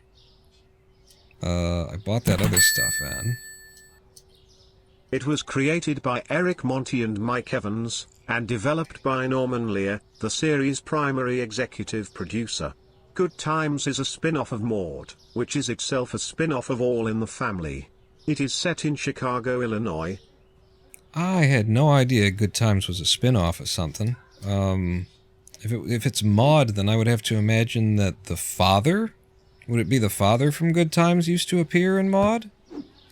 Because that would just feel like it had the right smell. I never watched Maude. That was before my time. I never saw that one. I mean, an episode or two, probably, but it was, yeah. So, but I would assume with the general vibe of Maude, that it would have been the father from that series. Maybe the father and mother. You know, I just wouldn't think that the kids would be coming in to Maude's diner, right? That's what that series, unless I'm really confused. Like, I didn't see any of Maude. Maude was with B. Arthur? Is that right? I don't know why I'm helping. I just bought a fourth dude to do this, and I'm still, like, helping out. I mean, I enjoy it, so there's that.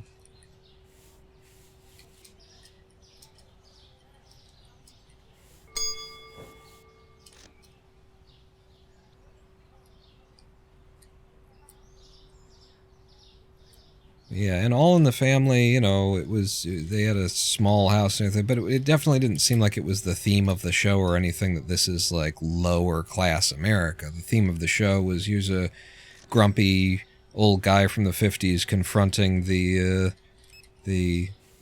70s mentality, the 60s and 70s mentality. I mean, all of the 60s happened in the 70s, basically, as far as America remembers them.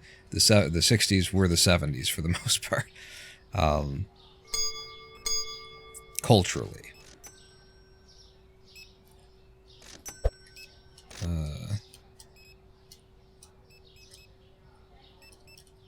You know, and Archie and Edith, they seemed like, you know, they probably had the equivalent of $60,000-$70,000 in a bank account somewhere. Maude is an American television sitcom that was originally broadcast on the CBS network from September 12, 1972, until April 22, 1978. The show was the first spin-off of All in the Family, on which B. Arthur had made 2 appearances as Maude Findlay, Edith Bunker's favorite cousin. Like All in the Family, Maude was a sitcom with topical storylines created by producers Norman Lear and Bud Yorkin. So B. Arthur showed up on All in the Family. Maude stars B. Arthur as Maude, an outspoken, middle-aged, politically liberal woman living in suburban Tuckahoe, New York with her 4th husband, household appliance store owner Walter Findlay, Bill Macy. Maude embraces the tenets of women's liberation, always votes for Democratic Party candidates, and advocates for civil rights and racial and gender equality. Her overbearing and sometimes domineering personality often gets her into trouble when speaking about these issues.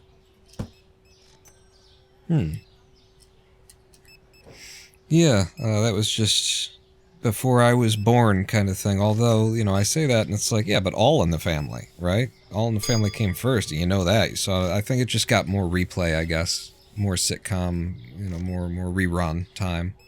All in the Family did than Maude. Because I saw a lot of All in the Family. And dug it. Very much dug it, you know. Alternating episodes, they made Archie look like a idiot, and then they made the kids look like idiots, and you know, you felt like, it's kind of he's got a point. Archie's got a point this time, you know, like they were fair to everybody on that show, and it was good. It was good shit. Why am I doing it? Because they don't need you at the registers right now, is the reason why you're doing this. Let's go ahead, and we're having like a slow day.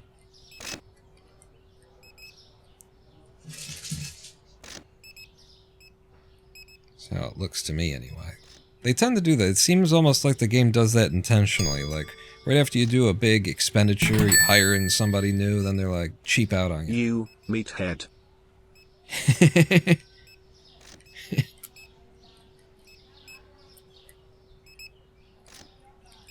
Yeah.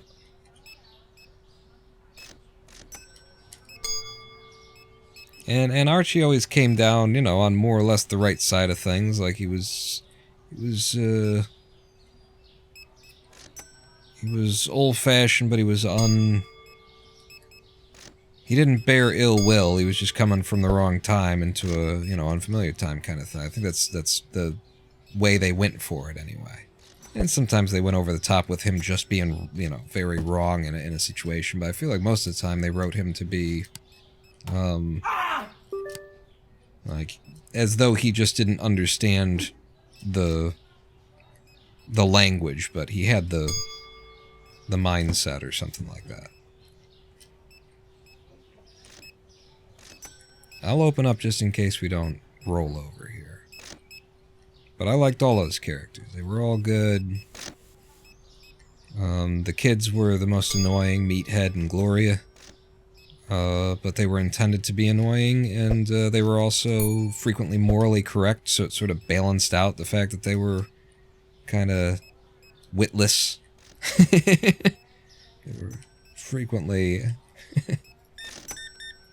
very, very well balanced show in terms of the writing. 49 you want. Just make it the hardest thing for me to make change out of, huh?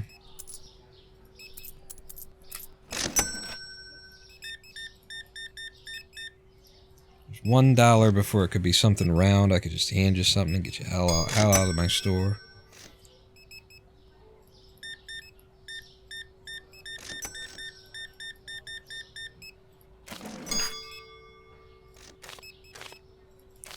But yeah, now I am curious, to know, you know, you don't gotta cheer all of them, and thank you very much for the cheers.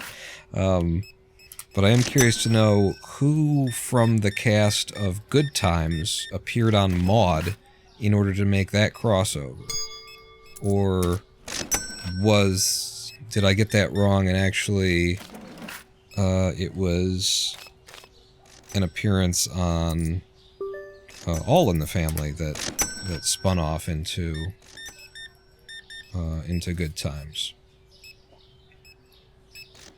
Get him! Take that, motherfucker! Get the fuck out of my store!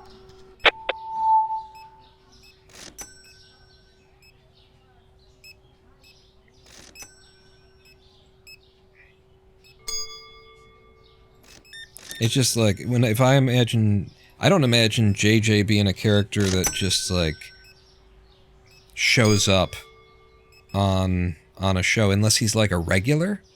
Unless he was, like, the Kramer to Maude?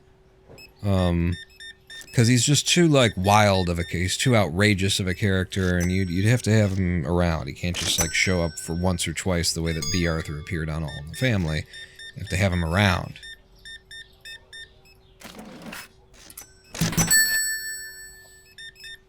The characters originated on the sitcom Maude as Florida and Henry Evans, with Florida employed as Maude Findley's housekeeper in Tuckahoe, New York, and Henry employed as a New York City firefighter. Okay. So it was Maude's housekeeper. It was Florida. Yeah, that makes sense. That's what I was saying, was I was figuring that the mom and dad from the show would have been the crossovers on Maude, and the kids were just a little bit too... You know, JJ in particular was like a broad strokes characterization kind of, you know, cartoon kind of guy. So I wouldn't expect him to show up as a one-off. Although I could see if you had introduced the parents and had them in a number of episodes and that kind of thing, then their kids could show up once. Maybe even as like a character test, if you're, you know, kicking around the idea, what if we did, you know, a show based on these characters? You want to do like a test of whether or not the characters you've written would fly with similar audience, and you could roll them out. What am I doing? Never ever put anything on the shelves directly yourself. Ooh, all rules are made to be broken. But are we good? You're leaving? Thank you for in the something. Leave.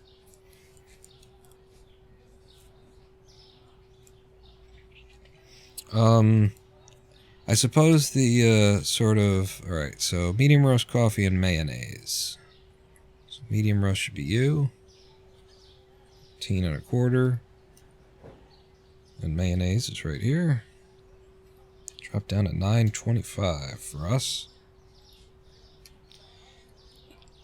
The stuff that I'm more familiar with is actually even earlier, you know, like the stuff they would show on like Nick at Night when it was old adult television. They'd show, you know, reruns of I Love Lucy and stuff like that, which I wasn't into. I don't like slapstick in general. I found that about myself. I don't like slapstick. I'm not into. I don't find the humor in that stuff. And Lucy was a lot of slapstick and a lot of ending the show with "Whan!" You know, stuff like that. It just wasn't my bag.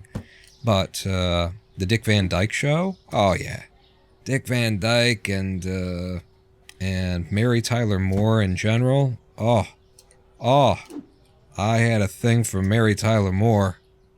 You know, I can see why she was able to, you know, become like, why she was able to turn into a producer and just apparently she ended up like running a serious portion of television or something like that. MTM is Mary Tyler Moore's fucking company, and I get it because woof, I wanted to see anything and everything that had Mary Tyler Moore in it for being, you know, beautiful, sexy, attractive, but also being like an interesting fucking woman and character in everything that she played. She was never one-dimensional. She was always, you know, she always brought something to every role that deepened it and made it a little bit better, and the roles that she, you know, took and accepted and stuff were never just complete shallow bullshit. So the Mary Tyler Moore Show, and even like the spin-off Rhoda. Rhoda was a great character. I loved Rhoda, so seeing, you know, some of that was good. I loved, you know, that she lived in this little gypsy-looking apartment, too, that was just, like, so Rhoda, that felt fucking Rhoda. Her other neighbor, though, in Mary Tyler Moore Show, Phyllis, I think also got her own spin-off, and I'm just like, what the fuck are you talking about? Phyllis has a spin-off. Who the fuck wants to see Phyllis have a spin-off? What do you... But I do feel like I watched some of it, and I think, did Phyllis have like a daughter or something? And actually Phyllis's show kind of worked because of the daughter? I don't know. But that blew my mind that you could spin off fucking Phyllis. Phyllis was meant to be a tight ass that nobody liked on the show, you know, that she was, you know, the unlikable but consummate companion, you know. She'd always be there for you, but, you know, she's not somebody you want to hang out with or anything like that. For them to be like, let's give her her own show. What? Who wants that?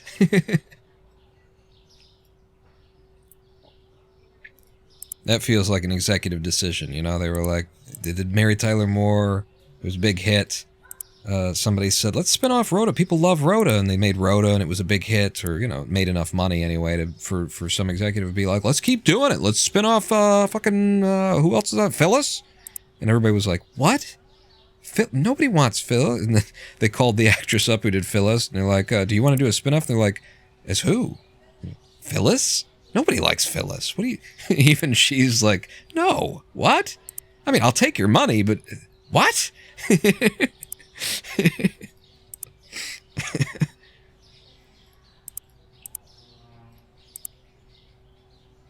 But yeah, that was a good little stretch of television there. Dick Van Dyke to Mary Tyler Moore to Rhoda and apparently even Phyllis. I have some kind of good memory of it somehow. Cloris Leachman as friend and landlady Phyllis Lindstrom. Cloris Leachman. She was landlady? Really? I could have swore that there was a guy who occasionally harassed Mary Tyler Moore, and was she maybe... I don't know. I don't remember her as being a landlady. Although I guess that's why she was able to sort of become a... It would explain how she and Mary Tyler Moore's character would end up being friends, but I felt like she was in the first episode immediately, they were already friends, or so, I don't know. Another, like, great 70s show, Bob Newhart, man, or was it the Newhart Show? Because there was one, okay, Newhart was Bob Newhart in A Cabin in the Woods. They'd retired, and he was running a cabin as a place where as a bed and breakfast. Ed Asner co-starred as Mary's boss Lou Grant, alongside Gavin MacLeod, Ted Knight, George Engel, Betty White, Valerie Harper as friend and neighbor Rhoda Morgenstern. Valerie Harper is Rhoda, yeah, and Ed Asner as Lou. That was great. Ted, you know. Gavin MacLeod, though, wow, I didn't know the name of Ted. Ted was a crazy character. Betty White's character was a little bit of a vicious little demon bitch on that show, but in a way that was like, charmingly evil, I guess. Yeah. But okay, so Newhart was Bob Newhart running a bed and breakfast out in the boondocks in a cabin and dealing with the local yokels, and he's come from the big city kind of a thing, with his, particular style of incredibly dry humor, which I fucking love. I love Newhart's dry humor. But the new, or was it the Bob Newhart Show or something like that in Chicago with him as a psychiatrist? That is just the 70s to me. And it's television particularly, like, not necessarily aimed at young people in the 70s, because Bob Newhart was more like aimed at the 40-year-olds of that era. The Bob Newhart Show is an American sitcom television series produced by MTM Enterprises that aired on CBS from September 16, 1972, to April 1, 1978, with a total of 142 half-hour episodes over 6 seasons. Comedian Bob Newhart portrays a psychologist whose interactions with his wife, friends, patients, and colleagues lead to humorous situations and dialogue. The show was filmed before a live audience. Yeah, it was great shit. I didn't realize it was MTM, but there you go. Mary Tyler Moore funding the production of another. These are all connected. Everything I've been talking about, from Dick Van Dyke, where Mary Tyler Moore got her big break, the Dick Van Dyke Show, and now people know Mary Tyler Moore, and then Mary Tyler Moore getting her own show, and then she's able to produce other shows because she's got that clout, and now she's producing the Bob Newhart Show, which then eventually the Bob Newhart Show, after they end that one and wrap that up, they immediately parlay that into just the show Newhart, which is actually not necessarily the same character, having retired and gone to the cabin in the woods to do the thing, but also kind of. I think he had a different wife, and I think they even made a joke about that in, like, the final episode of Newhart, the one in the cabin. They had him, like, wake up in bed next to his wife from the Bob Newhart Show, but in the cabin, and things were just confused, something like that. They had a little fun with it. But I liked the Bob Newhart Show way more than Newhart. Newhart was a little bit more, like, based around wacky characters and the awkwardness of, Bob Newhart's reserved and city-minded mentality versus the local yokels doing their thing. But they were both good shows. I like Bob Newhart in general. Yeah, that's it, Ren. I'm Larry, and this is my brother Daryl, and this is my other brother Daryl. that was the was the what is the modern analogy for, like, the characters have their line that they say in every episode, and that's just their line. What is it now? Who gets the last reference of that? If you're trying to describe a character it's the wacky character, and they say the same thing in every show, they do the same thing in every show. It's always, they've got that entrance, and they, Kramer busting in. Who's the most recent, like, comparison for that? Or because television's dead, is it Kramer somehow? I did the order. We're still building back after a pretty big investment in expanding the store, even though we didn't buy any products. I don't have the money to buy new licenses yet, so I'm just going to keep rolling the days forward and grinding it out without having to think about it that much while we talk about old television. But yeah, Newhart was okay. The Bob Newhart Show was fucking awesome. Loved all those characters. His secretary in particular, Carol? To me, Monk had the line, and here's what happened. Monk. And here's what happened. Really? I watched a ton of Monk. I liked Monk, but I never really thought about that Tony Shalhoub, at the end, when he wrapped everything up, when he was summarizing how things happened, yeah, he did say that. That never registered with me, and here's what happened. That's funny, because I remember there were episodes where they, like...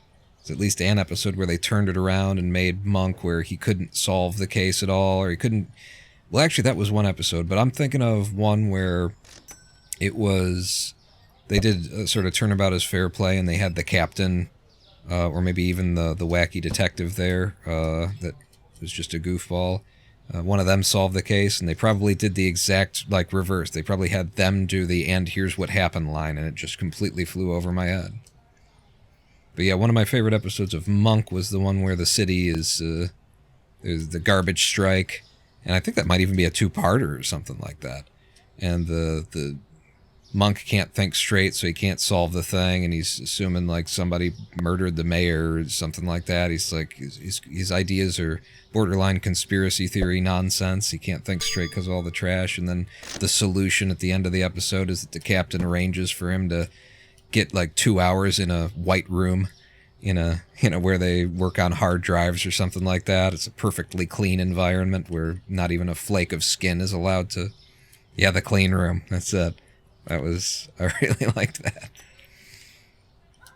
Really good setup and delivery and use of those characters and everything.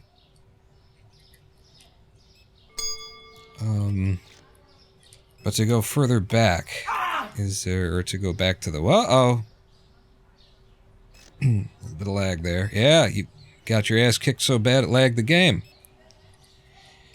What am I... or I'm trying to think of... Is there any other, like, old television? Oh, shit, he was saying something. And it would have told me, like, what's too expensive. Probably. I was gonna check those. Oh, hi. I didn't know that my register was open.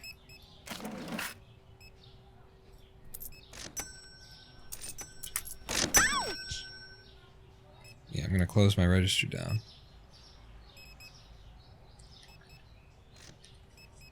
Yeah, that's the people yelling when they get smacked over the head for shoplifting, Ren Phoenix. I was gonna check my pricing and try and find whatever it is that's overpriced. So we want to see significant too much here in comparison to what's over here. And it's just, we got so many products and it takes so long to compare these numbers, and cross-comparing numbers is quite difficult. No, it was 250, so that's fine. You know, because you're looking over here, this one's larger, smaller, larger, smaller, larger, smaller, like it's bothersome. You are close enough. Alright, just since we're getting complaints, I'll drive you down. I want it to be in quarter increments. At least mostly.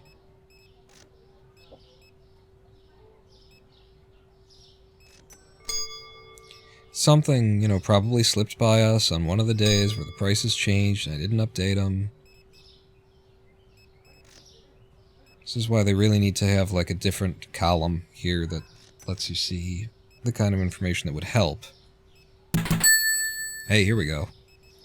Some popular catchphrases from 70s TV shows include, Dynamite, Good Times, What You Talking About, Willis, Different Strokes, Who Loves Ya, Baby, Kojak, Good Night, John Boy, The Waltons, Kiss My Grits, Alice, Plane, Fantasy Island, and Here Comes the Judge, Laughing.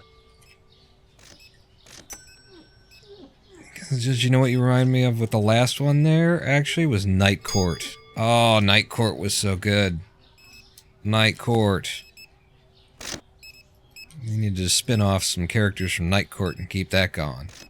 That was good shit, but, Dynamite! What you talk about, Willis? That's another one that I sort of forgotten about. Different Strokes. Gary... What's his name? Gary something. Known for that character for kind of ever. Was he ever able to do any other character than that character, by the way? Gary... whatever the fuck his name is. I keep wanting to say Gary Oldman, and it's like, it's not Gary Oldman, stop it. NBC did bring Night Court back last year. They did? Oh, I mean, you can't. Don't do that. Don't bring back the old show. I don't know. Maybe it's good. It's just, it's those characters and those actors that matter. You know, it's Bull and Harry and who was Dan? Dan was the sleazy lawyer.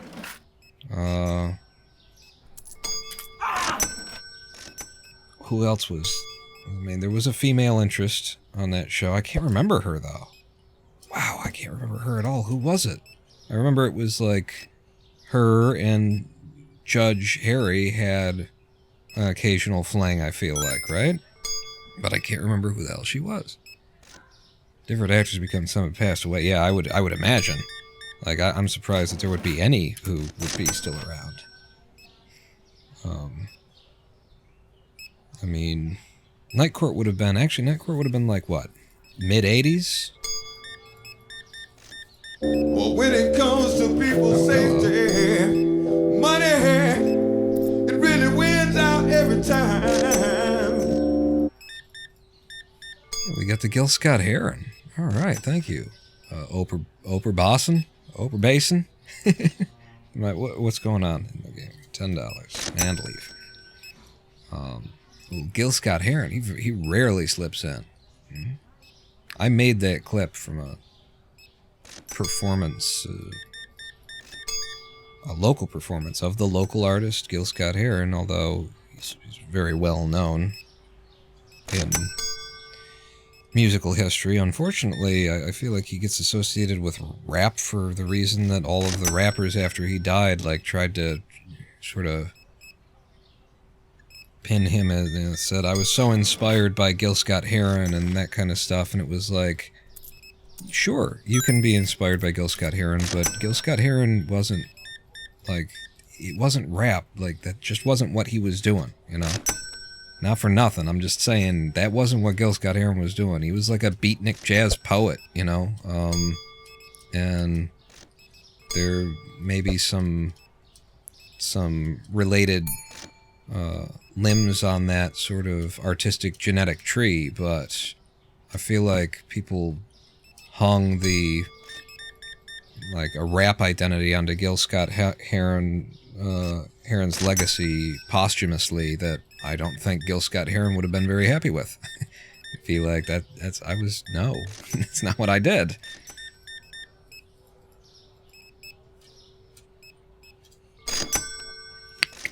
The new Night Court. Oh, hello. 425. And get the fuck out. New Night Court follows Judge Abby Stone as she presides over the night shift of a Manhattan arraignment court and tries to bring order to its crew. I would be interested to know, you know, a big part of, like, that stuff from the 70s, all that stuff from the 70s, and especially Night Court. Well, I say 70s, and then I'm like, wasn't Night Court in the 80s? But just of that era of television, a big part of it for me was the smell and the texture and just everything about, like, the set and the setting. And Night Court was dirty. It felt like real fucking, you know, New York. It wasn't putting on airs. It wasn't shining things up and making the whole world look great. It was like NYPD Blue when it was a thing. A big part of what was appealing about NYPD Blue is it looked like a shitty, dirty fucking, precinct police station in some borough in New York. It looked like shit. And it was supposed to look like shit because those places look like shit. At least they did. And then, like, all of the television sets, you know, they started, like, putting a fucking shine on everything and making it look like some extra special version of itself. And honestly, real life, you know, imitates TV and TV imitates real life. The stuff looks like that now, and it's just a thick layer of bullshit on top of, you know, hiding the honesty and the truth. And 70s television was showing very true scenarios and things. And when I think of that, I think of the Robert De Niro movie. Is it Robert De Niro? And Justice for All.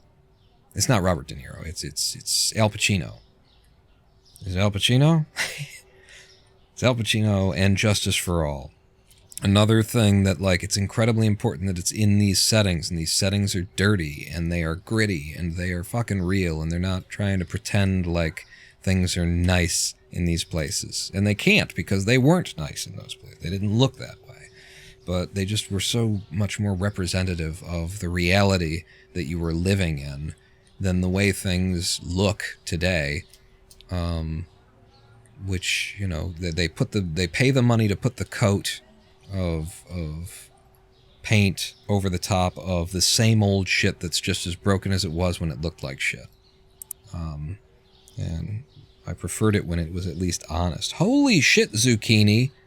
From $10 down to $6.98? Are you kidding me? I gotta go to $6.75 if I want to keep on the quarters? I'll... just a moment, and I'll catch up with chat. But And Justice for All is a movie that I come back to, you know, regularly, not frequently, but regularly.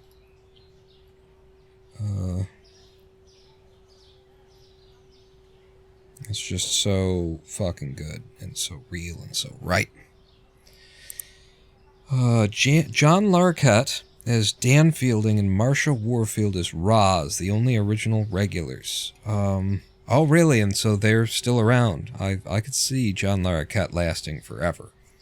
But Marsha Warfield is Roz. Was that like the romantic interest or one of the... I don't know. I feel like maybe it was... I don't think Roz was the name of the one that Harry was after necessarily. It could have been. Storyline: unapologetically optimistic Judge Abby Stone, the daughter of the late Harry Stone, follows in her father's footsteps as she presides over the night shift of a Manhattan arraignment court and tries to bring order to its crew of oddballs and cynics, most notably former night court prosecutor Dan Fielding. I feel like there's no way that modern storytelling does that series justice. I mean, also, like, what it would need to do is it needs to address the fucked up realities of today's ridiculous and justice averse, you know, court system, because obviously that was in the background of the first night court.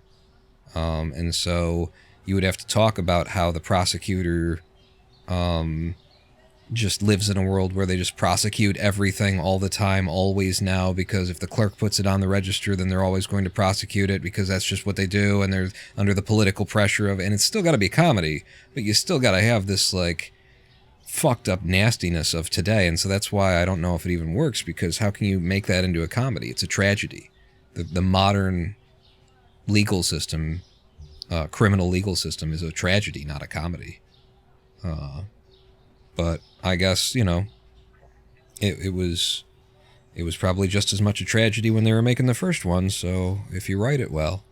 Saw that they had rebooted Night Court, but never even actually watched a single episode. It's good. We should all avoid this shit and not, you know, like, encourage them to have an original idea, right? Like, they keep getting their funding from their dipshit investors who are like, I just want something that has a name on it that people will recognize getting rebooted. I don't want to take a risk on you know, new, fresh ideas on an artist who's got a different experience that's relevant to this current situation. I just want, give me something that's already got a name that sells. You know, better that we all give everything a miss, and then 2 years later, pirate it.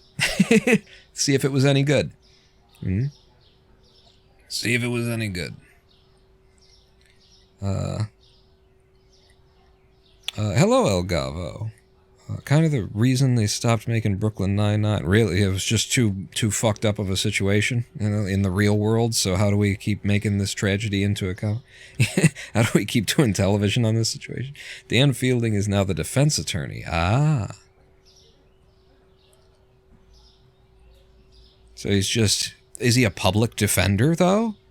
Because that would be the only reason why he would be on the show constantly, is if he's a public defender. Fielding as a public defender, that's an idea. Yeah, that would work. I can see that. I can see that, because he takes the same, like, fuck these people attitude to, now I'm a public defender and fuck these people, right? You know?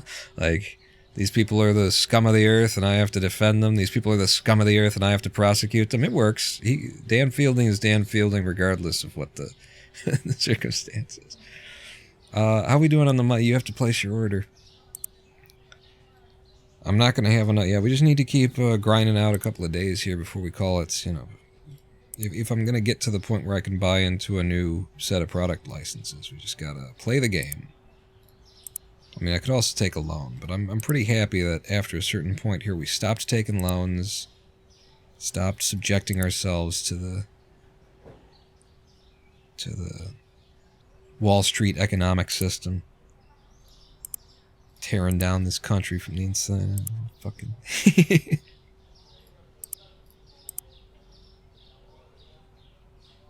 What was the series actually that was about, it was about dirty cops. In fact, maybe it was Brooklyn Nine-Nine. Maybe that's the one, and I just don't know it. But it was about dirty cops who were on the take, who were always, you know, taking somebody down and stealing the drug money and putting away for their retirement accounts and stuff. Was that Brooklyn Nine-Nine? Because, like, I know of this series with the kind of heavy-set bald guy, and it was about cops being on it. And I would think that that would be your problem right there. That would be, at a certain point, you just have to stop making that one, because we're a little bit too on the nose here. There's a little bit too much drawing attention to something that's just kind of happening a lot.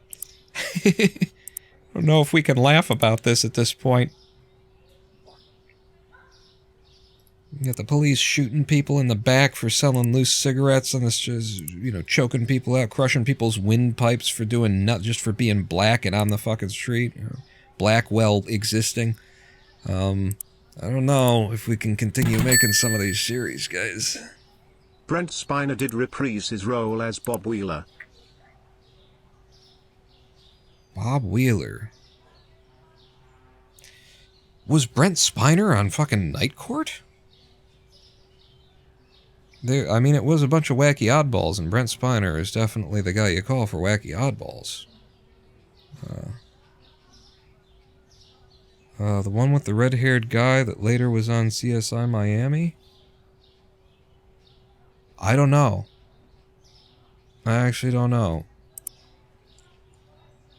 All I know of CSI Miami is taking your glasses off and saying a pun.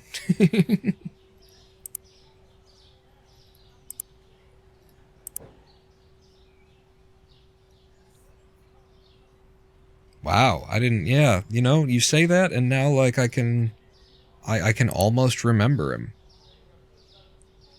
But I think I was watching Night Court, like, Night Court would have been coming into my psyche before Star Trek The Next Generation existed, probably, right? Like, I would have been watching these reruns as a kid, and maybe Star Trek, I don't know. So I might just not have known Brent Spiner at all when I was watching Night Court.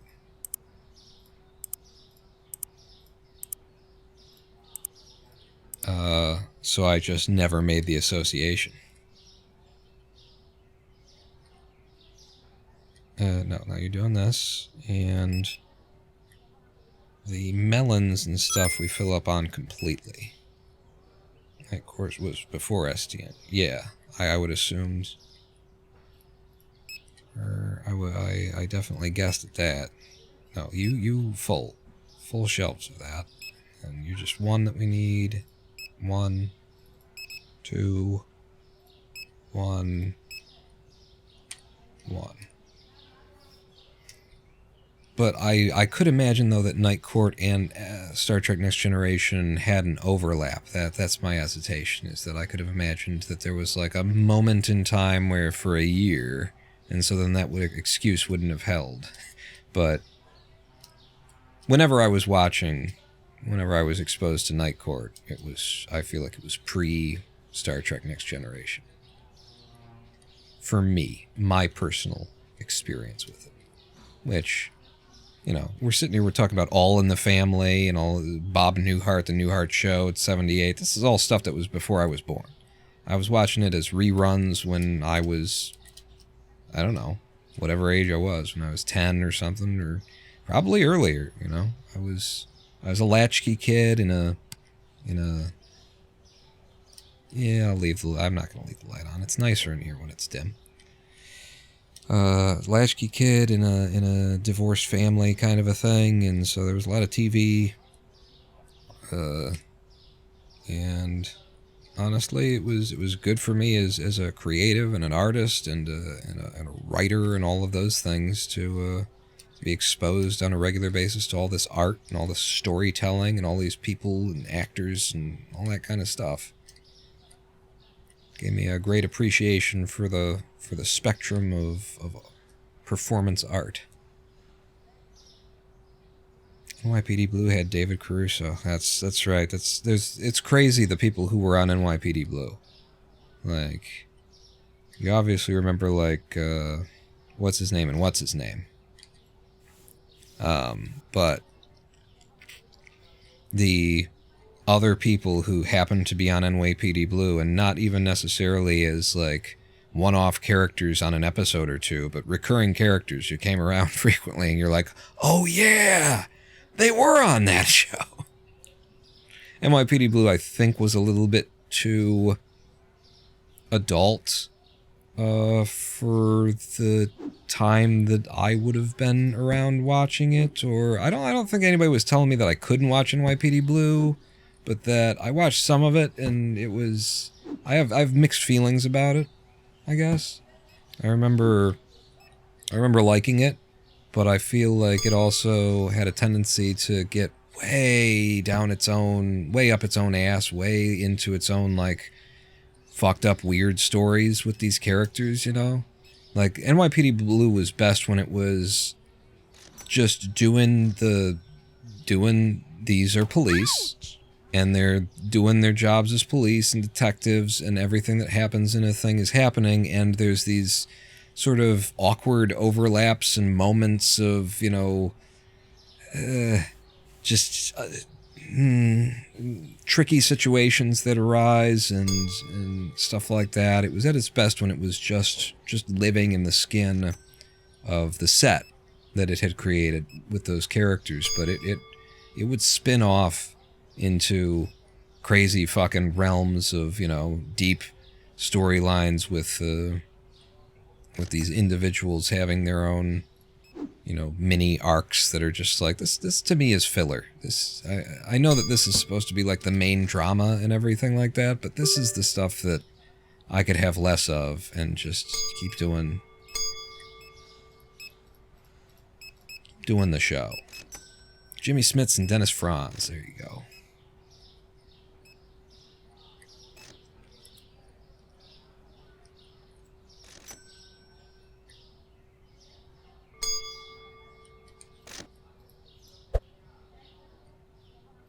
The Shield, that's it. Ren Phoenix. I think The Shield is the one that I was thinking of, where they were dirty cops. They were dirty cops and were on the take and stealing drug money and killing people to keep them quiet about the fact that they're on the take and stuff like that, right? I never watched The Shield, but I know it by its reputation. I know it by the video game that was released under the same property, where the theme of the video game was to be a corrupt cop, and, you know, but you could just make sure that you're taking only a reasonable amount of money from the drug dealers for your retirement, or else the heat will start to, your other cops might get suspicious. Weird fucking shit that comes out of our world. Hi. How you doing? Hello, ma'am.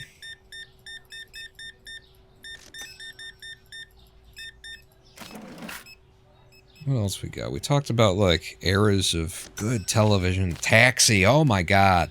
I was about to try and move on from you know, and try and move up to, like, what's good 90s television? We talked about 70s and older stuff than that in the 80s. What about good 90s television? And we didn't touch Taxi? Taxi? Holy shit. Judd Hirsch.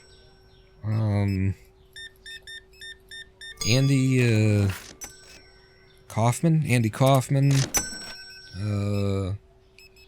Back to the Future. Christopher Lloyd.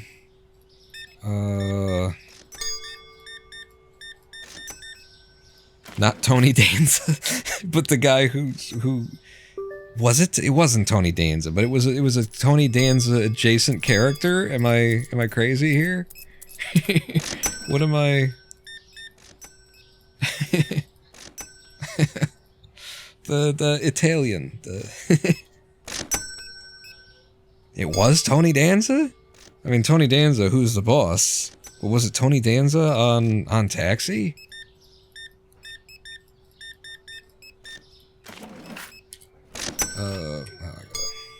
Hang on. Sorry, ma'am. No, don't close the store. Just turn the lights on, you idiot. And I never remember, like, actresses' names from that period. I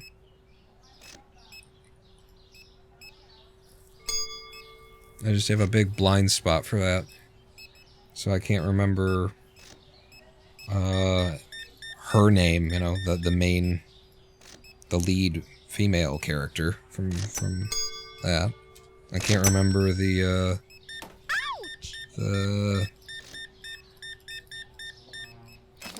I feel like he was just like handsome white guy. That's another reason why I don't remember names, is when you're just kind of playing a somewhat generic character. Doesn't have a lot of personality.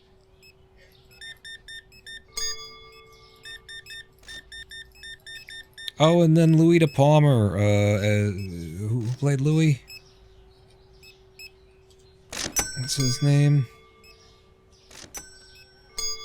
Louis De Palmer was, But again, there's another show from the 70s set in New York, and it was just set in New York, and it just felt and smelled like this is real life. This is reality. This is what a big city is like. This is the truth. This is the actual thing. And I feel like, I don't know, the way that we cleaned up was very shallow. The way that they cleaned everything up, you know. In Detroit, it's like you can go down Woodward Avenue and be really impressed at, wow, I thought Detroit would be, you know, dirtier than this. Is really, but that's the fucking shellac. You're looking at the shellac. Drive 1-2 roads over, get over on John R. and head north for a couple of minutes and see what it fucking looks like. You know, get on your bike and ride the Woodward Cut, but don't stop when it dumps into a road. Keep going north. It's still technically the Woodward Cut. And, yeah, see the bombed out... See what Dresden looked like after the fire bombings, and it's right here in the U.S., and it's here in Detroit. You know, it's the gentrification is what you're seeing. You're seeing the plaster over the holes in the walls, that the holes are still... The structural weaknesses are still there. And they're not even, like, hidden. If you just stop, you know, looking at exactly what they're telling you to look at.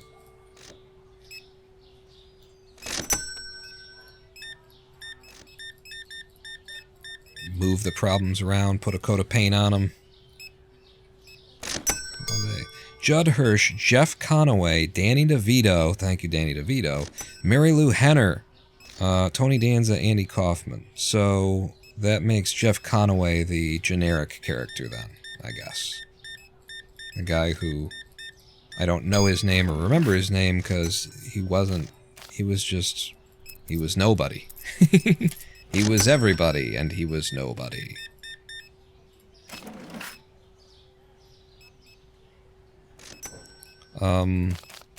Was he the actor? Was that the thing? He played the struggling actor in New York? Jeff Conaway? I mean, if these are the main cast characters, then he would have to be.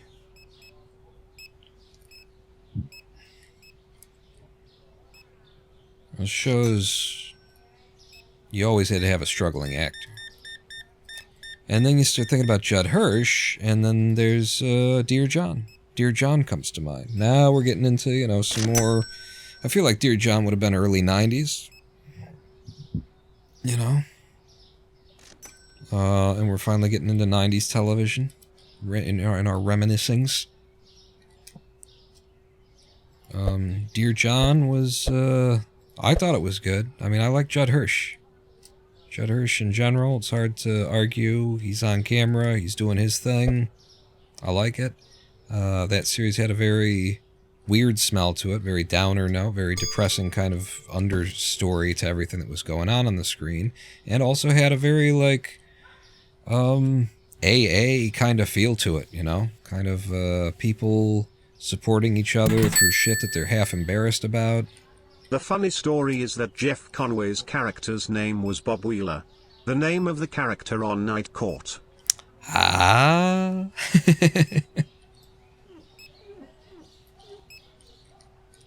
That's the thing. We're still checking people out here, huh? I was just cleaning up the store like we were done, and then my ears open up and I hear somebody's being checked out. But Dear John... And then Dear John, like, started out with the Dear John... No, that's the idea behind Dear John, is it's a Dear John letter, and, John, played by Judd Hirsch, is, a divorcee whose wife walked out on him, left him a Dear John letter, literally, because of course his name is John. So, Dear John, by the time, I think the theme song was something like that. Dear John, by the time you read this note, I'll be gone. Something like that. And it's like, whoa, is this going to be a sitcom? This is a sitcom? There's comedy coming through? And it's about a support group for people, for divorcees who took it particularly hard, I guess. And yeah, trying to figure out what's next for them. And so it's just centered around, again, a wacky cast of characters who are trying to pull their lives back together after divorces. And you got the guy who's like a sleazy guy who thinks he's a ladies' man but probably hasn't had sex for 17 years kind of thing. It was a good cast, too. It was really, really strong. I liked him. I think he ended up being, like, one of the guys on West Wing, actually. Guy from Dear John, who played the sleazy dude, ended up being a main character on West Wing. I feel like that's right. He played a really good sleazy guy. I liked that sleazy guy. I wanted to hang out with that sleazy guy. Next day, please. But Dear John, I think also, like, had for me, felt a little bit closer, you know, like not just because I was a kid growing up in a divorced household and they were actually talking about divorce on television. And, you know, you think about some of these things and it's like, are you kidding me? That was ever a thing? It's like, yeah, that was actually like a, you know, it was risque. Probably part of the pitch of the show, in fact, to sell it was like, you know, we can probably talk about divorce now. Just the idea of acknowledging that people get unmarried, too. There was the puritanicalness of American media is not to be underestimated throughout our history, even though there are, you know, specific discrete examples of people breaking those rules and being allowed to break those rules and doing it successfully. The 90th percentile of what was allowed to make it to the broad audience was flying and was coloring between some pretty thick fucking lines in terms of what was taboo and what was okay for TV. Howard Stern's influence on American media in general is not to be underestimated. I think Howard Stern probably, like, broke the fuck out of the way that all of the industries, from television and radio and everything else, worked, for better or worse. You know, you can have your opinion on whether or not it was a good or bad thing that came after that. Howard Stern might be one of the most influential people in terms of the way that media was reshaped. He might have had more influence on reshaping media than any other man in the past 100 years or something like that. You could make arguments anyway. It's a little bit underbuying. I'll pick some stuff up that I don't necessarily need. But before Stern, oh, the taboos. Oh, the taboos and the things that you couldn't talk about and the pearl clutching.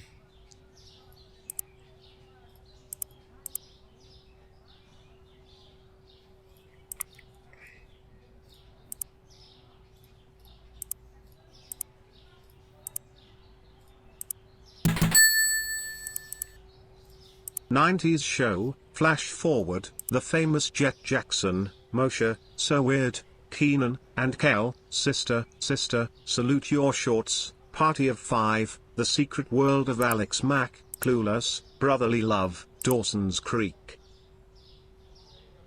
Wow. I was into none of that.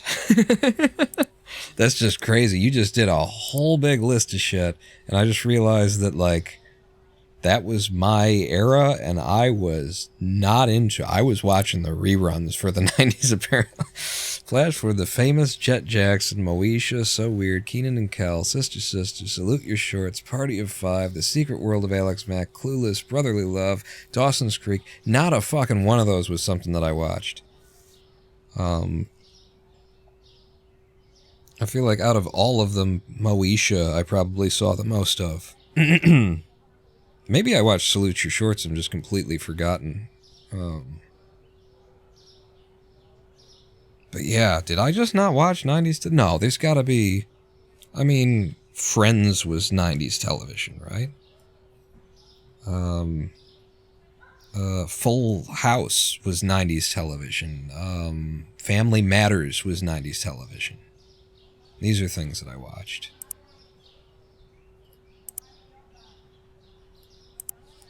Surely those are 90s television, right? I think I might be rebuying because I think it was already up to chicken. Oh boy. Oh boy, Quantum Leap. No, I wasn't up to chicken. Okay, we're fine. We're fine. Quantum Leap, there's a show that I could go on for hours. I could go on for... Except I haven't seen it in so long, so it's like I don't remember enough plot lines. But just the concept of the show is so incredible to me, because it's like science and God are being mixed in that show. And it might even be because of all that, you know, taboo kind of stuff I was talking about. Like, they wanted to do a show about quantum mechanic and, you know, sci-fi stuff, and they were like, only if Jesus is in there. And we're going to need a little bit of Jesus. In fact, thinking of that, there was a show about angels. Touched by an Angel? I never really saw Touched by an Angel, but I'm aware of it by its legend of a show about just angels coming into people's lives and doing shit. Beginning of the episode, somebody's in a shitty position, and by the end of the episode, an angel from God is going to have made the situation slightly better. That's American television. The Adventures of Pete and Pete? Nope. Sabrina the Teenage Witch. Oh, I mean, you mention Melissa... Shit, what's her name? And I gotta go to Clarissa Explains It All. I watched more of Clarissa Explains It All on Nickelodeon than I ever saw of Sabrina the Teenage Witch. Sabrina the Teenage Witch had a very Disney feel to it. Disney sitcoms are like campy as shit. I think that's why actually that whole like list there, Moesha was campy, Keenan and Kel was campy, like these were all campy things, and like when I said I didn't like slapstick, camp, unless it comes with like some sexual overtones, like sexual camp is fun. I like that, you know, but just campy humor being targeted at children is like, ooh, like kids are smarter than this. Don't do that, is how I end up feeling. Home Improvement. Loved Home Improvement. Damn shame about, what's his name? Ted, no. Shit. Damn shame about him and his politics, you know. Although apparently he at least keeps them under wrap. It's still a damn shame about him and his politics. He played a Detroit fucking guy, and you know, supposed to be, and then a working class blue collar dude, and then your politics are like, let's fucking destroy the middle class and the working class. Seinfeld, sure, yeah, that's almost like it's so much of a pillar that you don't even have to mention it. Like, what's there to be said about Seinfeld that we haven't already said a million times? It just doesn't even come to mind. The X-Files was, I feel like it's not as good as we remember it. I feel like it was never actually that good, but it was just doing something that no one had done yet on like network television. But I feel like the X-Files actually has a bit of who is it that was writing Doctor Who for a while there, and actually running the whole show and everything. Showrunner of Doctor Who also did Sherlock. I feel like the X-Files has that going on with it. That it was a lot of like writing yourself into corners and then having to just fucking figure it out. And X-Files actually like worked for that, because you could always just say it was aliens. You could always like leave it unsure what it was. Yeah, Moffat has a tendency to sort of like doesn't really know how to write a series and keep it going, have like an arc that goes from the beginning of a thing to the end of a thing and actually makes sense by the end of it. And I feel like X-Files probably had that going on.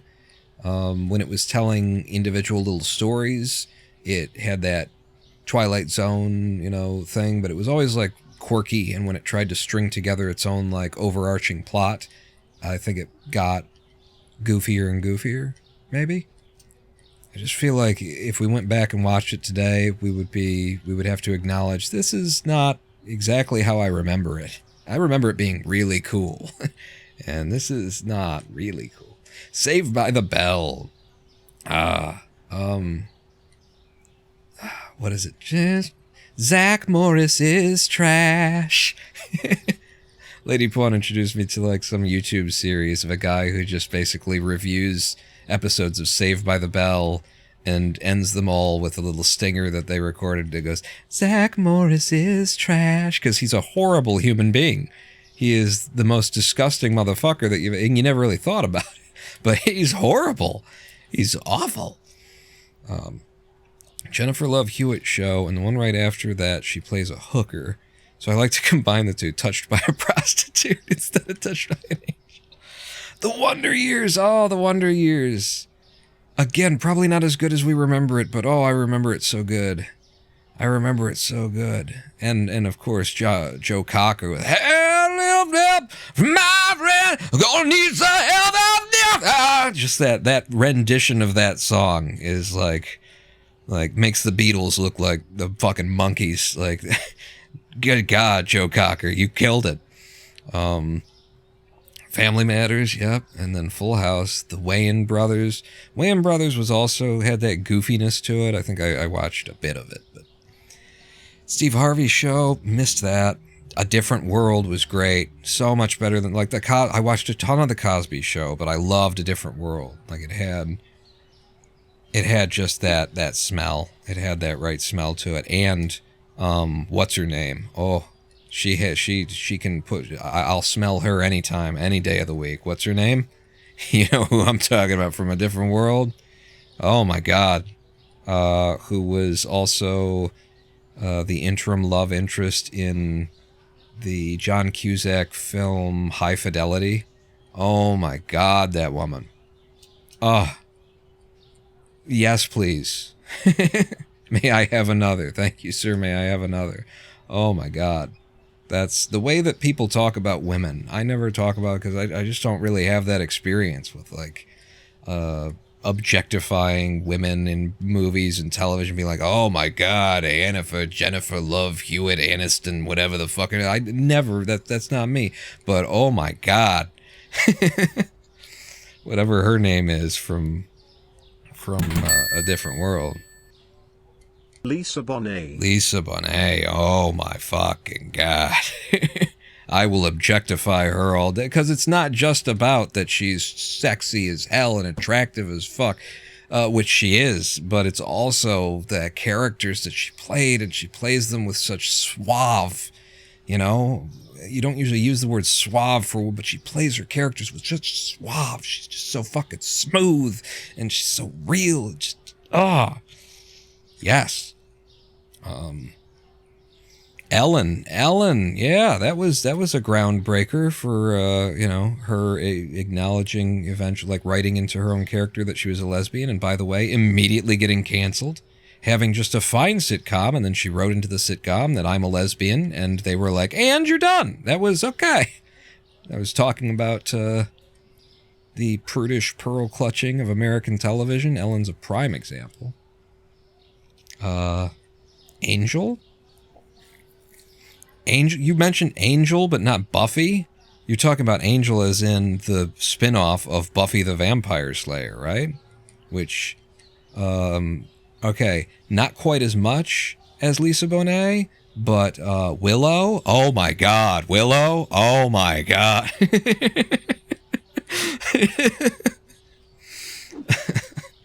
Not quite as much as Lisa Bonet, but...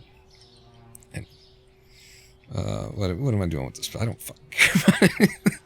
Did I do my ordering? I've completely forgot where we are in the course of the day. Let me just look at. I think I did my ordering. I didn't open this show. So think about Lisa Bonet, and oh my god, yeah, I did my ordering. Oh wait, I'm light on watermelon. Maybe I didn't do my ordering. Did I place my? Is it like just sitting here on the computer? Did I just not do this part of the ordering? Is there something wrong with me? It's just because watermelons are... Yeah, these are the ones that you need to order more of, because there's very few in a box. Baywatch, hey. I watched some Baywatch. I think I might have been pre-pubescent when I was watching Baywatch. Either that, or it's just me. I'm not attracted to the things that everybody else is attracted to, you know? Pamela Lee Anderson is like... Okay. I don't know. Yeah. Those are big. Yep. Like that doesn't do it for me. You know, I'm looking for character, soul, depth, something like that. And these women neither bring it to the role, nor is it written into the role for them. And so it's like, but I think I still watched a fair bit of Baywatch, because I mean, it was all over the place, and it was, they had competent storylines, and then importantly, they had slow motion running.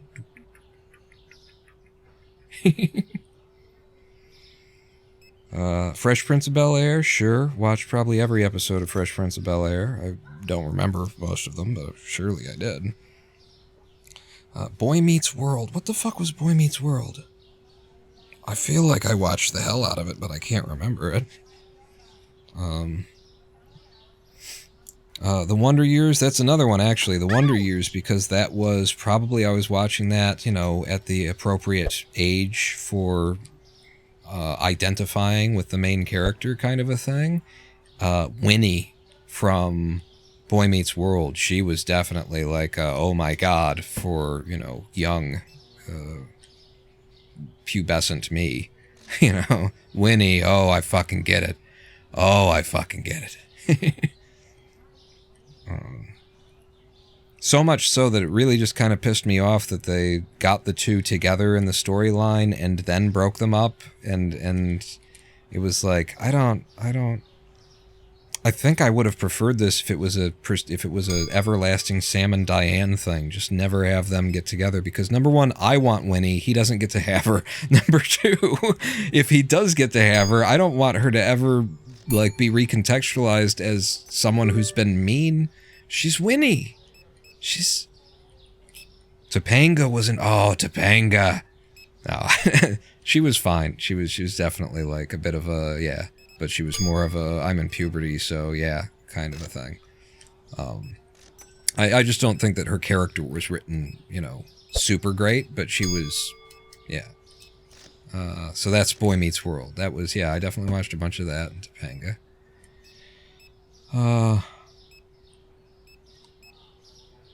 The Ren and Stimpy show? Sure.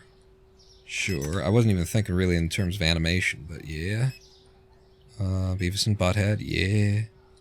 I mean, if that, then we're also, I gotta go to, like, Aeon Flux. Gotta go to, and that's how I always said it, was Aeon Flux. I don't know what you say, but I say Aeon Flux.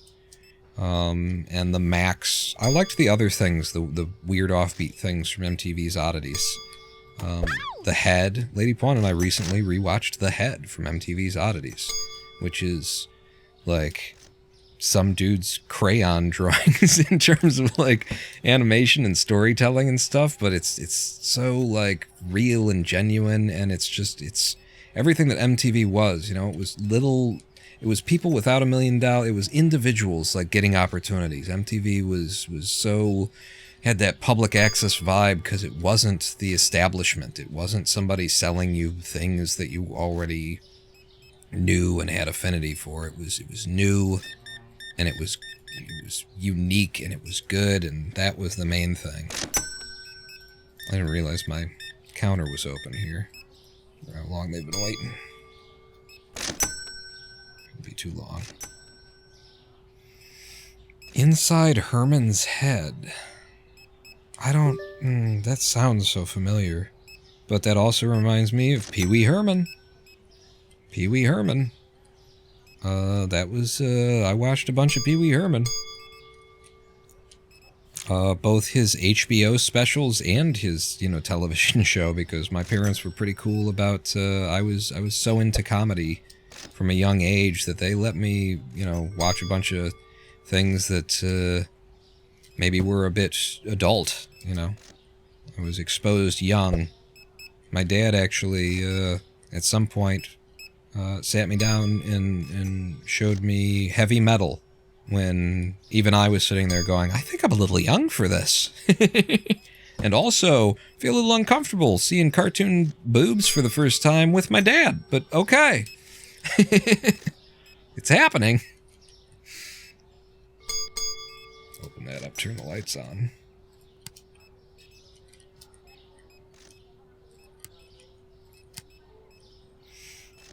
I like there's some quote somewhere that I took down that's I think it's about heavy metal. I don't know where the quote is from, I can't remember, but it's somebody describing the experience of watching heavy metal as saying the idea of seeing cartoon boobs was something unimaginable. It was beyond this world. It was cryptozoological in nature, something like that. I just really liked that they invoked the idea of cryptozoology to describe the idea of cartoon boobs.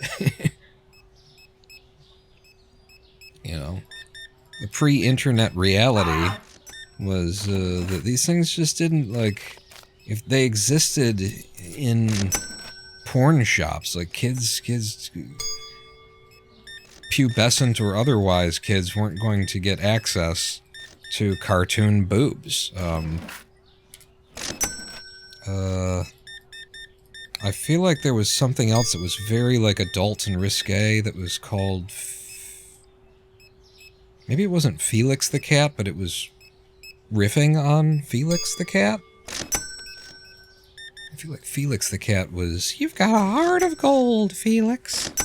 You can't take the elevator either, Felix. Like, Felix went to hell, or went to some... Felix the Cat had a journey, and they ended up in some place that had a whole bunch of gold in it. And the idea was that no one can exit with the gold. So it's safe here. Magic, some kind of shit. And then he was gonna leave. Felix was gonna leave, and they're like, "You can't leave, Felix." And he's like, "Why not?" "Because you have a heart of gold." Ah. And that was the end of the cartoon. But I feel like somebody did a dirty animation based on Felix the Cat that maybe had cartoon boobs in it. I don't know.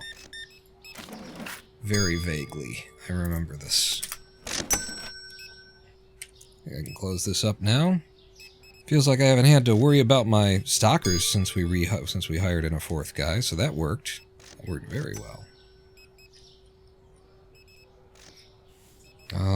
But yeah, Wonder Years was one of my, like, one of the things that I still remember as being a waiting for the next episode to come on thing, you know? There were very few of those when I was young. I was mostly watching reruns of stuff, so it was like, yeah, but you weren't like ever, I wasn't watching something new that was coming out, and Wonder Years was something new that was coming out that I was waiting for to see. And then when I think of things later in life that were like that, it would have been Adult Swim. Adult Swim was my primary interaction with that experience of like waiting for the next episode of some anime to come out. You know, it's like I've seen these episodes of Inuyasha over and over and over again. When are you going to get the next season? I want to see the next season. Or Full Metal Alchemist as it was coming out to American audiences via Adult Swim. That was a waiting for it to come out. Fritz the Cat. There you go. Thank you. Chiamon. Chiamon? Is that what we decided on? Yeah, Fritz the Cat was the dirty Felix the Cat, right?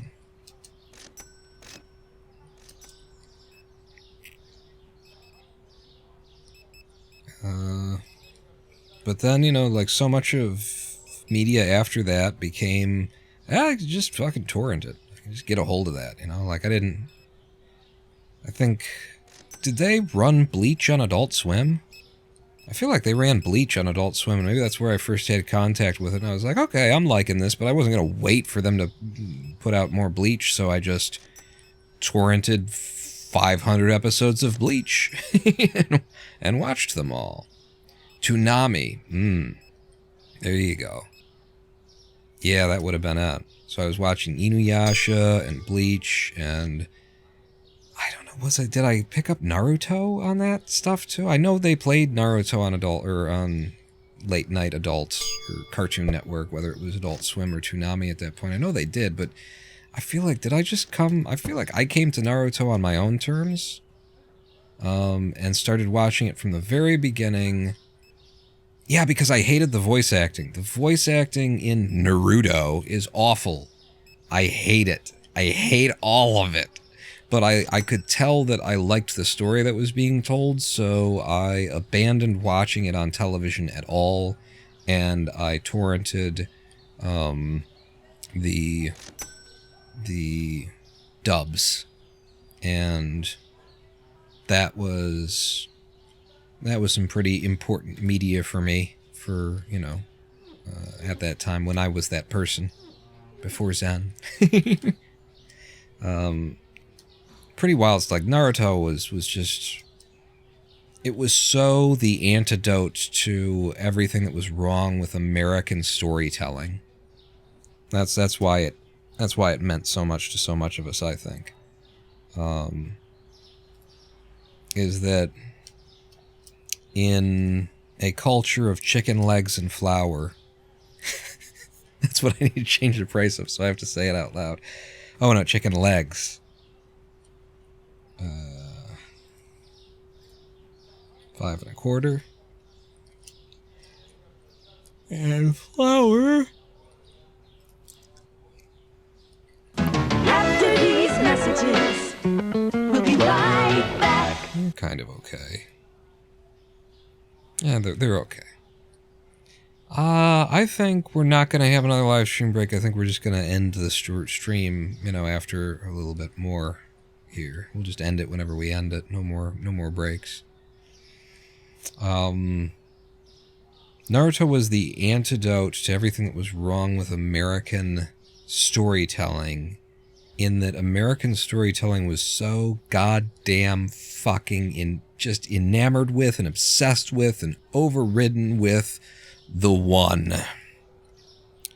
The Matrix was the last thing in that era that got to do the one without my criticizing it. But every fucking thing was the one, including, hey, here's another piece of media from that era, Mighty Max. You remember Mighty Max, the cartoon? I liked Mighty Max a lot. It had a really weird, lopsided feel to it, and I like things that are just unique. You know, it felt rough around the edges. It felt awkward, and I liked it. Not awkward I hate awkward storytelling, like where the joke is that it's an awkward situation. No, I mean like lopsided. It had a weird feel to it, and I like stuff that has a weird feel to it. But yeah, Mighty Max. Mighty Max and 1,000 other things all had the one storytelling, which is that you're actually, I know you think that you're nobody, right? But hey, actually, there's some people from another crazier, way more interesting life than you're currently living who are about to smash down the doors of your life and let you know that, in fact, you're God, Prince, King, the one of the Onington. And we all need you to shower us with your magic dick juice. And that was so much fucking storytelling in the 90s. And it was just, even if you liked it, you had to get sick of it. It's the fucking story over and over and over again, and nobody ever had to earn anything. And, you know, a big part of the rebellious end of the 90s culture, of the Nirvana youth and that kind of stuff, was slackers. And the idea of the slacker was, no, I'm not the one. Fucking leave me alone. Stop trying to tell me that I'm supposed to go out and conquer something, or that I'm the special or something. I know I'm not. I realize I'm not. Quit lying to me. Go fuck yourself. And so Naruto was the antidote to that narrative of American culture, of the one. Because Naruto was a story about a kid who wasn't good at anything from the start. Nothing came easy to him. Absolutely everything he had to work hard for. He had to work harder than everybody else. Everybody else was better at it than him. He wasn't the one of everything. And even this is I've only recently thought of it in these terms. In the world of Naruto, get this. In the world of Naruto, everyone is the one, including Naruto. And so no one is the one. I didn't even think of it in these terms before, but if you, think about it. Every single character in Naruto is the one. Even the guy who doesn't have any ninjutsu, can't do a single bit of ninjutsu, he's the one because he's the only one who can't do ninjutsu, and he's still fighting with just his physical, abilities, and so he's the one. Everyone is the fucking one in Naruto, including Naruto, because he's got a demon in his belly, and so Naruto is the one, but he's the worst one. He's got a demon, and yes, ultimately, it's kind of a source of power, but none of the progress that Naruto makes, none of his arc of development as a character happens because he's got that demon inside of him. The demon is always a bad thing. And the only positive contribution it makes to Naruto's life or his story is that he had to become strong enough to hold the demon in. That's the only contribution that it ever makes. It's not a good thing. It's not the thing that makes him the one. Except it is, in that it makes him the worst of all the ones, because everybody's fucking special. Every single character in Naruto is the one. Everybody's got a fucking Rasengan, a Byakugan, everybody's got I'm from the special clan of this, and so only people who are born with us have these eyes and can see in this way, and only I can do this, and then only, what's her name? The Lotus Blossom girl that Naruto's always, you know, had a fancy for, and I didn't get it. There's nothing interesting about her. But even she ends up, you know, with her healing ability, but she's also like, you know, incredibly strong, rock-fisted or something like that. Every single character in Naruto is the one, and so that story ends up being the anti-one by turning everybody into the one, making being the one worth nothing, and then what is the important thing in this world? The important thing in this world with all these people is the one person who had to work for everything, had to never give up, had to meet each shitty day with belief that things could get better, had to, you know, dream of tomorrow, all that kind of stuff. And Naruto's greatest power, forget about all of his ninjutsu that he eventually does acquire, even though he's the worst at ninjutsu, you know, ninjutsu.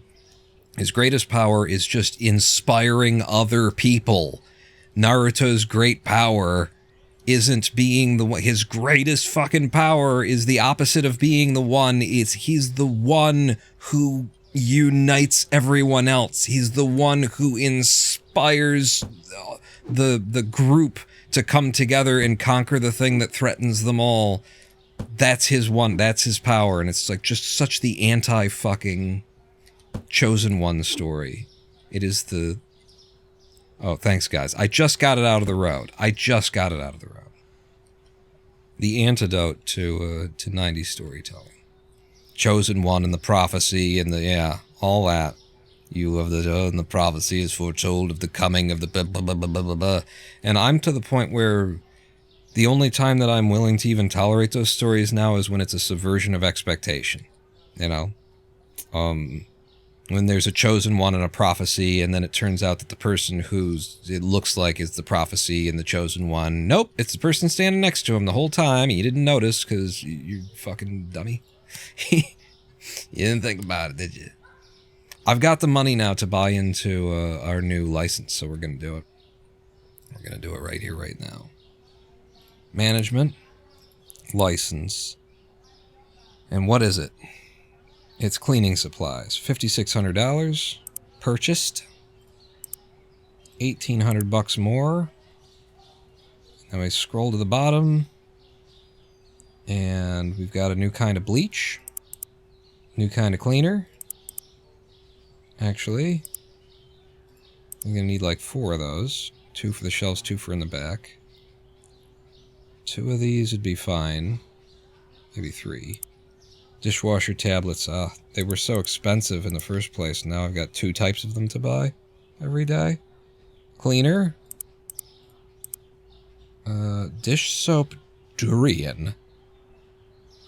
Who uses durian flavored fucking, or scented dish, what? And a new brand of toilet paper. Oh, good thing we got all the shelving. 4, that's 16, 20. 4, wow. Good thing we bought all that shelving. New type of fucking toilet paper. What are you doing? What did you grab that is something that I... Bread? Was that... Did I not place part of the order? Am I... What's going on? What happened here? How did I end up with bread and produce? It's fine, I guess. So are you the other type of bleach? You look like you're probably another type of bleach.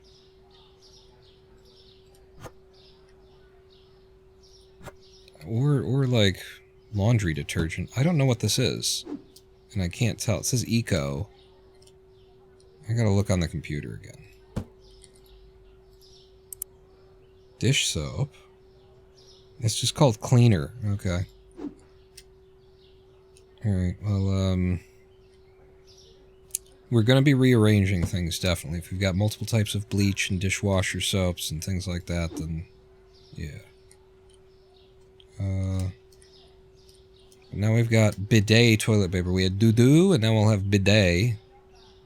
So I guess it's going to be here, and then that's going to be more toilet paper. And so we'll swap some shelves.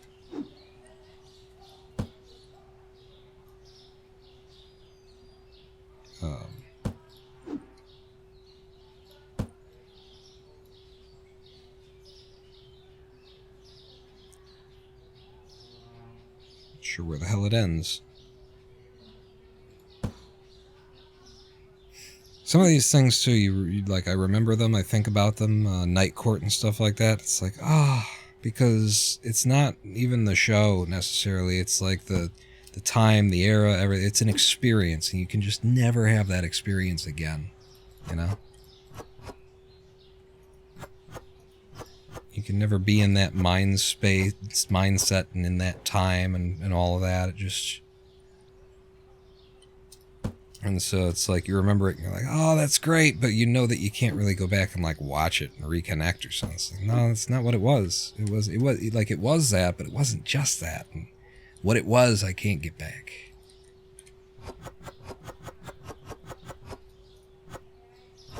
Yeah, we got another one. Are you bringing...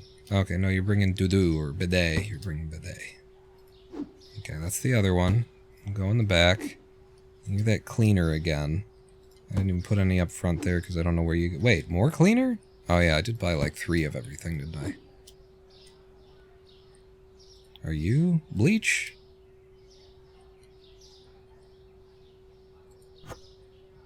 It doesn't really help me to do that. If I can't tell what it is...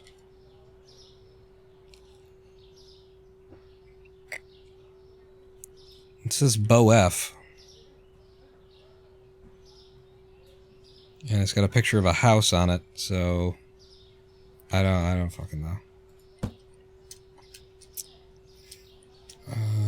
Highlander and Xena take me back. Not amazing shows, but I remember sitting there with the family. Yeah, Highlander and Xena and Hercules. I liked Hercules. I liked Xena. Highlander... Yeah, again, is a show that, like, it was so amazing when I saw it, and if you go back and watch it again, I'm pretty sure it's like, oh, okay. That is Bleach. Okay, now I know. Some more bidet. And some more Bleach. Well, we're going to put the Bleaches with one another. So probably in the corner here.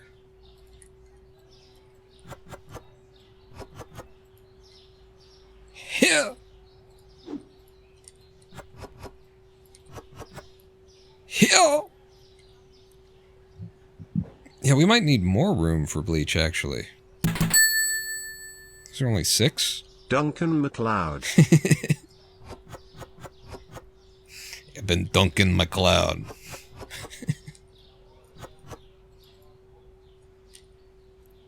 No. You were probably right there. To be like, nope, cocksucker, smoker of cock. God damn it! I'm gonna move the Bleach. There, and then two racks of this. No. Sucking motherfucker. You did it. You filled the fucking... Oh my god. I hate you.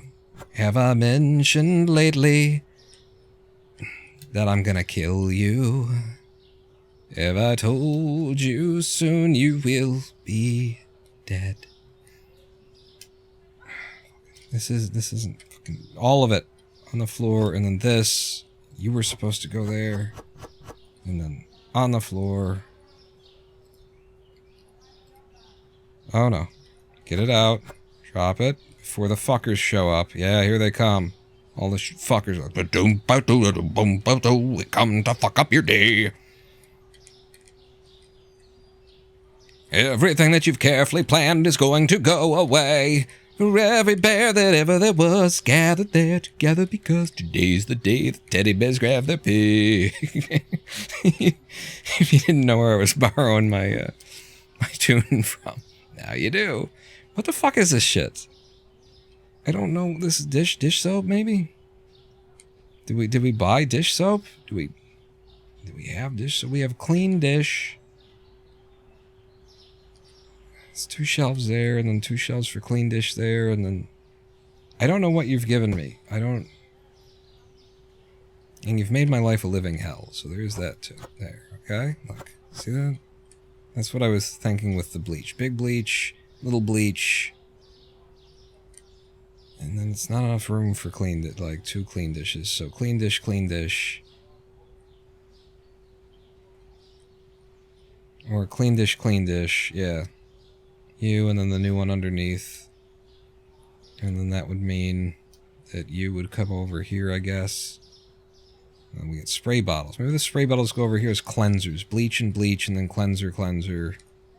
Yeah. It's my new idea.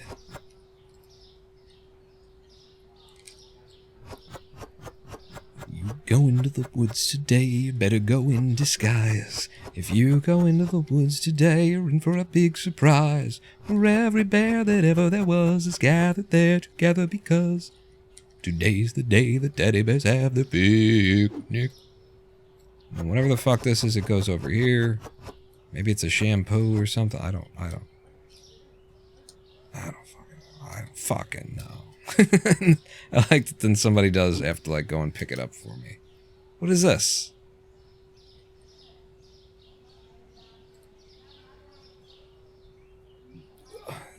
More bleach? Is this another bleach? Or is this the dish cleaning stuff? God, you know, if these products that were in English, that, it's another dishwasher tablet by Boom. It is the other dishwasher tablet, and it's in a classic box. It's not in a bag anymore. Alright. Bohem. Oh god, only 6 of them. No, it's the same as that. It'll be fine. The worms crawl in, the worms crawl out. No, I don't actually recognize the worms crawl in, the worms crawl out. But the teddy bear picnic. I always wanted to do the teddy bear picnic in a, Tool or 9 Inch Nails kind of, if you go into the woods today, you're in for a big like, just really lean into, in a kind of a Willy Wonka in the cave, kind of the boat going through the thing, that kind of a fashion. Fucking. I don't know yet. I'm just trying to put things on the shelves. That's not... Have I put everything on the shelves? We did that. Okay. Are there any... On the fucking ground! You won't let me throw shit. Yeah, you can't throw here. Yeah, I fucking could. If you'd let me. Alright, that is everything, apparently. So now I need to organize the storeroom. Before I do that, let me price it. Because that's easy to forget. 17 and a quarter. $3.75 on the durian soap. What? Oh, 5. What? Oh, I must have been reading that. $5.75. Yo Mo. $7.50. 15. What is this? Dishwasher tablets 15. And then what is that number in tiny? Is it 94? $6. That's, nope, 9. Wait, is that 20 or 30? Looks like 20. So it's just 9. And then $6.90, so $6.75 for the bleach. There you go. Perfect. And then brown sugar has gone up. Did I change the price on that? I think I've changed it. We're fine. Did I do pricing today, or did I get distracted?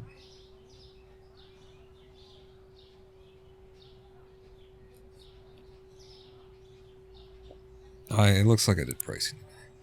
The worms crawl in, the worms crawl out is a line from the song The Hearst Song, also known as The Worms Crawl In, a song about death and decomposition, popular as a children's song, and a World War I song. Oh, cool. One of those good old, everybody gets cholera and dies sort of fairy tales.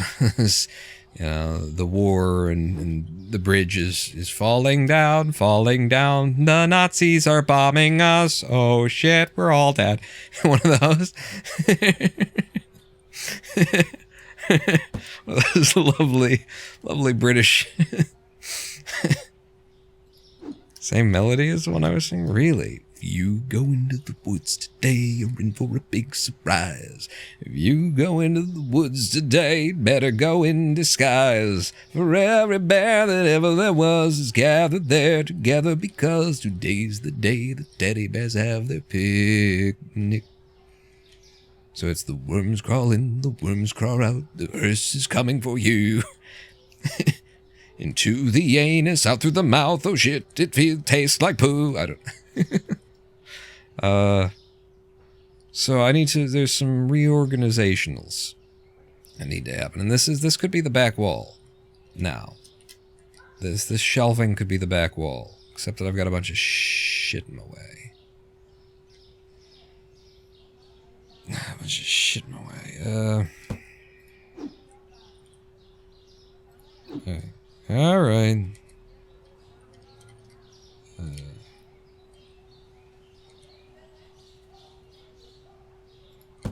I'm not using those bottom two right now. In through the mouth and out through the nose, they eat the jelly between your toes. In through the mouth and in through the nose. Is that, maybe it's that. It's at that part where it like raises a little bit. In through the mouth and out through the nose, they eat the jelly between your toes. The teddy bears have the picnic.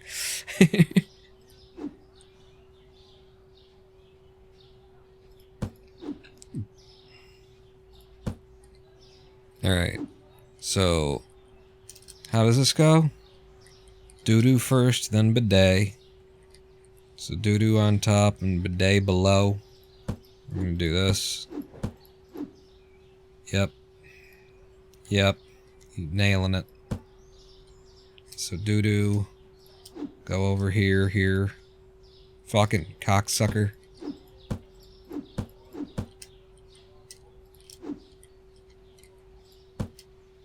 Okay. And then all this stuff will move over, I guess. Then we go...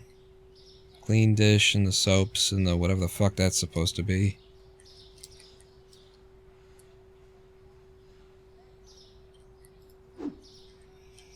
So... the clean dish stuff is on the left, and we go you and you. And I'm probably gonna give this stuff like extra spaces. Yeah. The whole left side's gonna be that. And so actually then you're gonna be that. Because I'm always, like, clean dish is something that I have had a tendency in the past to overstock on. So those two things, like that. And then our soaps. Sopa. We're probably just gonna move this whole thing over. Are these in the correct order? Not anymore. So, shampoo, I believe, is what that was supposed to be. This is hand soap. And then these cleansers actually go over here. And you're on the left, not the right.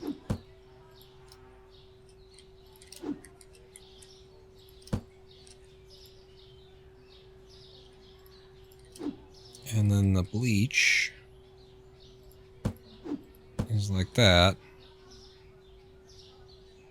And then the other bigger bleach will go down there. So... here? If you go down in the woods today, you're sure of a big surprise. If you go down in the woods today, you'd better go in disguise. For every bear that ever there was will gather there for certain because today's the day the teddy bears have their picnic. There you go. And who's that by? Or where's that from? Or who's that, where's that from? You only get 6 on a shelf, so I need 2 shelves for this.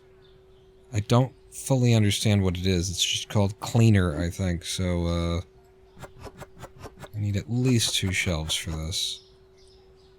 I mean, it looks like detergent to me. And... yeah. Song by Henry Hall. Okay. I had a feeling it could be by, whoever it was that wrote, the... oh, shit.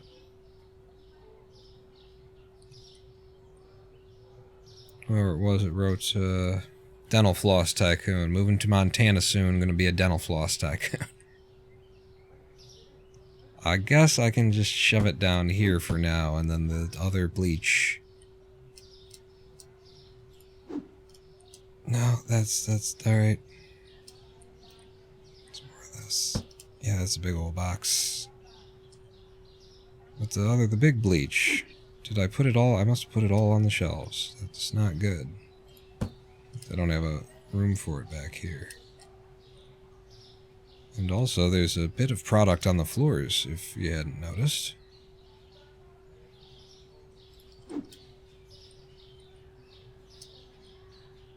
It goes there.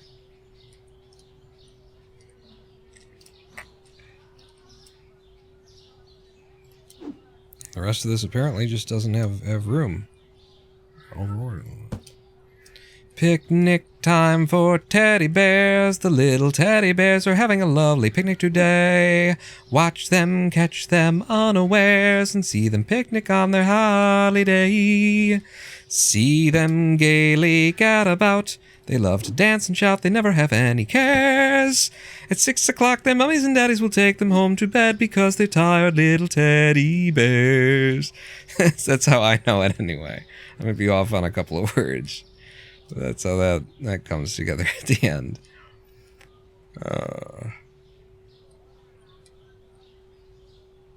But yeah, I always thought that would be a fun one to do with the, if you go into the woods today, you'd better go in disguise.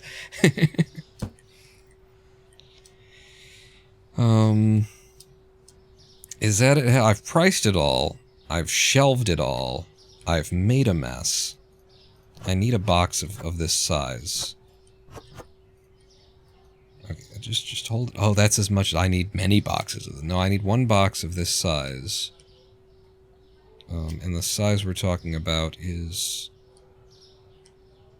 Where are you even? Aha! Ah! Just go ahead and put that away. Grab this.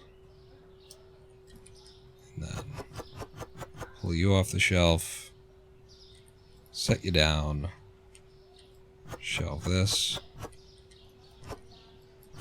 Don't you dare pick up my box. This is my box. Mm-hmm. Yeah. Can I fit any more? No, the box is full. Here, come pick up my box.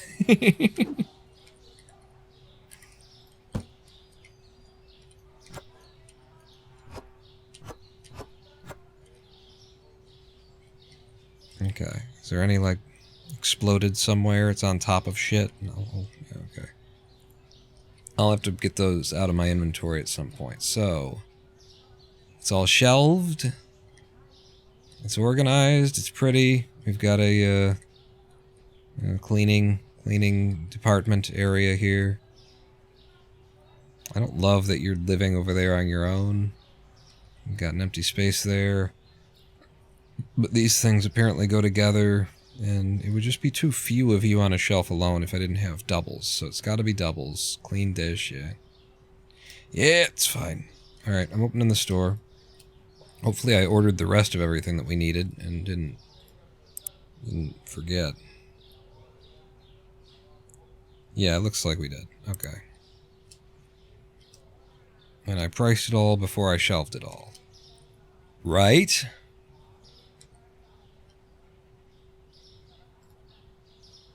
Yeah, looks good. Looks good. Signs? Did we have... Oh, poopies. Yeah, we did. We need to move the signs around. So, poopies are over here.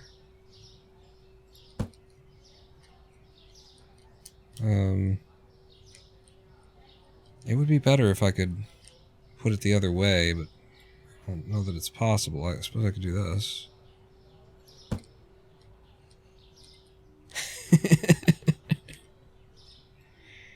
Uh-huh. I don't know. I feel like it's got to be the other way. It's got to be like that. She needs help, asshole.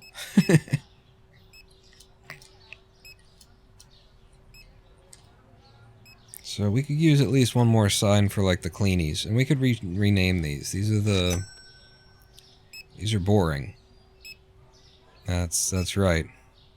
I mean, they're staples is what they are, so they're boring. So that is just correct. Crack and baking, because it's just sugar. The whole fucking... I've got a whole column of different types of sugar. I got... What do I have one type of? That's ridiculous that I only have one type of it, but I've got 4 types of sugar. I've got one kind of vodka. No, there's something more ridiculous in this store. I've only got one type. One kind of shampoo, one brand of shampoo to wash your hair with. In all the world. No bar soap. But I got 4 different types of fucking sugar, sugar, sugar, and sugar. No, 5. 5 types of sugar. I'm sorry. My bad.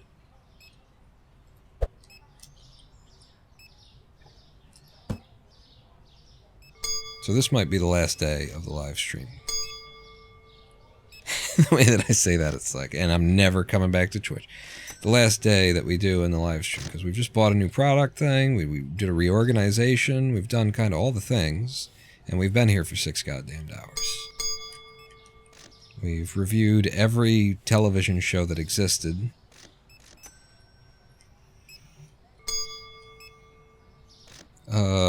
What was the one actually with, my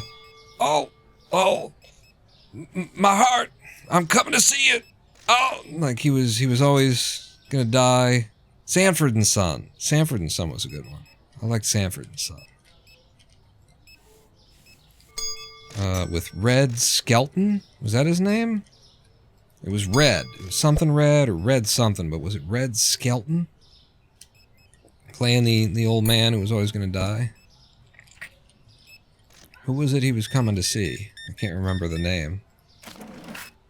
His wife who died before him is the idea there. 22.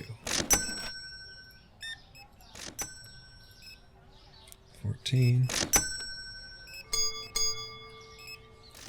Oh yeah, let me put a sign in the inventory for... You could use one more. I don't forget. One more category sign. You gonna get him? Fuck him up!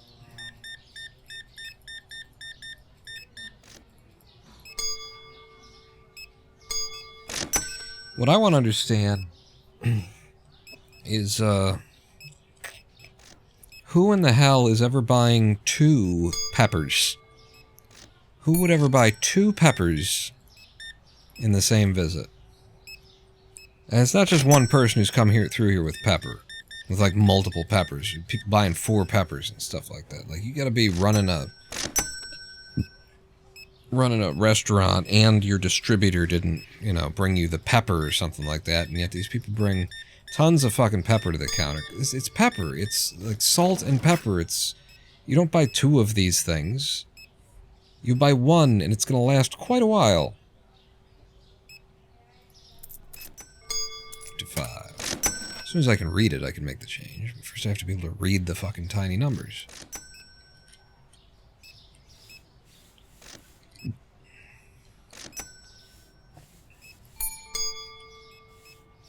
I guess like the salt they sell in a shaker.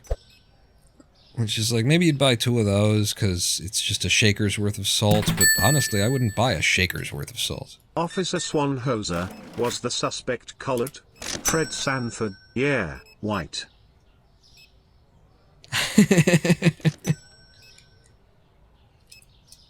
Officer Swanhauser. So Officer Whitehouse, is that what we were going for there?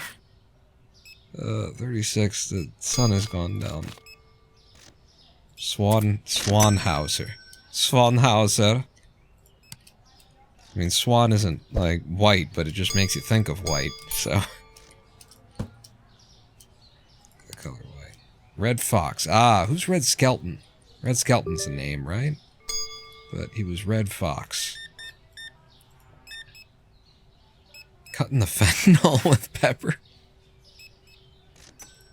I guess if you kill your customers, then they can't. But they're also not going to buy again. That's the problem.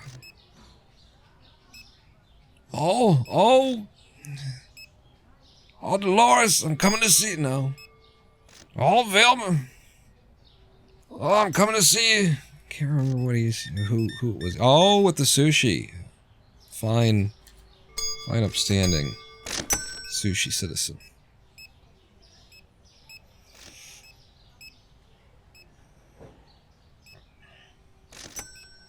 His son was the glue that held that show together. He was a great actor. He was the reason that Red Fox got to be such a wild sort of a character on the show. And do you remember his name? No, at least I remember the other guy was Red something.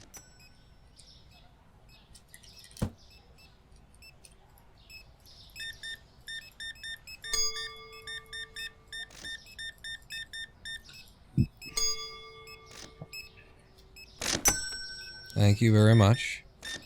Come again. Ooh. Oh no, that's just doo-doo. Feels like I could use a light a little bit closer to me here. Sorry. 47? I thought you were the first one to buy the new kind of toilet paper that I've gotten to check out, but I don't think so. Wow, we are getting slammed in the evening here.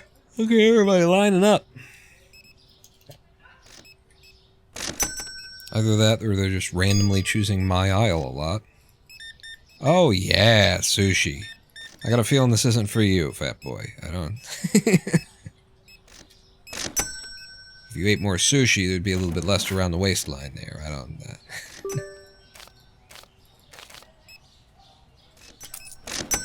It's low-hanging fruit.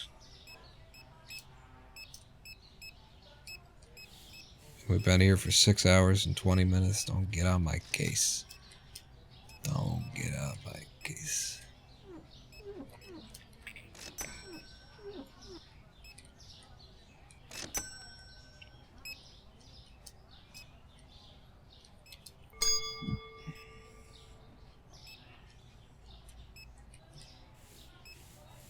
What else? I'm just trying to think of, our last couple of minutes here. If I'm trying to think of like any television that I've... big important television to me that I've missed. I mean, all the Star Trek stuff is just obvious. We've talked about, that stuff before.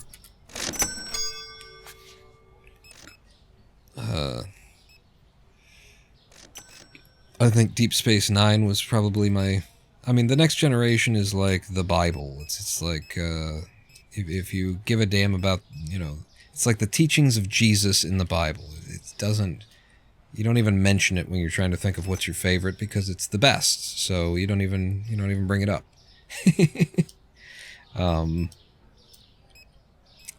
So I think outside of The Next Generation, Deep Space Nine is my favorite just for how wild it was, just how crazy in both concept and execution that they made a show about religion and politics. And it's like, wow. And it's going to be a show where instead of going to different planets, like has always been the thing, and meeting new cultures, no, we're just going to sit right fucking here. The new cultures will come to us, but like the whole space, the last expert to explore and seek out new worlds and new civilizations, to boldly go, and then the next series is like, nope, just gonna sit fucking here. Like the fucking balls. Deep Space Nine was just all balls. The whole fucking thing was balls.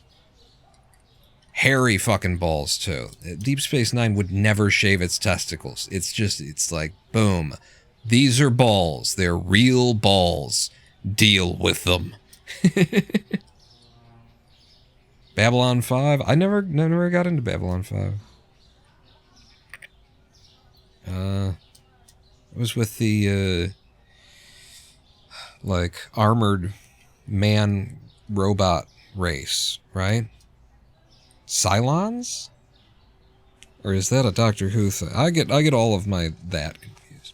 Hear the dumb idea where the two dudes who ran Game of Thrones wanted to make a show where the South won the Civil War.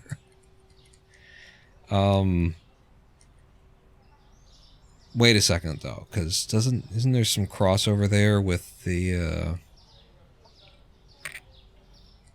It's been a minute since I watched the HBO series Watchmen, but I feel like was there something like that around Watchmen? Oh, Battlestar Galactica had Cylons. There you go. That's the other one that I didn't watch. I didn't watch much of it.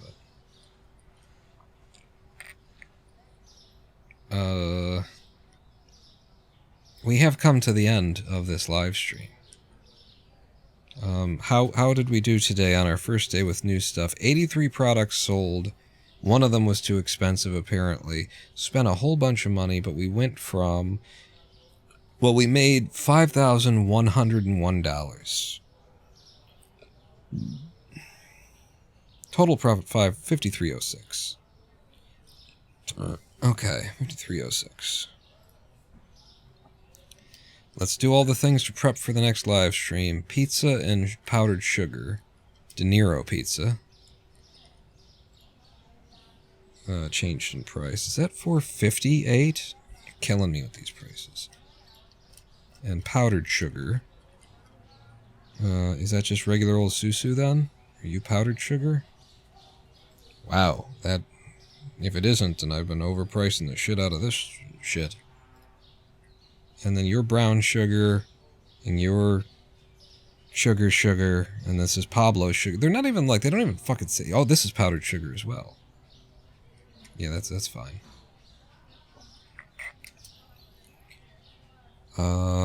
So as my closing trick for this live stream, having talked about television series and stuff that we remember. Oh shit, what's the one with the Muppets? You know, now we've come on to the sci-fi stuff, but sci-fi, but it had one of the characters was a Muppet.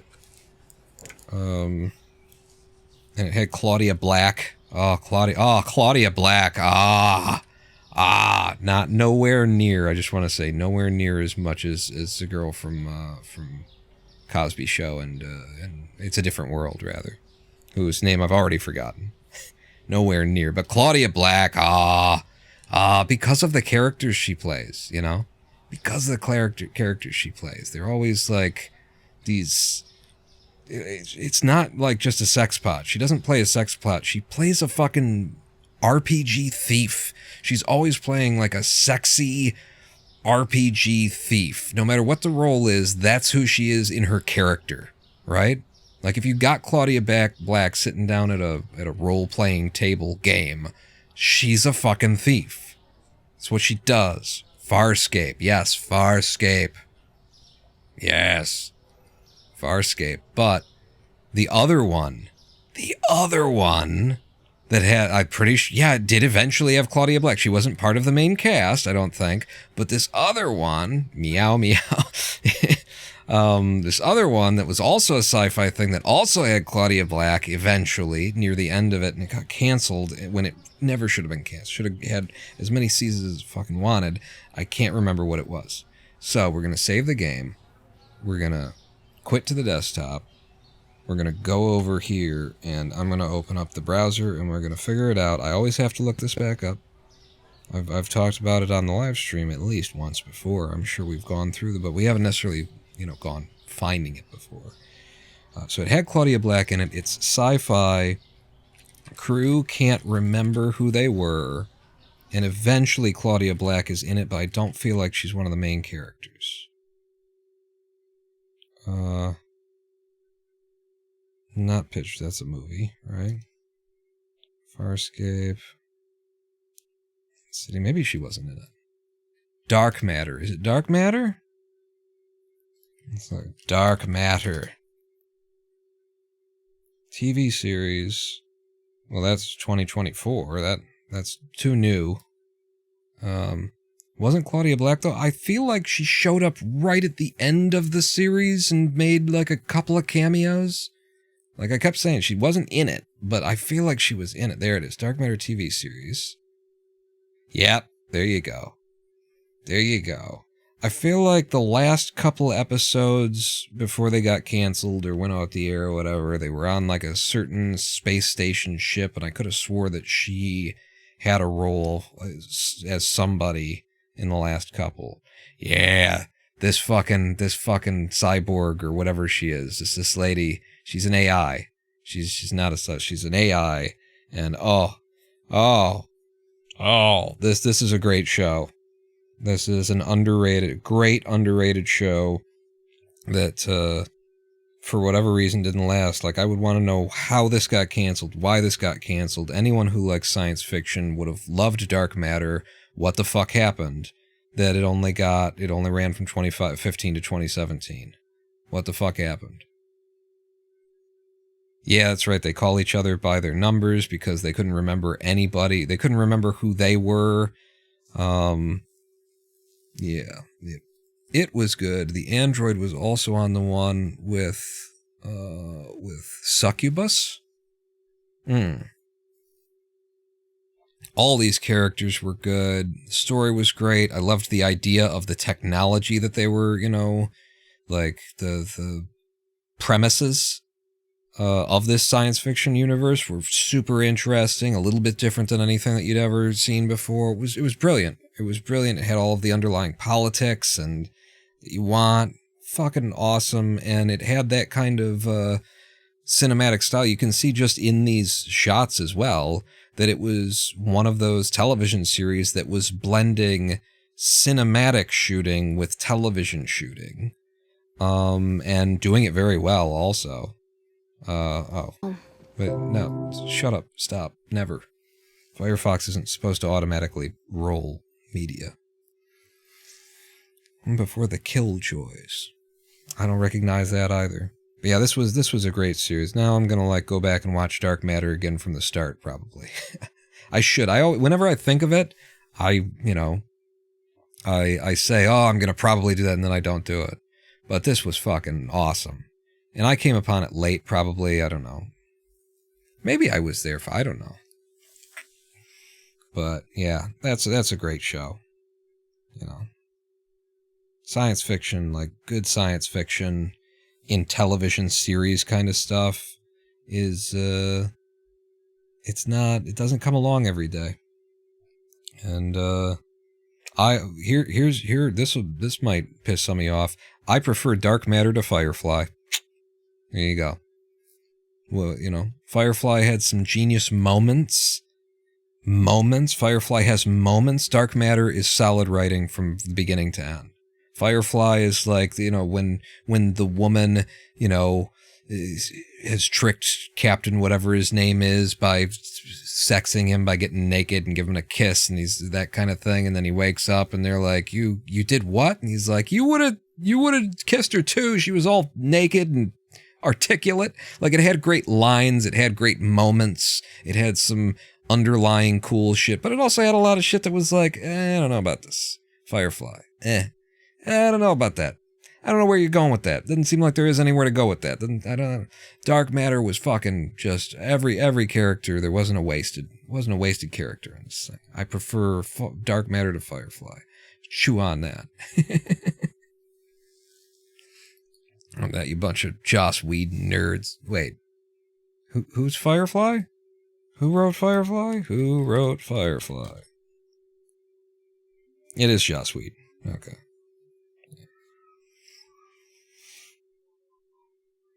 Yeah, it might have been that Firefly was built up a bit too much for me by the time that I came back to it, because the fans of Firefly who wanted it to come back and were like, how could you have canceled it? We're all that, like, they made it seem like it had to be this awesome, amazing fucking sci-fi, and it was campy. It was a little campy. It's fine, but it was a little campy with the whole, Western science fiction cross thing. It was back to like the original Star Trek day, like the Kirk days, that kind of smell. I was never into that. I never liked that kind of.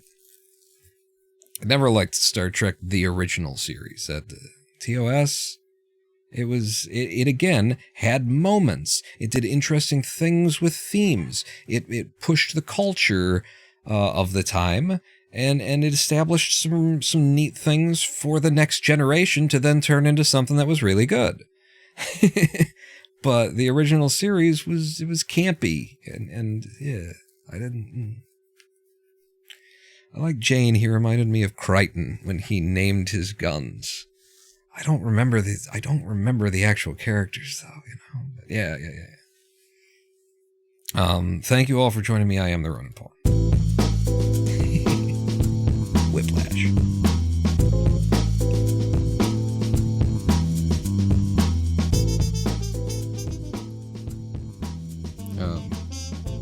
Yeah. Firefly was fine. It should have stayed on the. It should have gotten more season. Would have been fun, but I don't think I would have been like into it super just because like it was a little too ham-fisted with the whole Western in space thing. Could have been a little bit more subtle about it or something. I don't know.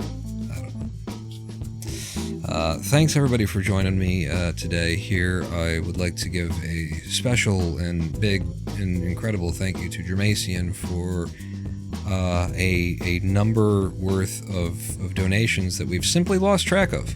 I don't think it would be possible for me to add up how many bits Jermacian gave today by the information that Twitch makes available to me through here. Wait, it's gotta be 12,660 bits. Jermacian, thank you so much. And that's not even including the 5 gifted subs today. Holy shit. Keeping us on the air over here. I am the Ronin Pawn. All of you, be more like Jermacian. Give me money. I'll see you back here this Thursday, sometime between 2 and 3 p.m. U.S. Eastern Time. I am the Ronin Pawn. Pawn out.